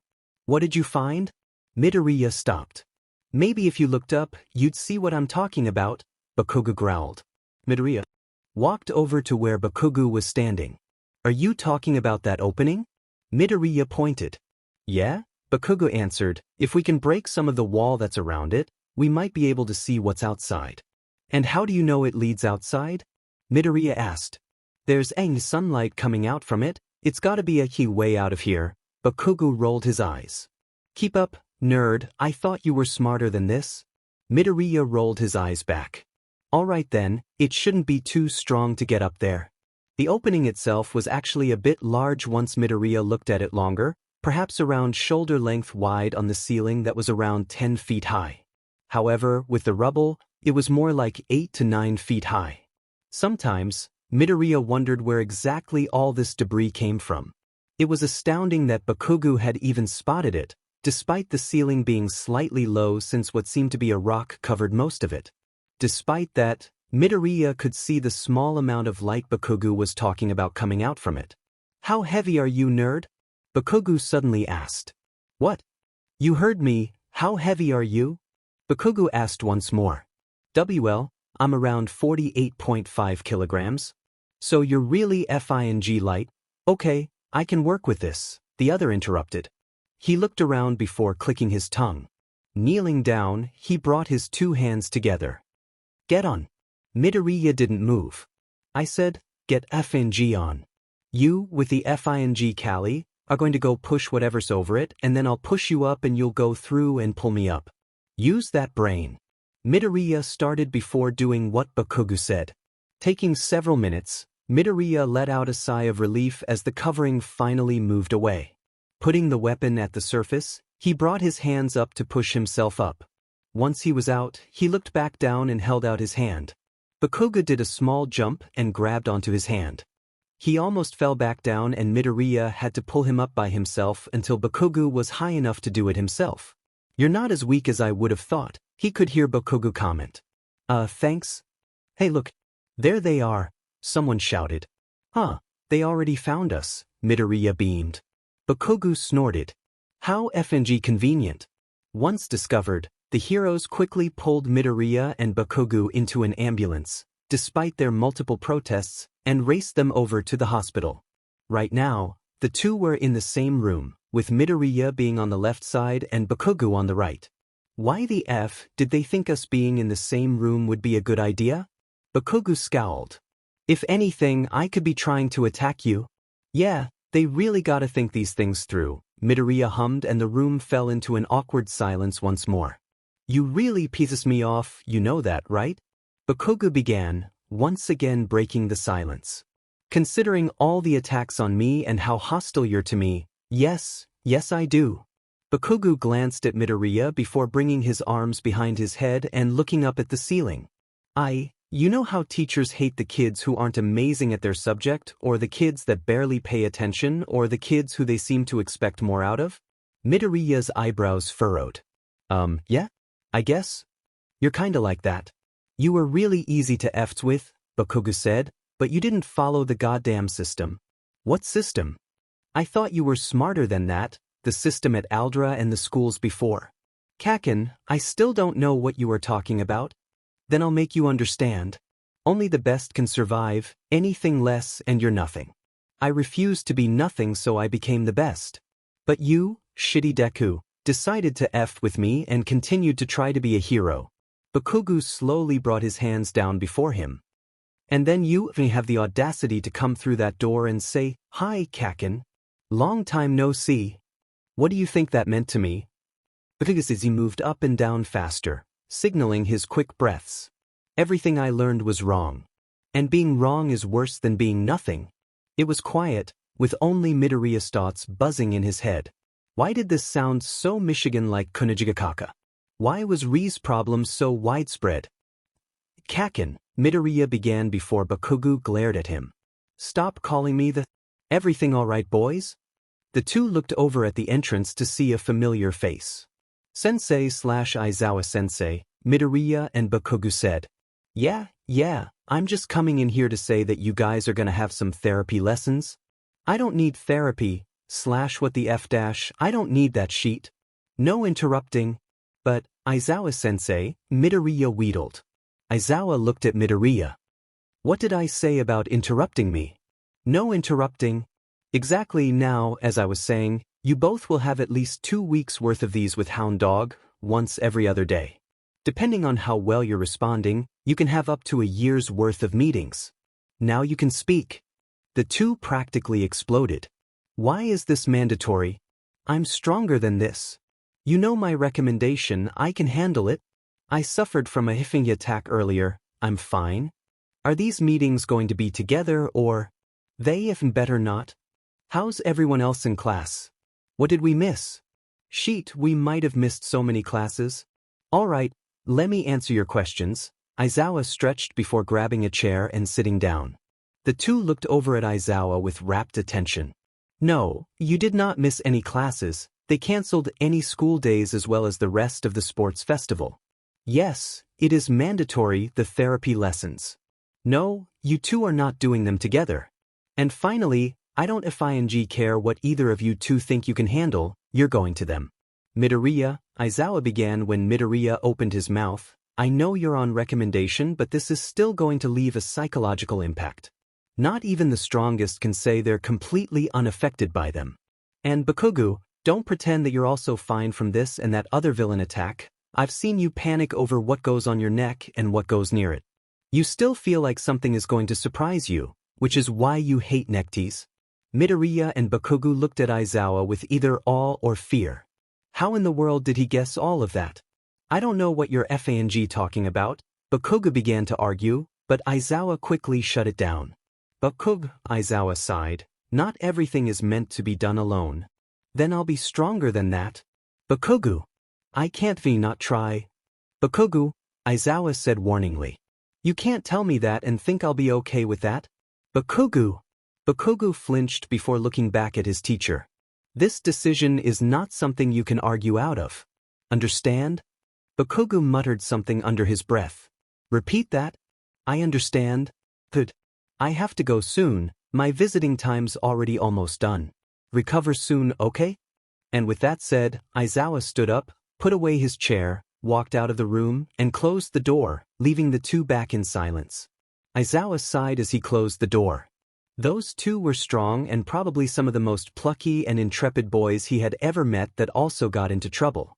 But there was a limit, there was always a limit to how far they could go without sinking into despair. Those two just didn't know where that limit was. Believe it or not, that one little fact scared the CRP out of him. Without knowing their limit, how long would it be before one of them snaps? Before one of them turns into a pliant fighting machine? How long then? Of course, Aizawa supported the fact that there were certain things that should be left alone. Aizawa also supported things like pushing people to their best. But goddammit, this wasn't either of those things. These were emotional and mental scars that would stay with them. Midoriya and Bakugo were only teenagers, first years in high school. Specifically, UA, and UA's not supposed to let this happen. The Shook was totally going to get a whole ton of backlash, if not already. In fact, Aizawa was surprised when he went outside without one of those media vultures hovering around him, looking for something to put as the headline for their newspaper. Perhaps Nizu had something to do with it. He had to go see the stoat anyway. You want to know why Midoriya was recommended by the government? Nizu asked as he sipped his tea. Aizawa nodded. The two were sitting in Nizu's office back at UA. Aizawa sat on the green couch while Nizu opted to sit on one of the wooden chairs he had. Putting the cup down, Nizu leaned forward, hands crossed. Why do you want to know? I'm certain that there has to be a reason to this sudden enthusiasm. When I was telling them about their therapy sessions with Hound Dog, Aizawa began, the two protested, as I thought they would. However, what Midoriya said as one of his rebuttals had me concerned. According to him, the reason the government recommended him was enough to exempt him out of these sessions, claiming that he was capable of handling it by himself. And I want to know why he said that. There were things he did know. What? Problem Child had a gun license, which he used multiple times. 2. He was skilled in weaponry. 3. Midoriya was calm about his kidnapping. Too calm. At least Bakugo showed some sort of outwardly expression when they found him. All of these pointed at a certain genre of reasons that Aizawa refused to believe until it was confirmed by either Nizu or Midoriya himself. Nizu said, I don't doubt that is the reason why you asked. You don't seem like the teacher that'd hold it over anyone's head. Hold what over whose head? Aizawa questioned. Remember how we used to have a much bigger moon? How it's a crescent? Let me tell you a secret. I was the one who blew it up, but only because I was kidnapped. Remember when I went missing for several weeks? That's why. And Midoriya's involved. In fact, a whole class is involved. Aizawa's world was about to get flipped on its head. Shigaraki's POV. Where's Sensei and Kurogyari? Shigaraki whined to himself. He was left alone by himself in the bar hideout. Kurogyari promised to be back in at most 10 minutes. Only 3 minutes had passed. His hands still twitched as he reached for his controller. He'd play a game to pass time. Yes, that would be best. Maybe on the way, he'd gain some achievements or strategies that he could use in real life. Yeah, his gaming XP might be helpful to gain real XP. 3 minutes without Kurogiri turned to 4. Then 5. Then 6. Until at last 9 minutes had passed, which is when a purple and black fog began to form. Kurogiri, you're back? Yes, Shigaraki. Nothing is broken, right? None of the controllers, tables, chairs, my wine bottles. Yeah, don't worry. I was just playing Animal Crossing. Shigaraki waved his hand. Anyway, what were you and Sensei doing? Sensei was in a bit of a pinch, so he told me to warp him back to the Kamino hideout. What happened to his first factory place? It exploded. What? Kurogiri. Explain. Someone infiltrated it, planted bombs, exploded them, and took away the 2 boys. Of course, Shigaraki gritted his teeth. I'll disintegrate them for interfering with Sensei's business. Sensei told you not to worry, Kurogiri interrupted. Which I happen to agree with. Ah, Kurogiri said, looking at his ringing phone. Hello? You do? Okay, I'll come and get you. Hey, Shiggy, I've got a new person. Hi. My name is Toga Himiko, a schoolgirl grinned. Nice to meet you. I hope we get along. Let me tell you a story, Nizu said, somehow conjuring up 2 cups of tea. Aizawa still sat there, dazed at what Nizu told him. Nizu blew up the moon? More importantly, Midoriya and a whole FING class might be traumatized, and the government knew this yet didn't do anything? I thought that the moon was blown up by a high-ranking villain. Well, Nizu responded, one could consider them as a high-ranking villain, especially since what they did was certainly endangering society. What did they do? Aizawa pressed. That's why I said I was going to tell a story. Now drink up your tea. Let's see. Nizu put down his cup and started to remember. Once upon a time. You vulgar swine. Actually, I'm the principal of UA, Nizu said. Shut it. You are in no position to speak back, a man in white said on the other side of the glass. Hey now, be nice, another person on the same side of the glass as Nizu began. And you, how does it feel, Reaper, to be reduced to this? He laughed, that is, the man in the lab coat, who then choked on his own spit and started to have a coughing fit. Sure, buddy, the so-called Reaper said. Sure. The lab coat man growled before looking around frantically. Where is that Tivane by? I'm here. And so are the reports you told me to bring. A lady in a similar style lab coat ran over, waving several papers around. She stopped right in front of him, catching her breath before handing the papers to him. Here you are. The man's right hand traveled from point A to point B. Her face, once unmarred, now sported a large red handprint. What if a misery I have to be married to you? Determination. Even a sloth moves faster than you, perhaps I should just do away with you. At least then I'll be free of your stupidity. With that said, the man walked away with flair, leaving the poor girl behind. Wow, how rude of him, Reaper said, rolling his eyes. What? She looked over at him. Oh, that's nothing. If that's nothing, Nizu piped up, then this must be a rather toxic relationship. It's an arranged one, isn't it? How did you know that? Nizu hummed. He was rather adamant about wanting to end the relationship and marriage. Besides, you seem smart. The girl flushed. What's your name? I think that I wouldn't want to keep calling you girl the entire time I'm here. She looked around quickly before saying, Yukimura. You can call me Aguri. I have a sister. So, Aguri, Nizu said, are you working here because your fiancé forced you to? You don't seem the type to partake in a highly illegal job, especially when you have a family, Nizu said. Am I right? Aguri. Get over here, someone yelled. Aguri looked back apologetically. I'm sorry, I have to go. She then raced off to another part of the lab. She was a sweet woman, Nizu said as Aizawa's mind raced. Aguri made sure that we were all right, even risking herself to talk to that disgusting excuse of a human. Perhaps that's why we all bonded together, as well as why the person with me fell in love with her. He what? Yes, fell in love with someone with already a fiancé. Like a rather unusual love story. She didn't know how to break it to her father Thag. She didn't want the engagement, so there was a bit of a pickle. What was the man's name? Aizawa asked. He didn't have one. So I called him Reaper, which then shorted itself to Reapta. Once upon a time. You're in love with her, aren't you? The man with him, who used to be so stoic when they first met, stuttered. I don't know what you're talking about. Oh please, it's very obvious. Yesterday, when she bent over to get something, you saw her bra inside her shirt and abruptly had a nosebleed. Reap's face turned rosy red. I purpose might. He looked away with a pout, twiddling with his fingers like someone who was caught stealing from a cookie jar. A click-clack of shoes echoed and the two looked over to see a distraught Aguri. I'm sorry, Aguri said. I'm so sorry I couldn't convince him. Convince him what? Reap asked. Aguri looked at Nizu. You're being sent to the moon with a mouse. You're being injected with antimatter. So if you were injected with antimatter, Aizawa began, only for Nizu to cut him off. No, I wasn't injected with it. How?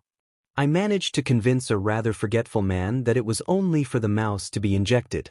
I then sneaked back on the rocket, flew down to Earth, and went back here, Nizu explained. I still like to think that the moon blowing up was my doing because the antimatter the mouse had was what was supposed to be for both of us. But why hasn't this come out on the news? Aizawa questioned. Those vultures wouldn't want to miss a story like this. Oh, I tried. But guess who was behind this scheme? One who could shut down anything and everything. Nizu's eyes sparkled dangerously. The government. Worse. The Hero Commission. What? Why?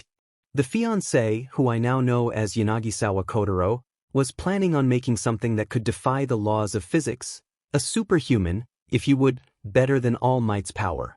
The Hero Commission wouldn't hesitate with that. Where do you think the pay and funding came from? However, as soon as Reap escaped, they immediately stopped. He escaped. Yep. And now was to be assassinated, for if he wasn't, then the Earth would explode a year later. He wanted to be a teacher, just like Aguri was when she wasn't at the lab, specifically Class 3, Aguri's old class. Class 3? Midoriya's old class. He was smart, yes, but being quirkless, he was shoved to the bottom of the heap. Sad what discrimination can do, yes. Nizu sighed. So when you said a whole class was involved, you meant this class, right? Aizawa said. Very good, Aizawa. Yes, an entire class was involved in killing Reap, who had become powerful since he had escaped with antimatter in him. Yanagisawa succeeded in making a superhuman. One that would kill Earth if not assassinated. Aizawa's breath hitched as Nizu finished. That entire class was funded by the government and a prize of 10 billion yen if the newly dubbed Koro-sensei died. Awful things people do in the dark, yes? Bakugo stomped down the hallways of UA after his classes. The so-called Baku squad was relieved to see him and Shitty Hair gave him a hug of which Bakugo failed to get out of until he let go. To be honest, he was also happy that he was back and could see them again. Not that you could get those words out of his mouth, no siree. His lips were firmly shut. Metaphorically, of course. Bakugo looked around before going down the correct hallway and looked at the door with a small plaque on the side reading, Hound Dog's Office. He slid the door open and on the other side was a large room. A desk sat in the center and on the side Bakugo was on, 2 chairs were placed in front of it. A few papers were scattered on the desk as well as a book. Hound Dog himself was sitting behind the wooden thing. You're Bakugo? Take a seat. Get comfortable. Bakugo silently walked over and sat down in the seat, back slumped over, his arms leaning on his knees. This is your first meeting, which will be followed by several others, twice a week, Tuesday and Thursday, at this time. Understand? Bakugo grunted his reply. Good. Now, how's life? Wait, what? How's life? Yes, how's life? Hound Dog repeated. Aren't you supposed to ask things like, what scares you and why? How did you feel? What are things you regret? Sheet like that? Bakugo asked. Hound Dog looked like he would raise an eyebrow. Do you want me to? Bakugo wrinkled his nose. This is good enough. Say as much as you want, positive, negative, about anything. Even this meeting can be talked about. Life and that sheet's okay, Bakugo muttered. I like the classes, some of them are stupid though. The extras that hang out with me are okay as well. You could call them friends, I guess. The shitty villains are making my life hell, though. And now I have a bunch of FING therapy lessons that basically remind me of how much the villain's done. Hound Dog said. How about your opinion on this? I don't need any lessons, I'm not a FING psychopath and I'm not crazy in the head. That's good enough. But because of 3 FING attacks, I'm required to do this sheet. Bakugo scowled at his memory before tugging at his shirt collar away from his neck. Have anything to say about anything else? Talk as much and as long as you want. Nah. You really can talk about anything. Anything from family, to school, to... Yeah, I know. Want to hear something? I don't want to be here. Okay? But not only is it required, the old hag got word of it, so now if I go back home, the old hag will beat the shit out of me. Bakugo stood up and placed his palms on the table, leaning forward. He settled back down into his chair and Hound Dog cleared his throat. Old hag? Mom, mother, ma, whatever. She and the old man are so disgustingly in love with each other, it makes me sick, Bakugo grimaced, but according to her, I'm gonna be head over heels for someone. But F her, I can't imagine doing that lovey-dovey shit. Not now, not ever. So you're saying that you don't or won't fall in love? Hound Dog asked. Both? Alright, let's talk about that. Second meeting. Hello, Bakugo. Hound Dog, Bakugo greeted back. The dog? Had earned enough respect from him when he listened and agreed with some of his points of view. Anything new? Internships are gonna start next week, Bakugo answers as he sat down in the chair again, leaning back, hands behind his head. Yes, we will have to miss Tuesday's meeting. Who did you choose for your mentor? I'm planning on going for Best Genist, Bakugo said, pulling out the papers listing his offers, but he seems prissy. Can I see them? Bakugo handed over the papers. Amazing, Hound Dog roughed and his eyes stopped on one name. Well, that's new. What's new? Bakugo's eyebrows furrowed. This, Hound Dog pointed. Didn't expect you to get an offer from Miruko. The bunny hero? Well, Hound Dog chuckled, you can't say that she's a helpless bunny. The reason why I say it's new is because Miruko's known for working alone. Sending this, she must like your style, kid. I might apply to her instead. Third meeting. Holy shit, Hound Dog. Bakugo burst through the door. Miruko was effing awesome. Yeah, she is, isn't she? Hound Dog hummed. You guys got similar style? F yeah. Bakugo got into his regular seat. I could swear, I beat up a bunch of villains, but not only that, she said it was great. She's strong where she can hold up her own, and she knows how to deal with the kids and press and stuff. Wow, you sound like you had a great time. FNG, of course. Can you tell me more about it? Hound Dog asked. Bakugo immediately began to ramble. So I got there and the first thing she does is drop down in front of me in her hero costume and goes, "Hey, you're the Bakugo kid." And I went, "Yeah," and she then says to change so we can patrol. I asked her why so FNG early and she goes, "Well, you came here to fight and train, not do paperwork, right?" When I did, she then hopped away and told me to keep up with her. First day and I'm all riage flying through the city. She's laughing and swearing like I am and it's effing awesome. She's effing great mentor to train me. Miruko said that I used too much of my upper body since I don't kick at all and then said that I could technically release explosions anywhere on my body and holy shit, it was cool to use small explosions on my FING legs and Midoriya walked through the halls after school to get to where he needed to be, Hound Dog's office for therapy lessons. It wasn't like he actually needed them, right? Sure, his sensei died in front of him and he was discriminated against, but the Big Five made up, sorta, and he did learn so many useful things that allowed him to even get into the school. It wasn't like his last year of middle school was the best year ever, even by his standards. After a few minutes of walking, Midoriya finally reached the blue door and he slid it open. Hello, Midoriya. Take a seat, won't ya? Sitting down in the chair in front of Hound Dog's desk, he placed his bag next to him, slumped against the chair.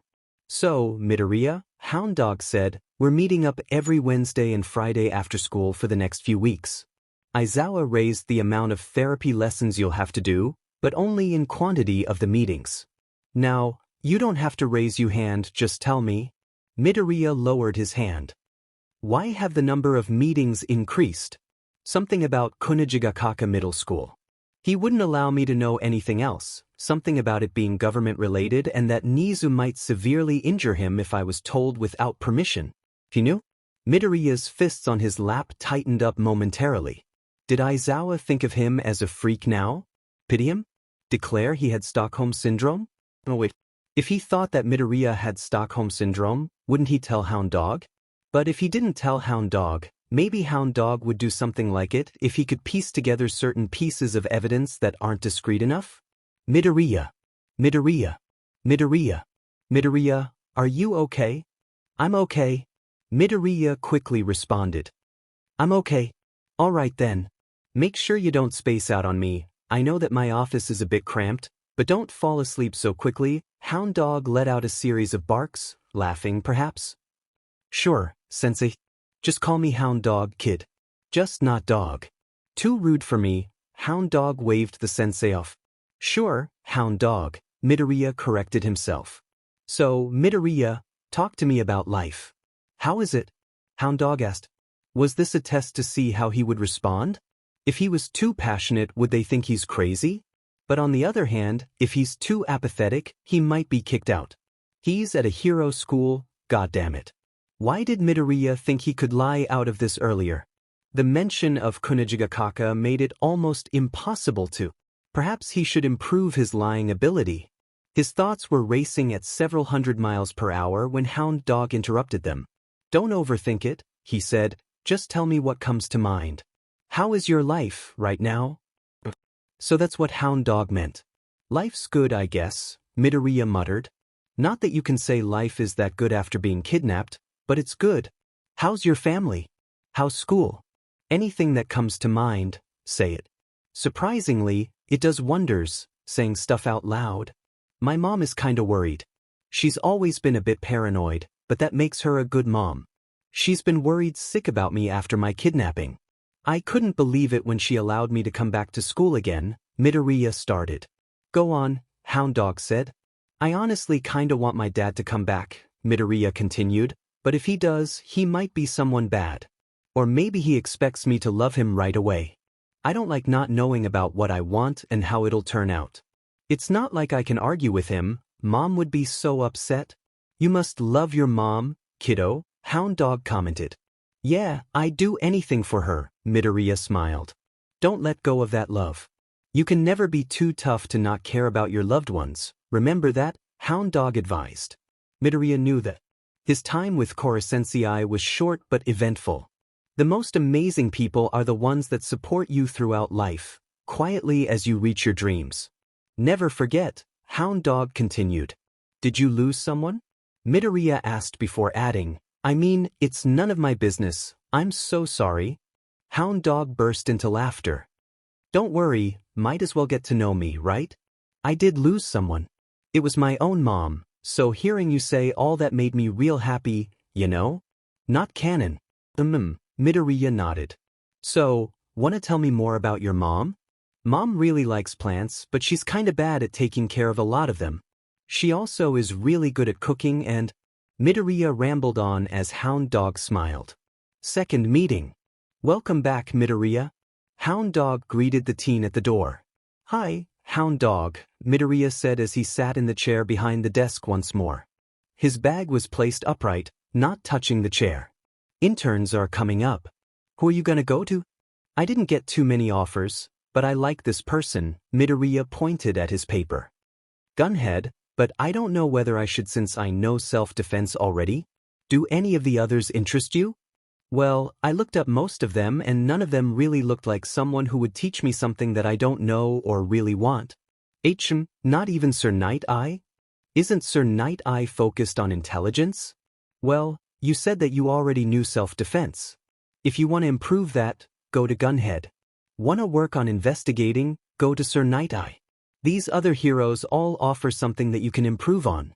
I'm not saying be a jack of all trades, or of none, but there's always something to learn and improve. I guess that makes sense, Midoriya muttered. Thanks, Hound Dog. You're welcome. Also, check the back of the last paper. Midoriya flipped the page over. Eraserhead offered an internship. So, Midoriya did end up accepting Aizawa's offer to teach him, which at first was a shock. Eraserhead, a hero he absolutely loved since a child, wanted him to be his intern. His teacher. There were so many benefits of his teacher being his internship, but whatever, even if his teacher was Vlad King and he offered an internship as well, Midoriya would no doubt choose Aizawa over him. Sorry, Vlad King. Vlad King sneezed before rubbing his nose. It's that time of year again, huh? Well, no matter. He couldn't wait for interns to start on Monday. Internships were to take place for a whole 3 days, Monday, Tuesday, and Wednesday, where he would also spend 3 nights as well. Monday night and Tuesday night and Wednesday night. Thursday morning, they would go back to school. Midoriya was right now navigating the different streets of Muramatsu, conveniently where his house was and where UA was. If he woke up and left early, he could go home, drop or pick something up, and go to UA. Though, he was a bit disappointed on how close it was. Internships was his chance to go somewhere new. Maybe if he was lucky, he could go where Harai and Nagisa were. Or Karma's. Please. Or hell, maybe even another ex-classmate's house. But there was no use complaining about all of this. He had already accepted, so now, it was the problem on finding a specific apartment in a place where apartments were abundant. And when Midoriya said abundant, he meant that, like, half of all the homes available in Muramatsu were apartments.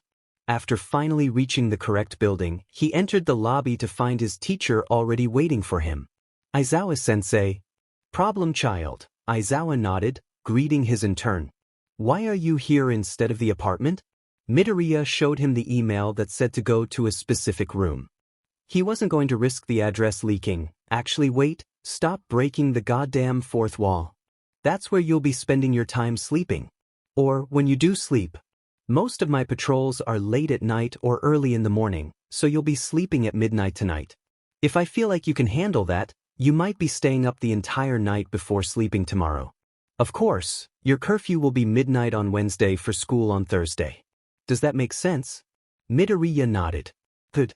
As to why I'm here, it's because it's more logical than for you to go all the way up only for us to come all the way back down. So come on, let's get started. Have you put in any thought whether you're going to be an underground or spotlight hero? Or a mix of both? Aizawa asked. I'm not entirely sure, Midoriya muttered, but underground seems like the best option for me.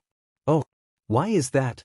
Well, my skills are more for ending the fight quickly and quietly rather than big, powerful attacks, Midoriya began. I won't have that much media on me and I can do what I want without worrying about my image. No commercials, no accidental scandals, things like that. Besides, nighttime is nice. It sounds like you already had this planned out.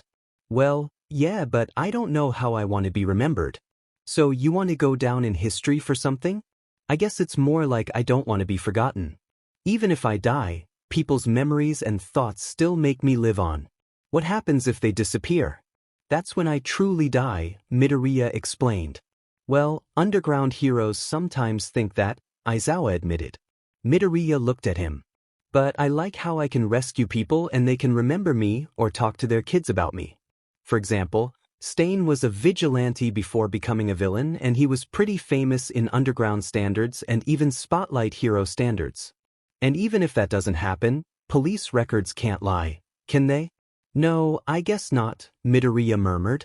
You don't seem like the kid who would worry about this. Hell, many kids don't worry about this in their first year. I was reading this kinda old book. It's over a century old, but it uses pretty casual language. What's the book called? Harry Potter and the Half-BLD Prince.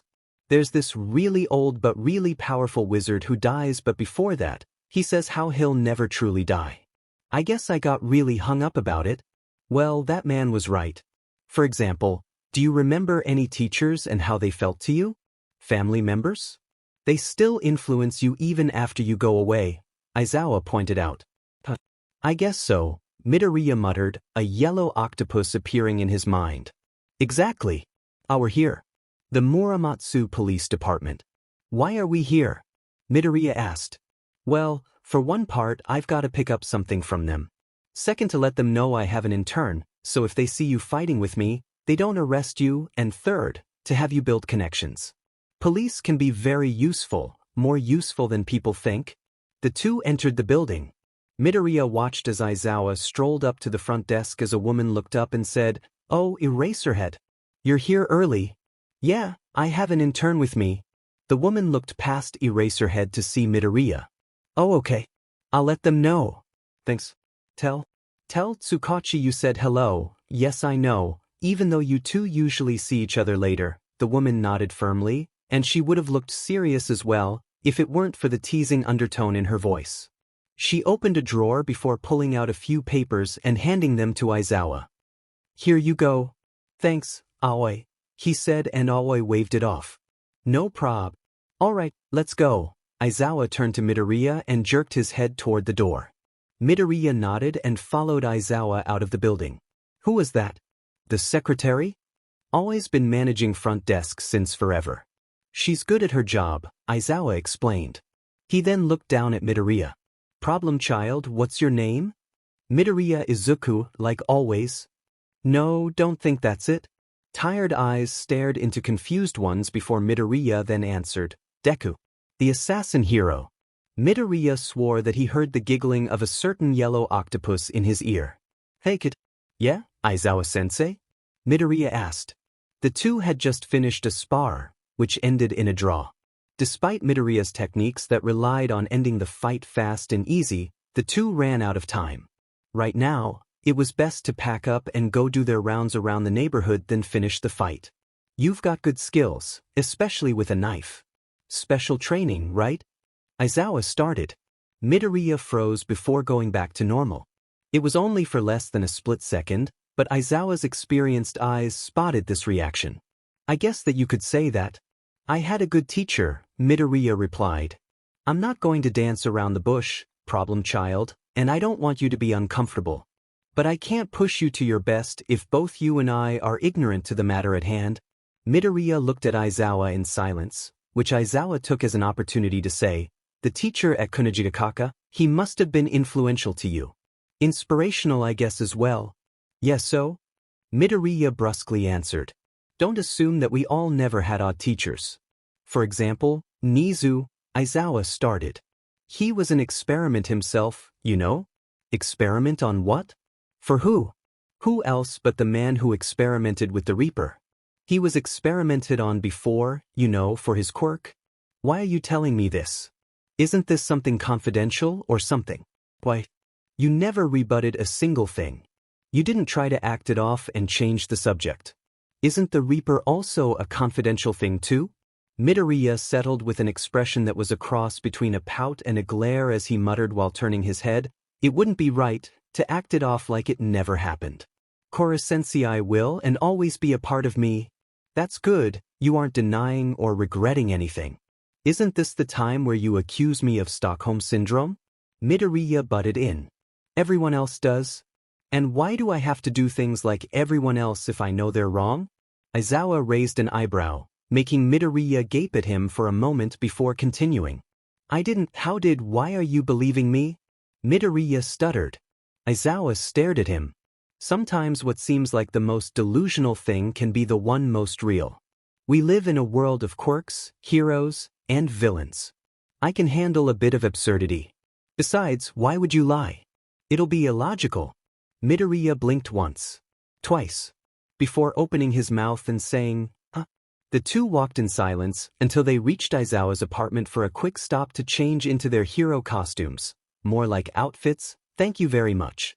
"Why did you decide to confront me instead of letting me do it by myself?" Midoriya asked as they got into the room. Aizawa sighs. "Kid, let's be honest, you would have never said anything. And although the past is nice, the future is also nice. That doesn't mean you should forget everything, but remember, the past is already set in stone. You just gotta keep going and carve your way to your dream, no matter how strong it can be. Got it, problem child?" Aizawa let out an attempt at a smile. There's a split second where it's quiet and Aizawa swore there was wetness in the corners of Midoriya's eyes before getting blinked away. "Thanks, Aizawa-sensei." "No problem, kiddo." A yellow octopus apparition watched the scene with fondness before disappearing to the next person. Midoriya was blooming beautifully. Over the years, Midoriya Izuku has grown and changed. When he was little, his father left. Of course, Izuku back then didn't know what it was like to be abandoned. Or left out until he was 4 and at the doctor's office. When he was 4, he learned that he was quirkless. Izuku could never be a hero, or so he thought. When he came back to school the next day, everything changed, from his friends, to his teachers, hell, even his own mom changed. All to protect, or break, the supposedly fragile person he was on the inside. When he was in middle school, he was already receiving injuries of all sorts and death threats, some being red spider lilies being left on his desk, jeers thrown in his direction, as well as Kaken's most memorable taunt to jump off a roof and pray for a quirk in the next life. That almost did him in. Izuku gladly didn't, otherwise, he'd never have gone into his 3rd year of middle school, this time at Kunijigakaka Junior High. That was probably the biggest change. That year, the moon exploded. Well, a part of it anyway. All because of an antimatter octopus, whom his class dubbed Koro-sensei. Oh yeah, and they were supposed to kill this Mach 20 fast squishy, yellow thing. But as it turns out, Koro-sensei was more than anyone could have predicted. He was a guide, a lantern to shine light on the dark path that laid before them, the one to help them realize, hey, they could do this. And in an environment like that, Izuku and everyone else in the assassination classroom bloomed into deadly yet alluring flowers. They weren't just middle schoolers, they were assassins. Did that mean they got in trouble? Well, yeah, they were slightly dumb teenagers. But those mistakes weren't their downfall, they were learning opportunities, enemies to kill. Most importantly, as cliché as it sounded, they could trust one another. In a dog-eat-dog world and school, that was the most wonderful thing they had. And soon, the year had to end as well as Koro-sensei's life. After picking up Ritsu and Itona, after learning and laughing together, it was time to cry together. One last roll call, one last smile, one knife stab, and he was gone. Koro-sensei was gone. And so, Class 3 had to rebuild themselves back up into what Koro-sensei would have wanted them to grow into. It never felt like a goodbye. Perhaps they never really said goodbye. Goodbye was, in Izuku's mind, a way of closing the door on Koro-sensei, a slammed door to the rest of his class. Yet now, Izuku realized, goodbye wasn't a bad thing. Goodbye didn't mean forever. It just meant, see you later. We'll be back again. Maybe that's what Koro-sensei tried to teach them. Moving on was what life is about. Changing and adapting. If they kept holding on to the past, what would they be in the future? And so, Izuku was now in Class 1A. A new family to grow into, a new thing to get used to. Another room to add to his ever-so-large house of memories. Izuku has changed a lot. He's always been changing. It's just the goodbye that's always difficult. Love POV. A girl in a middle school uniform straightened her clothes before walking into the bar through a dark purple portal. How pretty! Of course, red was better in her opinion, more like BLD. She giggled at the thought. What awaited her was a blue man that desperately needed moisturizer. My God, how has he survived this long?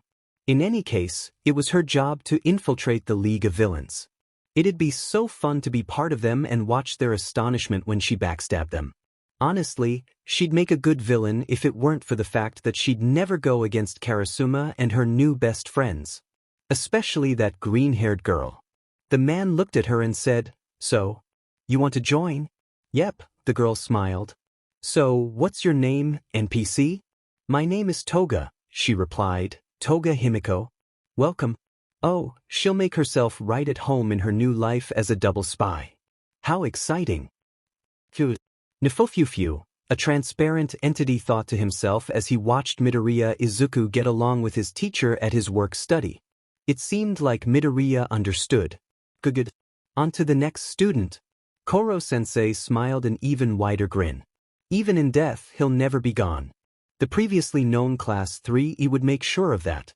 But even when they grow old and their memories are faulty, he'll still be around. Koro-sensei knew goodbyes have always hurt. It had hurt leaving his students behind in a puff of golden sparkles. Goodbye didn't mean losing someone forever. Goodbye meant see you next time, see you later. Koro-sensei was glad that his students were understanding that now. So with one last giggle he flew away.